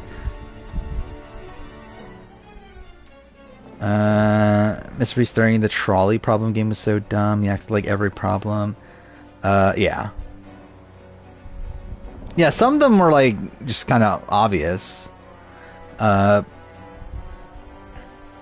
really, most of those decisions I think were pretty obvious, right? Jefferson introduced episode 8. I don't think he was, I think he was a little bit earlier than that, right? I just didn't give a shit about him. And to I still give a shit about him, but like I feel like I at least like know him a decent amount by now. Already said she'd like to see CK and Philip on Survivor. Philip I think could do well. CK would be a fucking mess, but would be fun. Yeah, I feel like Jeff was like hanging around Dino a lot, wasn't he? Because I feel like I remembered like seeing him.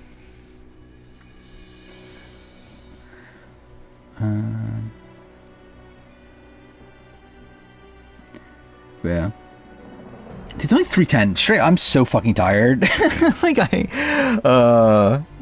like normally I would stream for another 50 minutes, but like,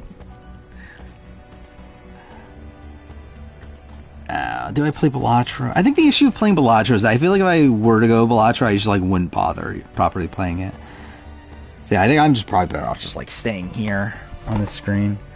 Like I would have Philip as the #1 contender still.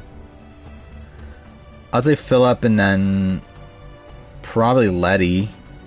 I think the issue with Letty is that like I feel like she was kind of irrelevant for like as in like it wasn't even on the show, but I guess like for like Jordan won last season, so I was like, who knows?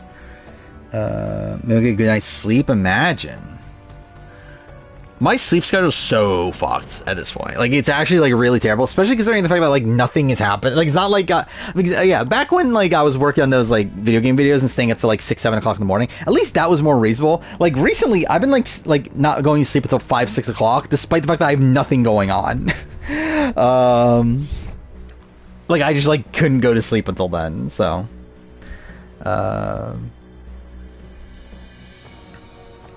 And like I like on days that I work, I pretty much like wake up like not like far away from when I have to go to work anyway, which has been annoying. How do I stay up so late? I mean, I just do.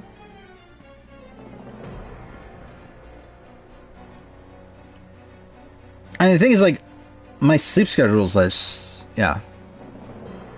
Like, essentially, like, like, my normal schedule, and, like, to be fair, my, like, the fact that I work, like, not standard hours also messes with that, too. But, like, just in general, it's, like, my schedule is essentially to take a normal person's schedule and then, like, probably add 4 to 5 hours to that, like, 4 or 5 hours later. Like, that's pretty much, like, my schedule. Just for myself on Beast Games to skip to the end of the episode. I mean, you want to spoil yourself on Beast Games? I don't know why you would want to do that to yourself. Watched Conclave the other night, slowly making it through the award girlies. I mean, heard Conclave's good. I really want to watch Anora, because I feel like I would love Anora. But I haven't gotten to it yet. And I don't even know if it's like... Is it on any streaming service yet? I assume not, right? But yeah, I do plan on watching Anora. I feel like Anora's like a type of movie that if I watched it back when I was like really into film, it would be like my movie of the year, like by far. Like $6 rental, that's not terrible. But like Anora's like the front runner to win at this point, right? He's been winning all the like all the other awards, like Critics' Choice and like Producers and Directors Guild. So I assume Anora's gonna win. You would think. Gonna watch the second Oscar-nominated Ghostface in history. What are we talking about? Transformers first time since War of the Worlds 1 where Tori and Devin aren't present. Well, that's good. Thank God. Actually, really, isn't it just really just Tori, right?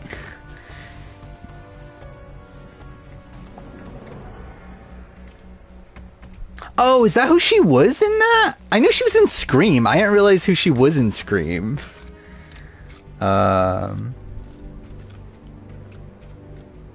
Yeah, I forgot. Yeah, she was the Ghostface, wasn't she? I generally forgot about that. Drinking the Brutalist, I'm gonna be so bored. I mean, it is a long movie. See, Brutalist, I have no interest in actually watching at this point. Again, if I was in the film the way I was back in the day, obviously I would watch it. At this current point, I don't think I would like it that much. Like, I think it'll be fine. Like, I'm sure it's like a well-made movie, but it's not like the type of movie that I care about anymore. And to be fair, I'm kind of spoiled on Nora. Like, I know what it's about, and I know like the themes of the story, and I know like kind of what ends up happening. But I wouldn't want to watch it. I did watch Everything Everywhere All at Once. It's okay. It was good. I didn't like it as much as I hoped I would. Where I came into it thinking it'd be like one of my favorite movies, and I came out of it being like, yeah, it was good. Like, I think I rated it, what, like a... What did I even rate it? Like a 3.5 maybe? Or something like that.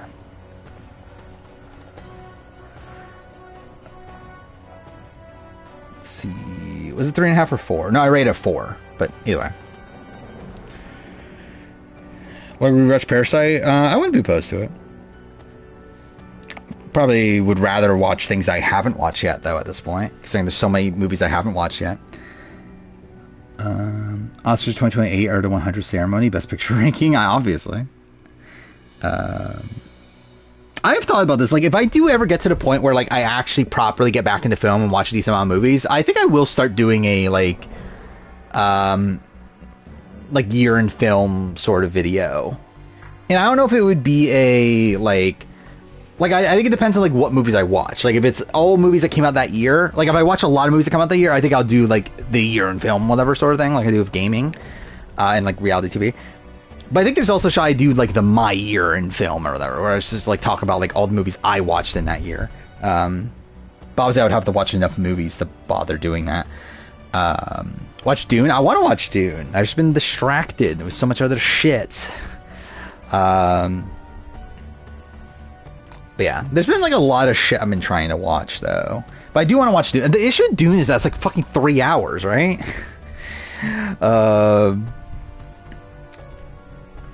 So, yeah, I don't know. I'll try to watch it, though. I don't know if I'll watch it between now and next stream, but, like, I don't know, within the next few months. I do want to get back. Like, I do want to try start watching more movies, though. Especially now that, like, I have, like, almost every streaming service right now. So, like, I'm kind of like, I have the opportunity to watch a lot of these movies. I just, like, haven't at this point. But, like, because I have what? I have Max, I have Peacock, I have Hulu,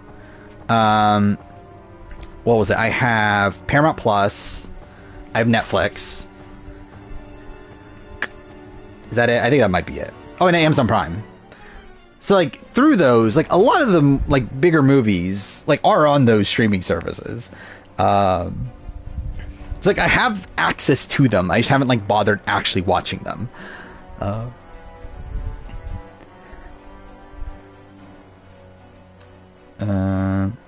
I need to watch Challengers. That's also a movie. Yeah, I don't even know what Complete Unknown's even about. I need to watch Substance, too. Ranking streaming services? I think my ranking's very, like, I don't know. Like, straight up, at this point, the only ones I actually use are Peacock and Paramount. Well, Amazon for, I guess, for fucking Beast Games. But I actually don't even use Amazon outside that. Like, I don't think I've watched... Well, I know I watched Yu-Gi-Oh! Dark Side Dimensions last year on it. But, like, outside that, I don't really even use Amazon Prime. Well, and Netflix I use here and there. Yeah, I heard like Challenge got snubbed for a lot, right? Did I watch World War II movies? Some. I actually don't hate Paramount Plus. I think Paramount Plus is fine. Like, Paramount Plus would actually be, like, towards the top of my ranking. Substance like Cronenberg-like movie? Yeah. Yeah, I know what The Substance is. I really want to watch it. I agree that, like, UI is pretty bad on Paramount. But, like, in terms of, like, the actual, like, the stuff it has, I think it's pretty decent. Yeah, what are we ranking? Are we ranking the catalog, or are we ranking just, like, the experience of using it? That being said, I actually fucking hate Peacock's UI at points, too. Disney Plus. Yeah, Disney Plus is actually the only one I don't have, I think, like, of the major ones. And I've never had it either. Mind you, the reason I have a lot of these is just because they come for free with other things I have. Like, with my phone, it comes with, like, Hulu and Netflix. Paramount I'm paying on my own. Peacock, I got a deal. What was it? I got a deal during Black Friday. It was like, what, $20 for a year? So I was like, why the fuck not? I know I'm getting it for traders anyway. So it's like, I got that. And then Max I get through DoorDash. Which, it's actually like the opposite at this point, where, like, I was gonna cancel. So I have, like, DoorDash, whatever fuck the subscription thing is there. I was actually gonna cancel it. But then I realized that it comes with Max. And also, like, DoorDash, the subscription for DoorDash is cheaper than what Max is. So it's like, why am I not, like, might as well just get DoorDash, which comes with Max, and pay less while also still getting DoorDash. So yeah, that's where I'm at with that. Remember how bad CBS All Access was? Yeah. I mean, at least it had BBOTT though. I remember Amelia Perez is really bad, but obviously I haven't watched it. Yeah, it is Max with ads. My Peacock's with ads too. But the things, I have extensions that you can just, like, skip through them. But yeah, I mean, I have Netflix with ads. I think the only one I have without ads is Paramount. Yeah, because my Amazon's also with ads, so yeah. Actually, I don't even remember my Hulu because I never fucking use it. I think my Hulu has ads too. Yeah, I think literally the only one I don't have is Paramount, and that's because I, like, paid for it. Which is funny too, because actually I could get Paramount without ads. Also, I think through my phone, right? One of the things I have also, like, I could get Paramount with ads for free, but I use Paramount too much for, like, all these reality shows and everything. That's like, I'm not gonna fucking bother. I'm just gonna rather pay the extra money. You still get ads in live streams? Yeah, that's kind of shit. Yeah, Peacock, again, like, I have extensions that you just like zoom through them. On desktop, at least. Like, obviously on mobile and stuff, I assume you actually have to watch them. And, like, probably if you stream it on TV, but, like, at least on desktop, which, like, I watch most things on desktop anyway, when it comes to, like, streaming service or stuff. Yeah, legitimately, I can't even think of the last time I watched something from a streaming service on my phone. Kenny does not look short. I remember Shannon was talking about how she was short. Did Shannon lie? Wait, she's taller than Ursula.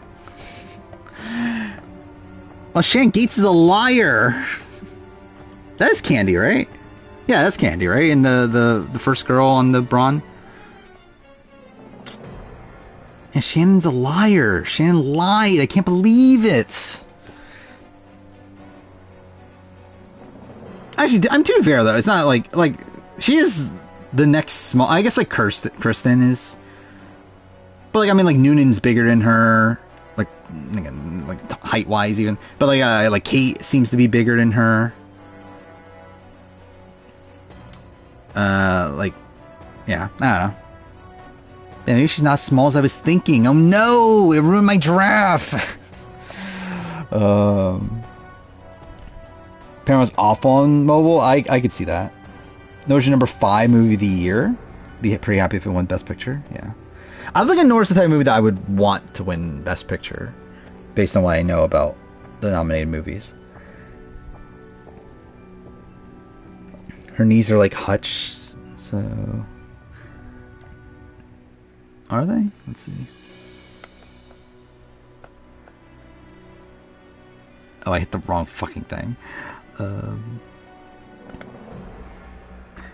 realistically, I don't think she's actually that tall, though, is she? Because, like, I think Nash is like hunched over, right? Like his neck wise. Like, I would guess she's probably like what, like 5'4", 5'5", maybe 5'5". Like, I would assume Ursula's like pretty short. I think Ursula's probably like 5'1", 5'2". Yeah, I think she's probably like 5'5"-ish. Will be eliminated. I mean, obviously 7th. You don't realize that that's been the stream title the entire time? That Will is going to be the 7th boot from Dondi. I live stream the Oscars. The problem is I work during the Oscars, at least during the start of it. And also, I don't think I've watched a single Oscar-nominated movie at this point. Like, literally the only 2 movies I've watched from the year are, from last year, what, A Quiet Place Day 1 and what was the other one? I watched 2 movies last week. What the fuck was the other one?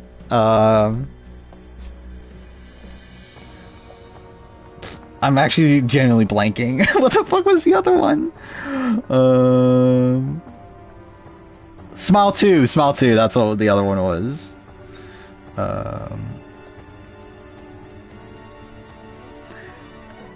Yeah, I work on weekends. The fact that Will lasted as long as Immune next episode is kind of insane. Yeah. But also it's because he's been immune pretty much the entire time.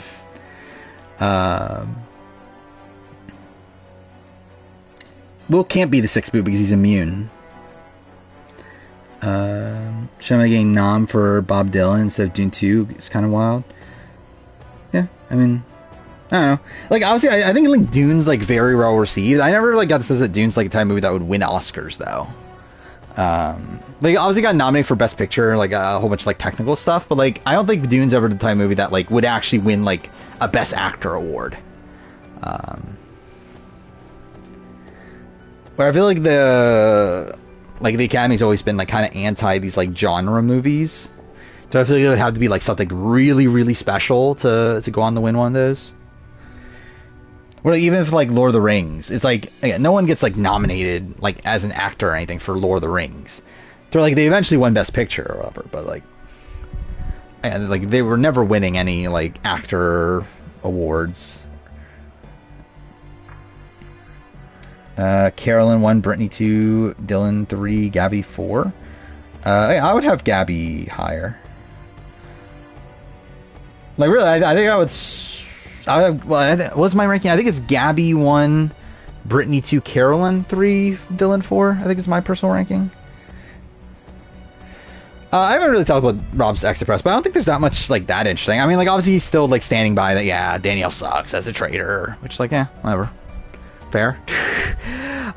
He did like mention this like moment of like supposedly like got cut out of the show that like Danielle put her name up like during that one challenge that were like they were like putting their names up for shields and stuff. That like Danielle put her own name up and then took it down for Dolores's, and that got edited out of the show. Which, yeah, it's pretty bad.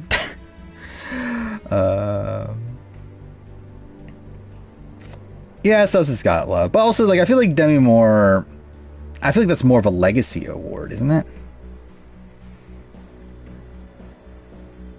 That she's like more so going to win because she's Demi Moore. Because I feel like that's what the Academy loves, is like these people that like hadn't won an Oscar before and haven't had like the greatest careers beforehand, but now they're finally doing something like really good when they're older. Like that happened with like Brendan Fraser, right? I think this is just a thing that the Academy likes doing.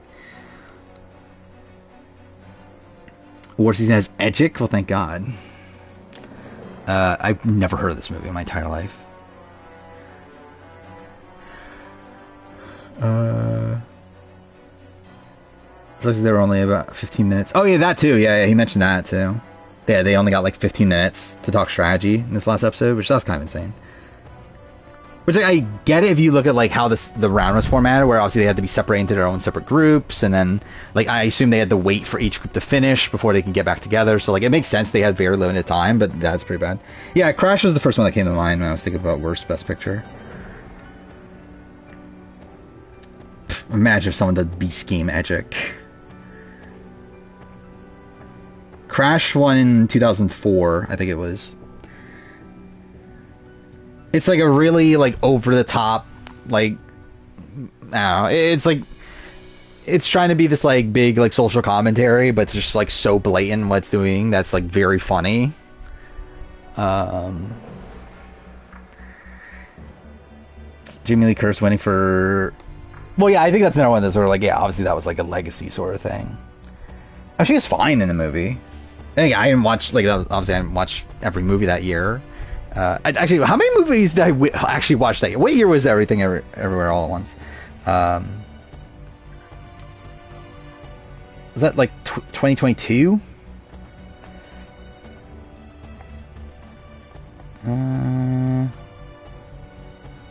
No.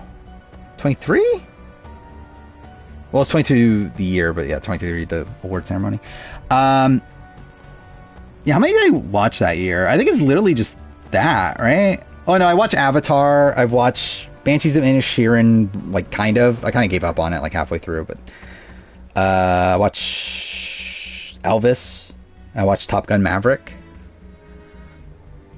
Wait, did I ever rate Elvis? By the way, this is something I noticed too. I never rated Unfrosted until recently. Like, I never rated IMDb, and I forgot about it, and then I noticed that it wasn't there, so I rated that, so thank God. Yeah, did I rate Elvis? I don't think I did. So I don't think I saw it when I... Yeah, I never did. Yeah, it's okay. I don't even know what I would rate it now. Like a 3 or 3.5? Let's do 3.5, sure. Or maybe 3? I don't know. I don't think you can rate something as 0, can you? I think you can only rate something half a star. Like, you just not rate something. But, like, you can't rate something legitimately as 0.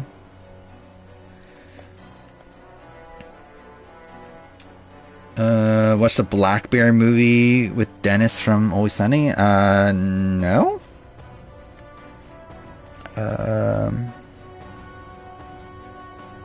Lowest rate film? Like, I mean, I have a lot that are half a star. Unfrosted's one of those. What else did I rate half a star? I think a lot, actually. Oh my god, dude. Fucking... genuinely, I hate Letterboxd. Like, I think Letterboxd is way worse than fucking Backlog. Yeah, I have a lot of movies I rate half a star. I think if you were to ask me what is the worst movie ever, I think my answer would be Dragon Ball Evolution. And, like, is it legitimately the worst movie ever made? Probably not, but it's definitely the most, like, annoyed I've ever been at a movie. Because I remember I watched that in theaters, and I was a massive Dragon Ball fan at the time. It's a fucking shit movie. Best Picture. I don't even remember. Like, what okay, let's look at my top movies. Like, what's one Best Picture that I was about to say La La Land, and I realized La La Land didn't win, and even then I wouldn't have said it anyway. But like, actually, genuinely, I don't remember what won Best Picture anymore. I have to look up list of Best Picture winners.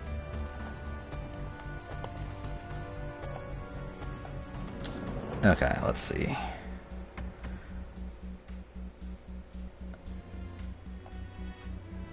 Alright. Oppenheimer's good. I don't think that's my answer, though. Ever All at Once? No, I think Oppenheimer's better. I never watched Coda. Never watched Nomadland. I think Oppenheimer's probably better than Parasite for me. Green Book, I never watched. I hear it's bad though. Shape of Water, I never watched. Actually, I forgot about that. I never watched Shape of Water. I generally forgot about that movie. I never watched Lady Bird too. I forgot about that too. I trying to look at that. I never watched A Star Is Born either, even though I fucking own it on Blu-ray, don't I? I forgot about. I even bought A Star Is Born on Blu-ray, and I just never watched it. I never watched it Once Upon a Time in Hollywood. I also own that on Blu-ray. I never watched Jojo Rabbit. I want to watch that too. I'm just looking at the other like nominees. I never watched Minari. I want to watch Minari at some point. Licorice Pizza, I feel like is a movie I would like. I never watched that.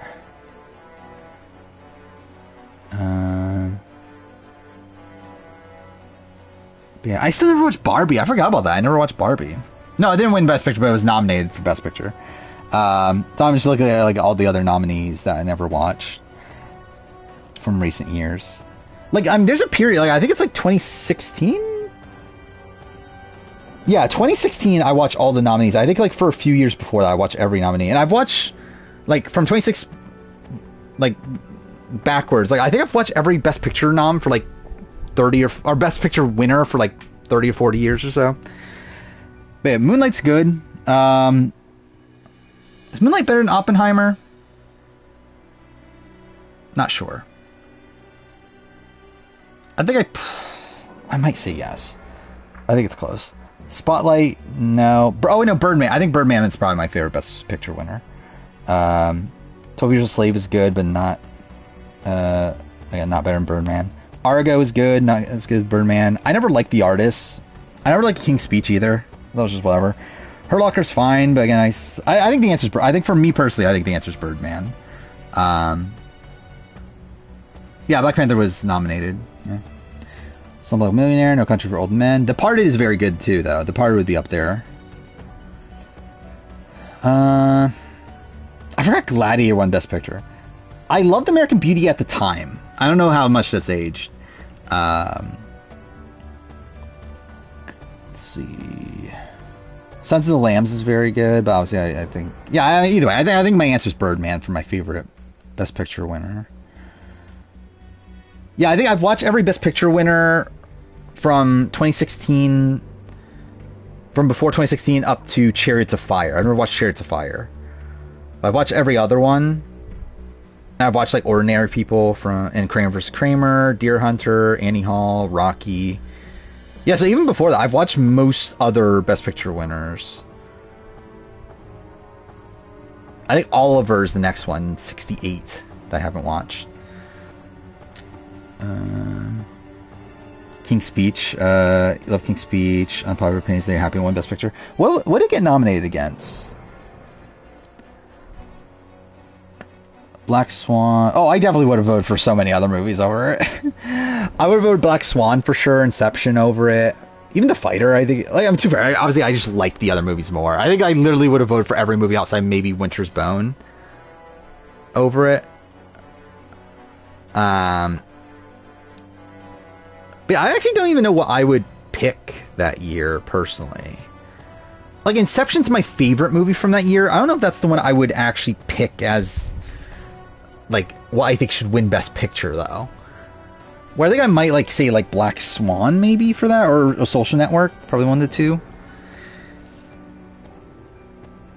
They hate Justin Chatwin. I did at the time. I actually don't like. I know he was in a movie that I did like at the time.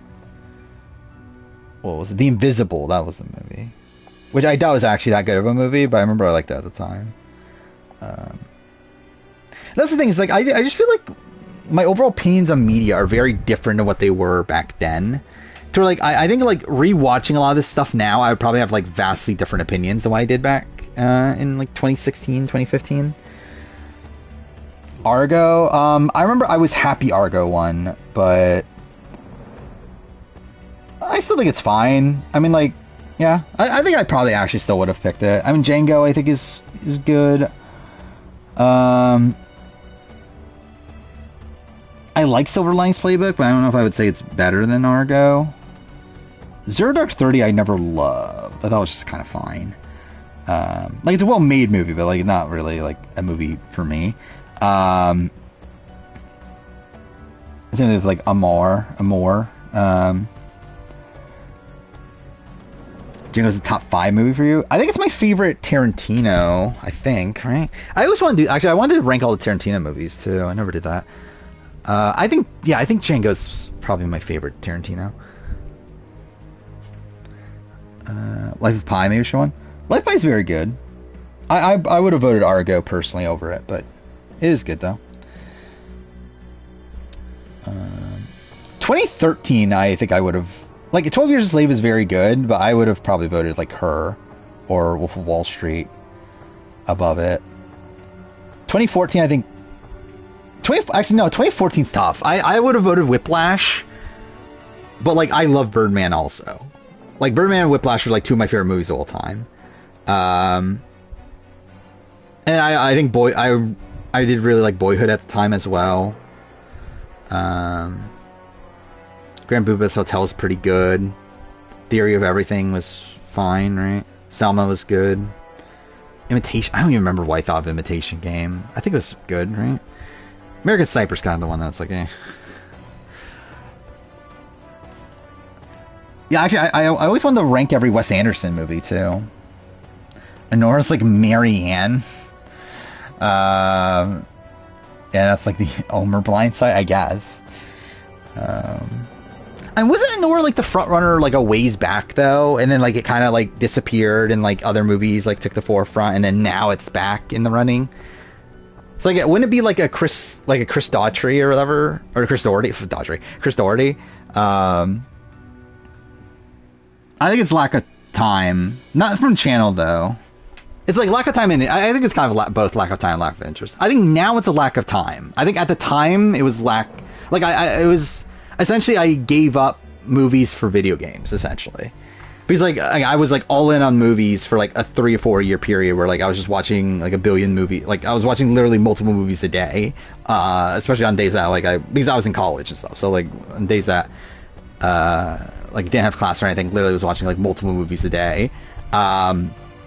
Like that's why I have like thousands of movies watched. And then after 2016, it was like, well, it actually was Assassin's Creed Origins, the greatest game ever. Well, at the time, Assassin's Creed Empire.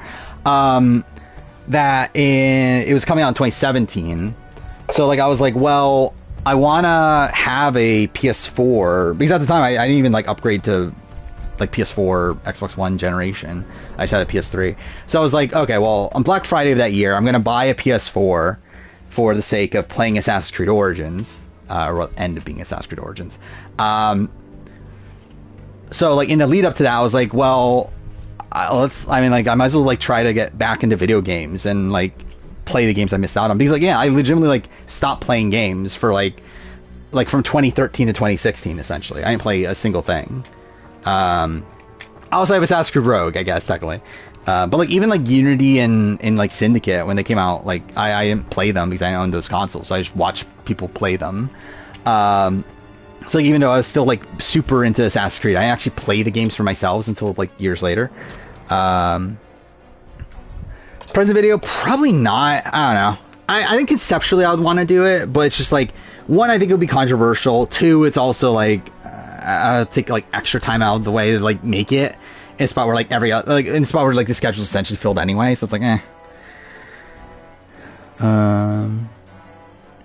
Nora was the original frontrunner and it kind of died. Yeah, that's why I remembered of it, because I remember like I knew of Nora way back because I was like, everyone was talking about how like it's gonna win Best Picture, and yeah, like I think it like kind of got overshadowed by like The Brutalist and like Emilia Perez and like stuff like that, and then now it's won these like awards at the last second. It's like, oh, I guess now it's gonna win again. But yeah, essentially it was more so like, yeah, I just got back into video games that just took up more of the time. Plus, I think when it comes to film, also at the time that like I essentially watched most major movies that I wanted to watch. Where like, and to be fair, now my opinions on my opinions on them would be very different. To where like I would have to rewatch these. To where like I'm sure I would have more nuanced opinions on these movies if I were to rewatch them now. Especially a lot of these movies that like I kind of like gave up on midway through that are supposed to be these like really great movies from back in the day. But yeah, like I tried like I essentially at least tried almost every major movie, like pre 2016. And I still like watch movies here and there beyond that. I think it was like 2019. Like essentially, I think it was when I started the channel. Yeah, I guess that would make sense. Yeah, it was when I started the channel where like I dropped out of movies, where I just straight up just stopped watching. But like up to that point, I was still watching things here and there, but just not like on the like obsessive like way that I was doing it before that. Oh, you won the Palme d'Or. Yeah, I forgot about that. Scarlett Johansson was snubbed for her. I think it's a good performance. I don't know if it's like one that I would have expected to be nominated though. I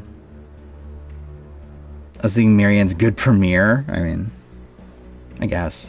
I never really thought Marianne would have been like the front runner to win though after the premiere. Oh, the Brutalist isn't gonna win if it's using AI images. Yeah. Is the Emilia Perez controversy the Drea Omer incident? I guess. Exactly. Emilia Perez is the Drea. I guess what's her name? The actress that like got in trouble for the tweet stuff. I guess that's the Drea of the Oscar season.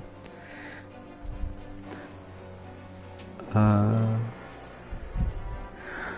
yeah, again, I do really want to get back into movies. I wish I was able to keep with it at the time, because I think in retrospect it would have been cool to like obviously do those like do like year in film sort of videos.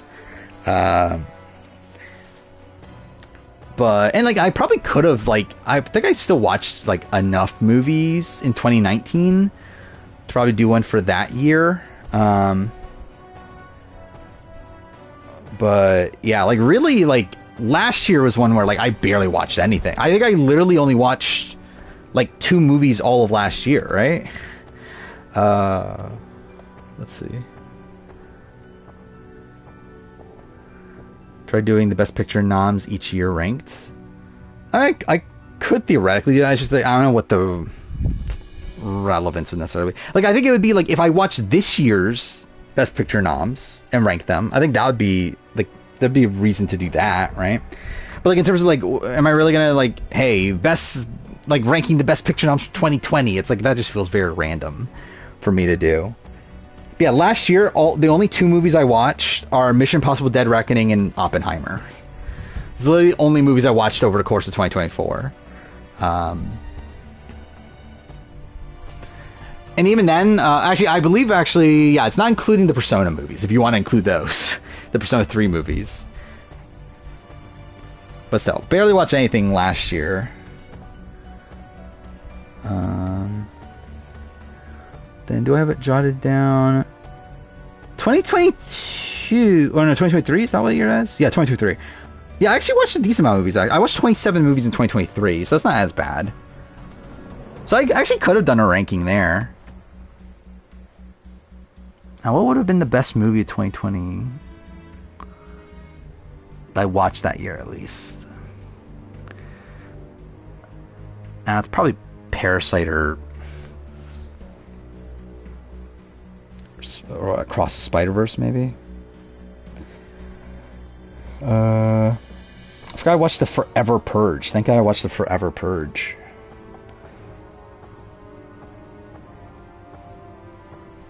Yeah, 2022 I only watched 5 movies. Watched Scream, Smile, The Batman, Bullet Train, and Black Adam. What a combo. In 2021 I watched 11 movies. So really, actually, yeah, 2023 I watched a lot for some reason. I don't know why I watched so many that year.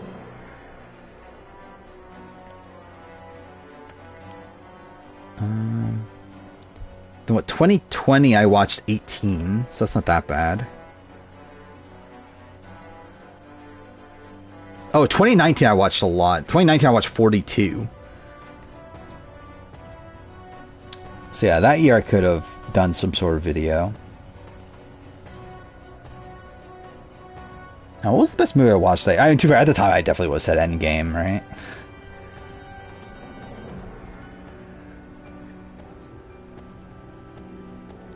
Coda's more Marianne. Yeah, I still like I don't know anything about Coda. Like I know it's children of deaf adults. Is that what it is? But like the movie itself, I know absolutely nothing about the movie. Spider-Verse is very good. I mean, I probably don't love the Spider-Verse movies as much as most other people, where people talk about them as like the best movies ever made. But like, I think they're good. I probably would have had Top Gun Maverick up there too. I love Top Gun Maverick when I watched it. I don't know if that holds, but yeah, when I watched it, I thought it was great. Actually, I want to see, like, what would I have said? Like, if I actually made the year in film movies, what would I have said? It's like, I think I probably, like, as the number one movie, I think I probably would have said Endgame for 2019. And this is like of movies that I watched that year, not like movies that came out that year. But it's super, that's not how I would do it, though, would it? Because it would either be like a non-ranking and just running through movies I watched that year, or it'd be a ranking of literally the movies that did come out the previous year. Either way, I think Endgame's still the answer, though, for 2019. 2020?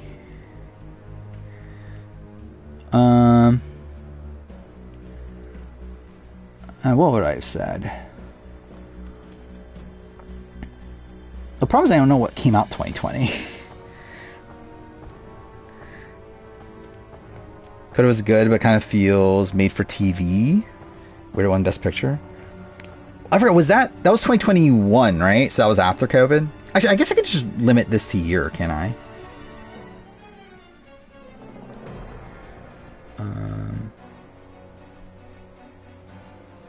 Oh yeah, I could do that, yeah. So yeah, 2020, I guess my top movie would have been Tenet. Which, thank God. I don't even think Tenet's that good. I guess that's my top rated movie. 2021 is... Yeah, Across the Spider-Verse is my top rated movie. For 2021. Oh no, that's not Across the Spider-Verse. That's... Wait, what? That's No Way Home. Wait, I rated No Way Home 4.5? Why is it that high? I definitely did not. I remember I hated No Way Home when I watched it. Why the fuck did I rate it that high?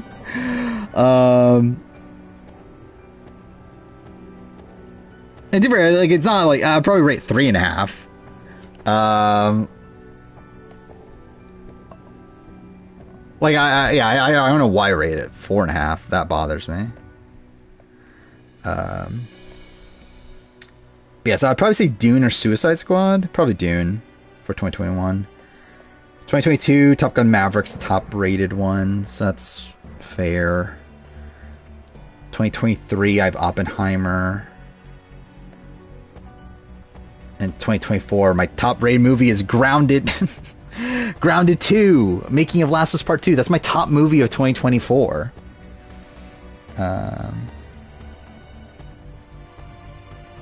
Giving No Way Home more than 3 is insane. I think it's a good movie. I don't like it as much as most other people. Like, I wouldn't say it's a bad movie. I think there's like things about that like kind of annoy me, but like I think it's I think the usage of like Tobey Maguire and Andrew Garfield is like done well. Even though I would have rather them not done that. But I think considering like what it is, I think it's done decent now. Well enough, whatever. Let's see, 2019. I assume it's Endgame. Oh, it's a three-way. So I rated Endgame, John Wick 3, and Parasite, all 4.5s. Yeah, I think at the time I definitely would have said Endgame. Now I'd probably say Parasite, but still. 2018, top rated movie is Infinity War. That's probably fair still. You know what? Mission Impossible Fallout, Black Klansman, and Quiet Place. I got 4.5. Quiet Place should probably be a 4, I think. Oh, whatever. 2017, I have a lot of 4.5s, no 5s.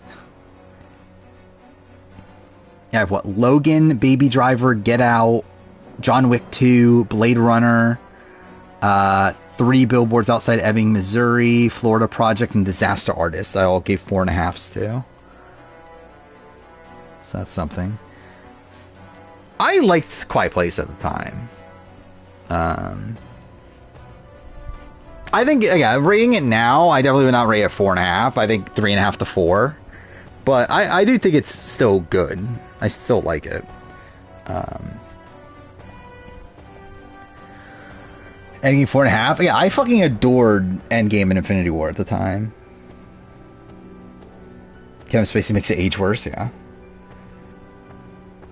I mean, off of my gut, I would say my answer is maybe Blade Runner or Logan. I think at the time, I think I might have said Disaster Artist. I think actually no, I have the ranking, don't I? I do have a ranking. I forgot about that. I'm an idiot. I literally have it on my spreadsheet with all the movies things. I do have a ranking. Oh no, I would have said Logan. Logan was my number 1 for 2017.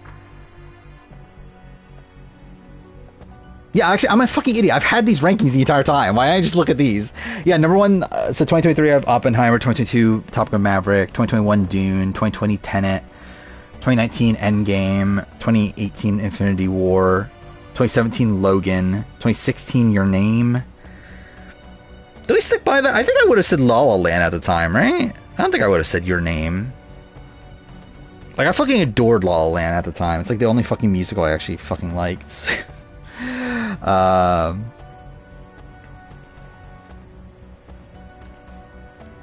wait. Let's try to fix this real quick.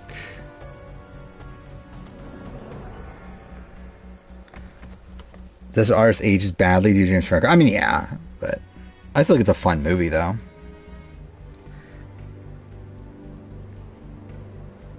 Everyone acted so out of character in Infinity War and Endgame. Yeah, I don't really care about like that Infinity War. I still adore Infinity War. Endgame I have a lot more issues with now than what I did at the time. I still think it's a fun movie though, but like it's obviously not like the best like critically, and there's like a lot of plot holes and whatever. But yeah, 2015 I have Anomalisa. 2014 I have Whiplash. 2013 I have Prisoner. I forgot about Prisoners. I used to love Prisoners. 2012 I have Cabin in the Woods. 2011 I have 50-50. I forgot, I used to love 50-50 also. 2010 I have Scott Pilgrim vs. the World, which obviously should have won Best Picture. I did not like Ragnarok. Thor Ragnarok at the time. I forgot I have Watchmen as the number 2 movie of 2009. Sandeki, New York, number 1 movie of 2008. Like, I mean, like, Thor Ragnarok, I think I rated, like, probably, like, a 3.5, if I were to guess. Like, it's good, but it's not, like, my favorite MCU movie. It's actually, like, kind of, like, middle of the road for me.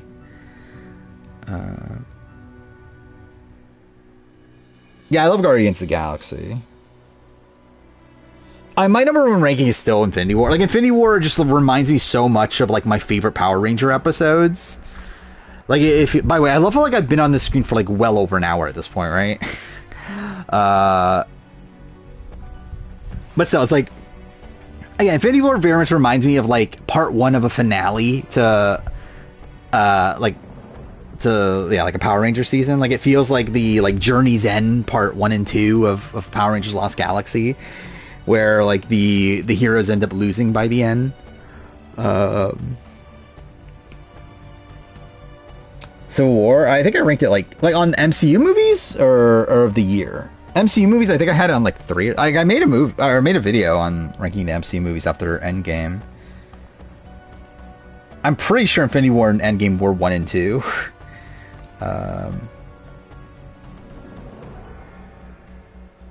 Oh, I forgot. Today's technically the 6-year anniversary, isn't it?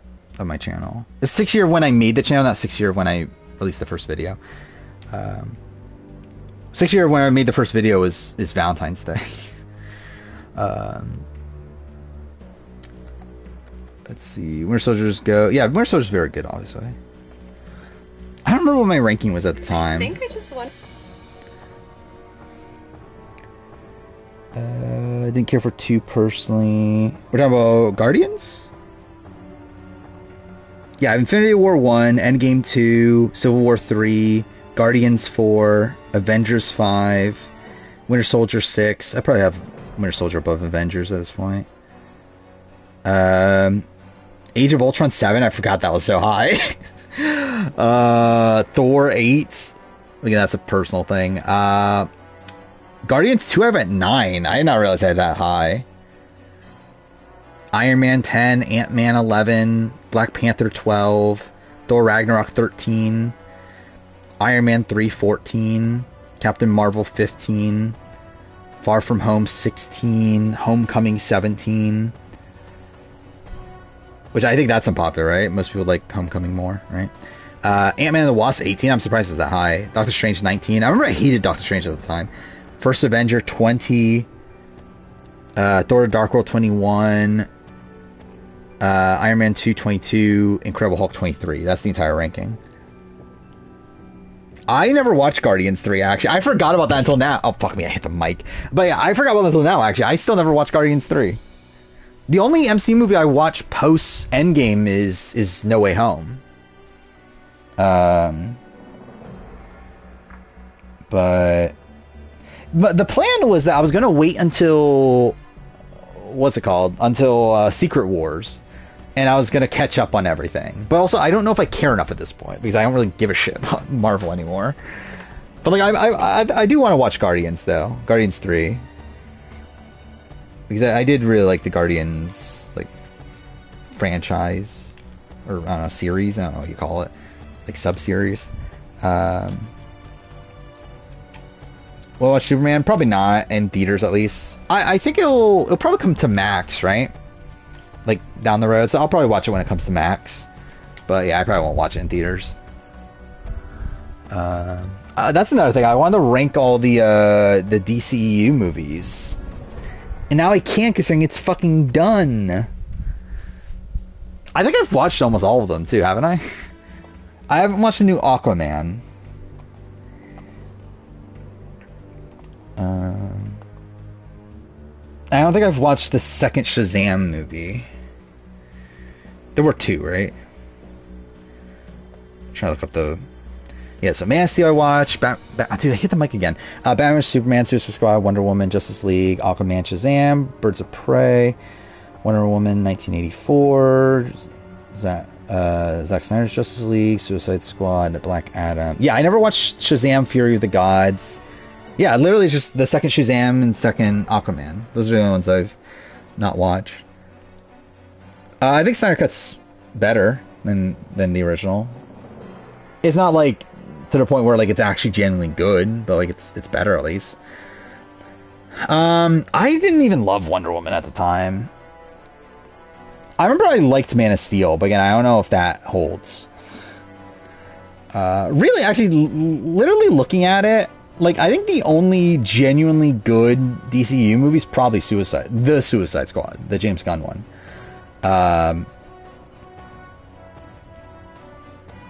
Yeah, I think that's literally the only, like, genuinely good one. You still like Batman vs Superman? I think it's a fucking, like, it's actually, like, not at the bottom of my ranking. I think it's a disaster, but, like, it's, I don't know, I think there's worse for me personally. Actually, Blue Beetle I thought was fine. I thought Blue Beetle was a decent movie. I didn't mind The Flash. Like, obviously, it's still very flawed, but, like, I still liked it. I think I think my top few would be, Man of Steel, probably Zack Snyder's Justice League, The Suicide Squad, The Flash, and Blue Beetle, I think would be probably my top 5. Wonder Woman would probably be 6. Then after that, I don't even know. After that, there's a lot of really, like, bad ones. Like, I never liked Shazam. I never liked Aquaman. Yeah, that's the thing. Like, Blue Beetle is, like, probably the most generic movie possible, but, like, in comparison to, like, all the other DCU movies, like, especially the, like, most of them, which are, like, actively, like, bad, it's like, I don't know. I thought it was okay. It's good enough. Yeah, I heard about that. I saw the reviews that Captain America 4 is kind of bad, supposedly. Which, yeah, it's a shame. How many DCU movies, or not DC, MCU movies are there now in the like post Endgame world? Like, how many would I have to watch? By the way, it's fucking 4 a.m. So I love how like I was tired like at fucking like what 2:50. Yeah, I'm still fucking here at 4 a.m. anyway. But let's see. So yeah, the only post Phase 3 that I've watched is oh, I forgot that Far From Home came out after Endgame. Anyway, I never watched like Black Widow, never watched Shang-Chi, never watched Eternals. I literally own Eternals on Blu-ray, I believe. Yeah. No Way Home, I watched. Yeah, Doctor Strange, like Multitude of Madness, never watched. Thor: Love and Thunder. It's been 3 years almost since Black Panther, Wakanda Forever. That's kind of insane. Any new DCU movies kick on? Yeah, I mean, it'd be cool. I mean, like, it's like, what is DC, or not DC, MCU doing at this point? Like, it feels like they're just kind of like meandering around, right? But I guess they're like, obviously, like, they got Fantastic Four back, and like, X-Men, like, I'm assuming they're trying to like, use that as their like next step or whatever. I forgot about Quantumania existed.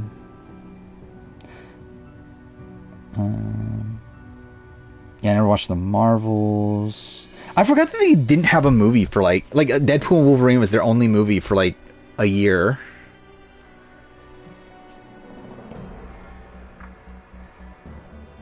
But yeah, I would be interested in watching like Doomsday and Secret Wars though. The problem is I obviously would have to get caught up on all the movies by then.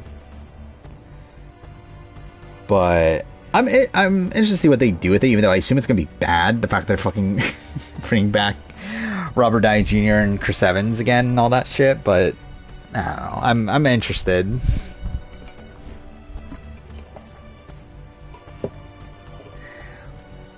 Eternals killed your hype for it. Yeah, I heard it was pretty bad, but I didn't intend on watching it. Yeah, I didn't even see the trailer for Fantastic Four. I really don't give a shit anymore. And that's the thing is also, it's a lot of it's a lot of shit to watch, especially when you add in like the TV shows as well. It's like, it's a lot of shit to watch, so we're like, I don't know if I actually will ever actually care enough to do it, to get back caught up and everything, but probably ideally I would.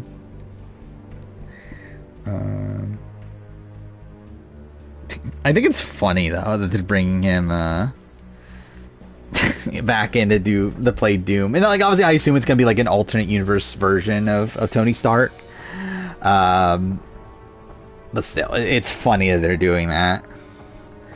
Like, it very much just screams out as like, hey, we know you stopped watching our movies, but hey, like, we brought him back. You better watch our movies now.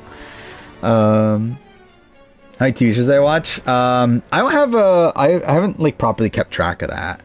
Like scripted TV shows, I haven't really kept track, sadly. Like I can look like on IMDb, I did rate some TV shows where like I can kind of like see what's there, but like, yeah, I haven't like properly kept track of it. Not that many though. I mean, I also like have not watched many TV shows, especially within these last couple years. Especially for things that I didn't end up like reviewing.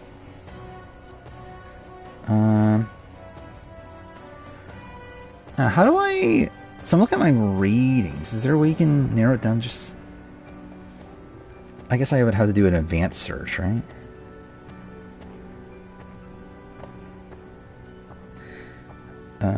Oh, MCU. I've watched none of them.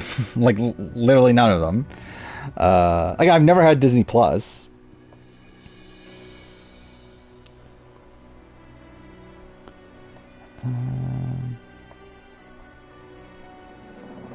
So again, there'll be a lot. I think I know what happens in like WandaVision and Loki and the other one, Falcon and Winter Soldier.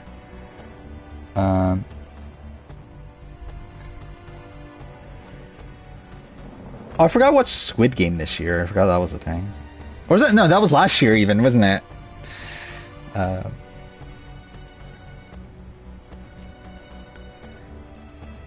So what's the most recent show I've rated here? Fallout. So I watched Fallout. Yu Yu Hakusho, I did watch that, the Netflix series. That was mid. One Piece. I watched Beef. Beef was good. Last of Us, House of the Dragon. Oh yeah, I watched House of the Dragon. Cowboy Bebop, which I actually didn't hate. Mind you, I never like properly watched the original, but like I didn't hate the TV show. It wasn't great, but like it was kind of just like whatever, like a 3 out of 5, like very just average. I forgot I watched Wheel of Time, like season 1. That was a thing. Watched Yellow Jackets. Oh yeah, White Lotus starts soon, right?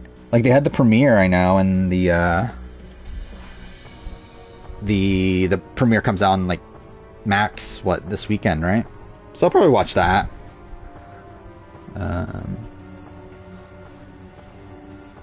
Yeah, like everyone hated it. I know the Cowboy Bebop show, but again, I don't know. I thought it was just fine. But also, again, I don't really have the context of the original. I forgot to watch The Wilds. That's a show. I forgot about The Witcher is a show that exists. I genuinely forgot about The Witcher.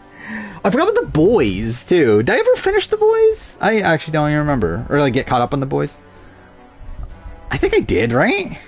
I genuinely don't remember anymore.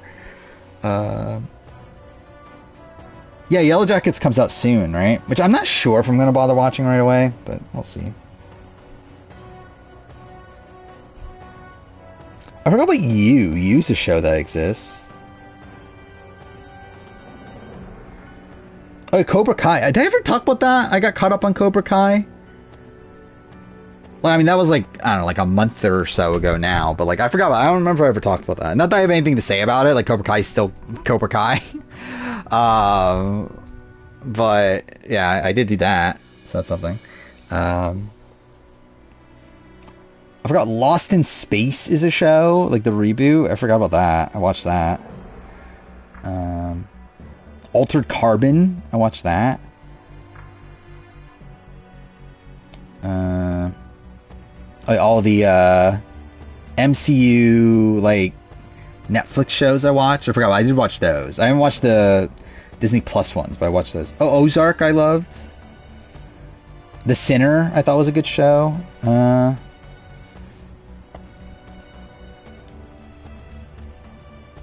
Yeah. Legion is good, obviously. Oh, I remember Travelers I fucking loved. And it's a shame that the show got canceled. But that was a really good show.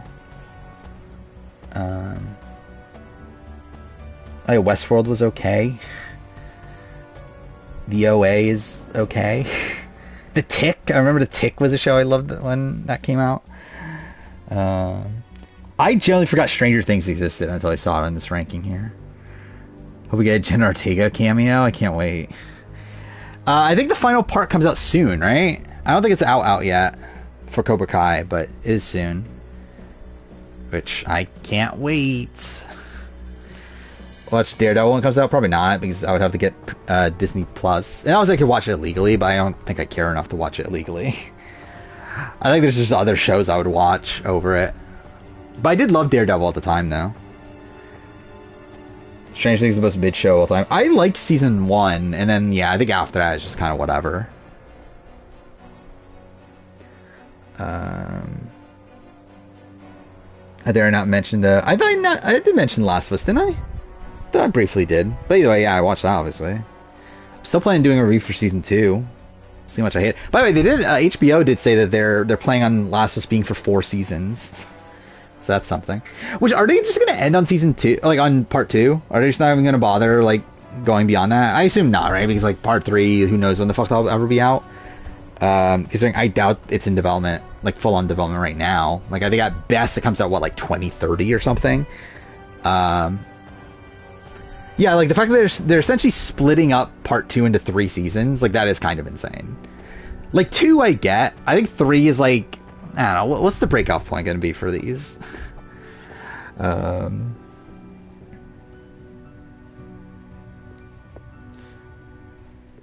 Buster made season 3 of Traitors. Hell, yeah, I mean, yeah, I think he's been the best part of the season. I think like his, like him playing from the bottom or whatever, has been really fun. Yeah. Oh my god, dude, it's 4:13 in the morning. Dude, I love how like I've literally been on this screen for like almost 2 hours, haven't I? Like 2.5 hours, or like an hour and a half or so. Yeah. Yeah, me too. I thought he would be gone like 2 episodes ago. Dark Picture Anthology ranking. I liked Little Hope. I think the ending's kind of wonky, but like outside that, I enjoyed the like everything else about Little Hope the most, actually. Like Little Hope's my number 1. House of Ashes I think House of Ashes is technically the best one. I think House of Ashes, like even then though, it's not even that good. It's like it's probably like I don't know, 3.5 if that out of 5. Really more of a 3, but like I don't know. Like I think that and Little Hope I would say are both like 3 out of 5s. And then after that it's the what was the 4th one? The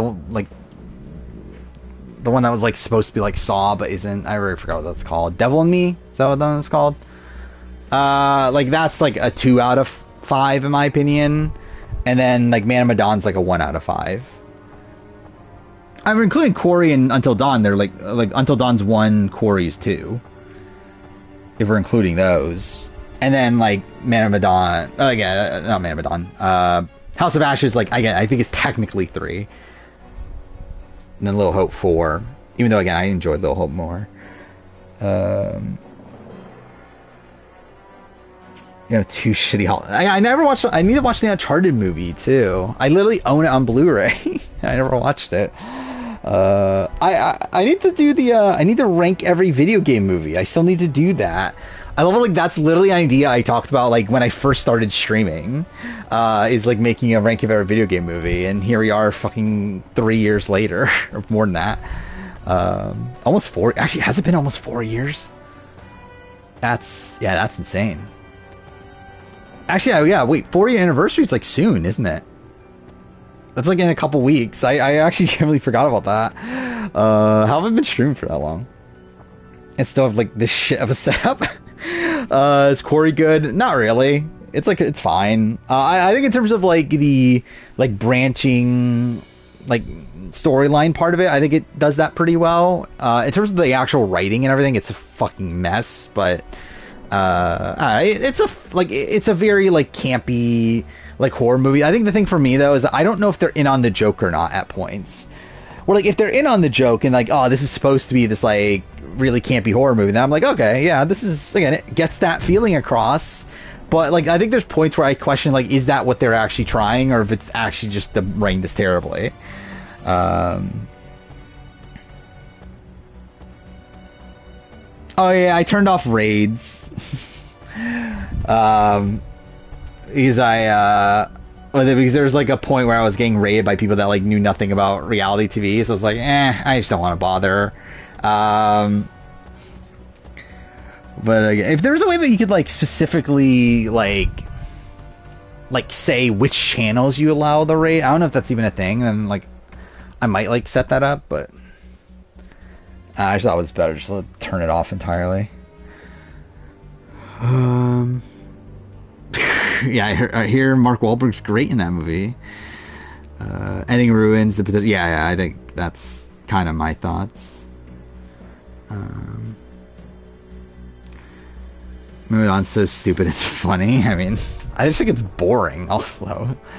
But yeah. Yeah, should I do Supermassive ranking at the end of the year when Directive, whatever it's called, comes out? How many? Actually, the problem with Supermassive is that they do a whole bunch of other shit that I haven't played, and I don't know if I ever will play them. So it kind of bothers me to like not include those things. Yeah.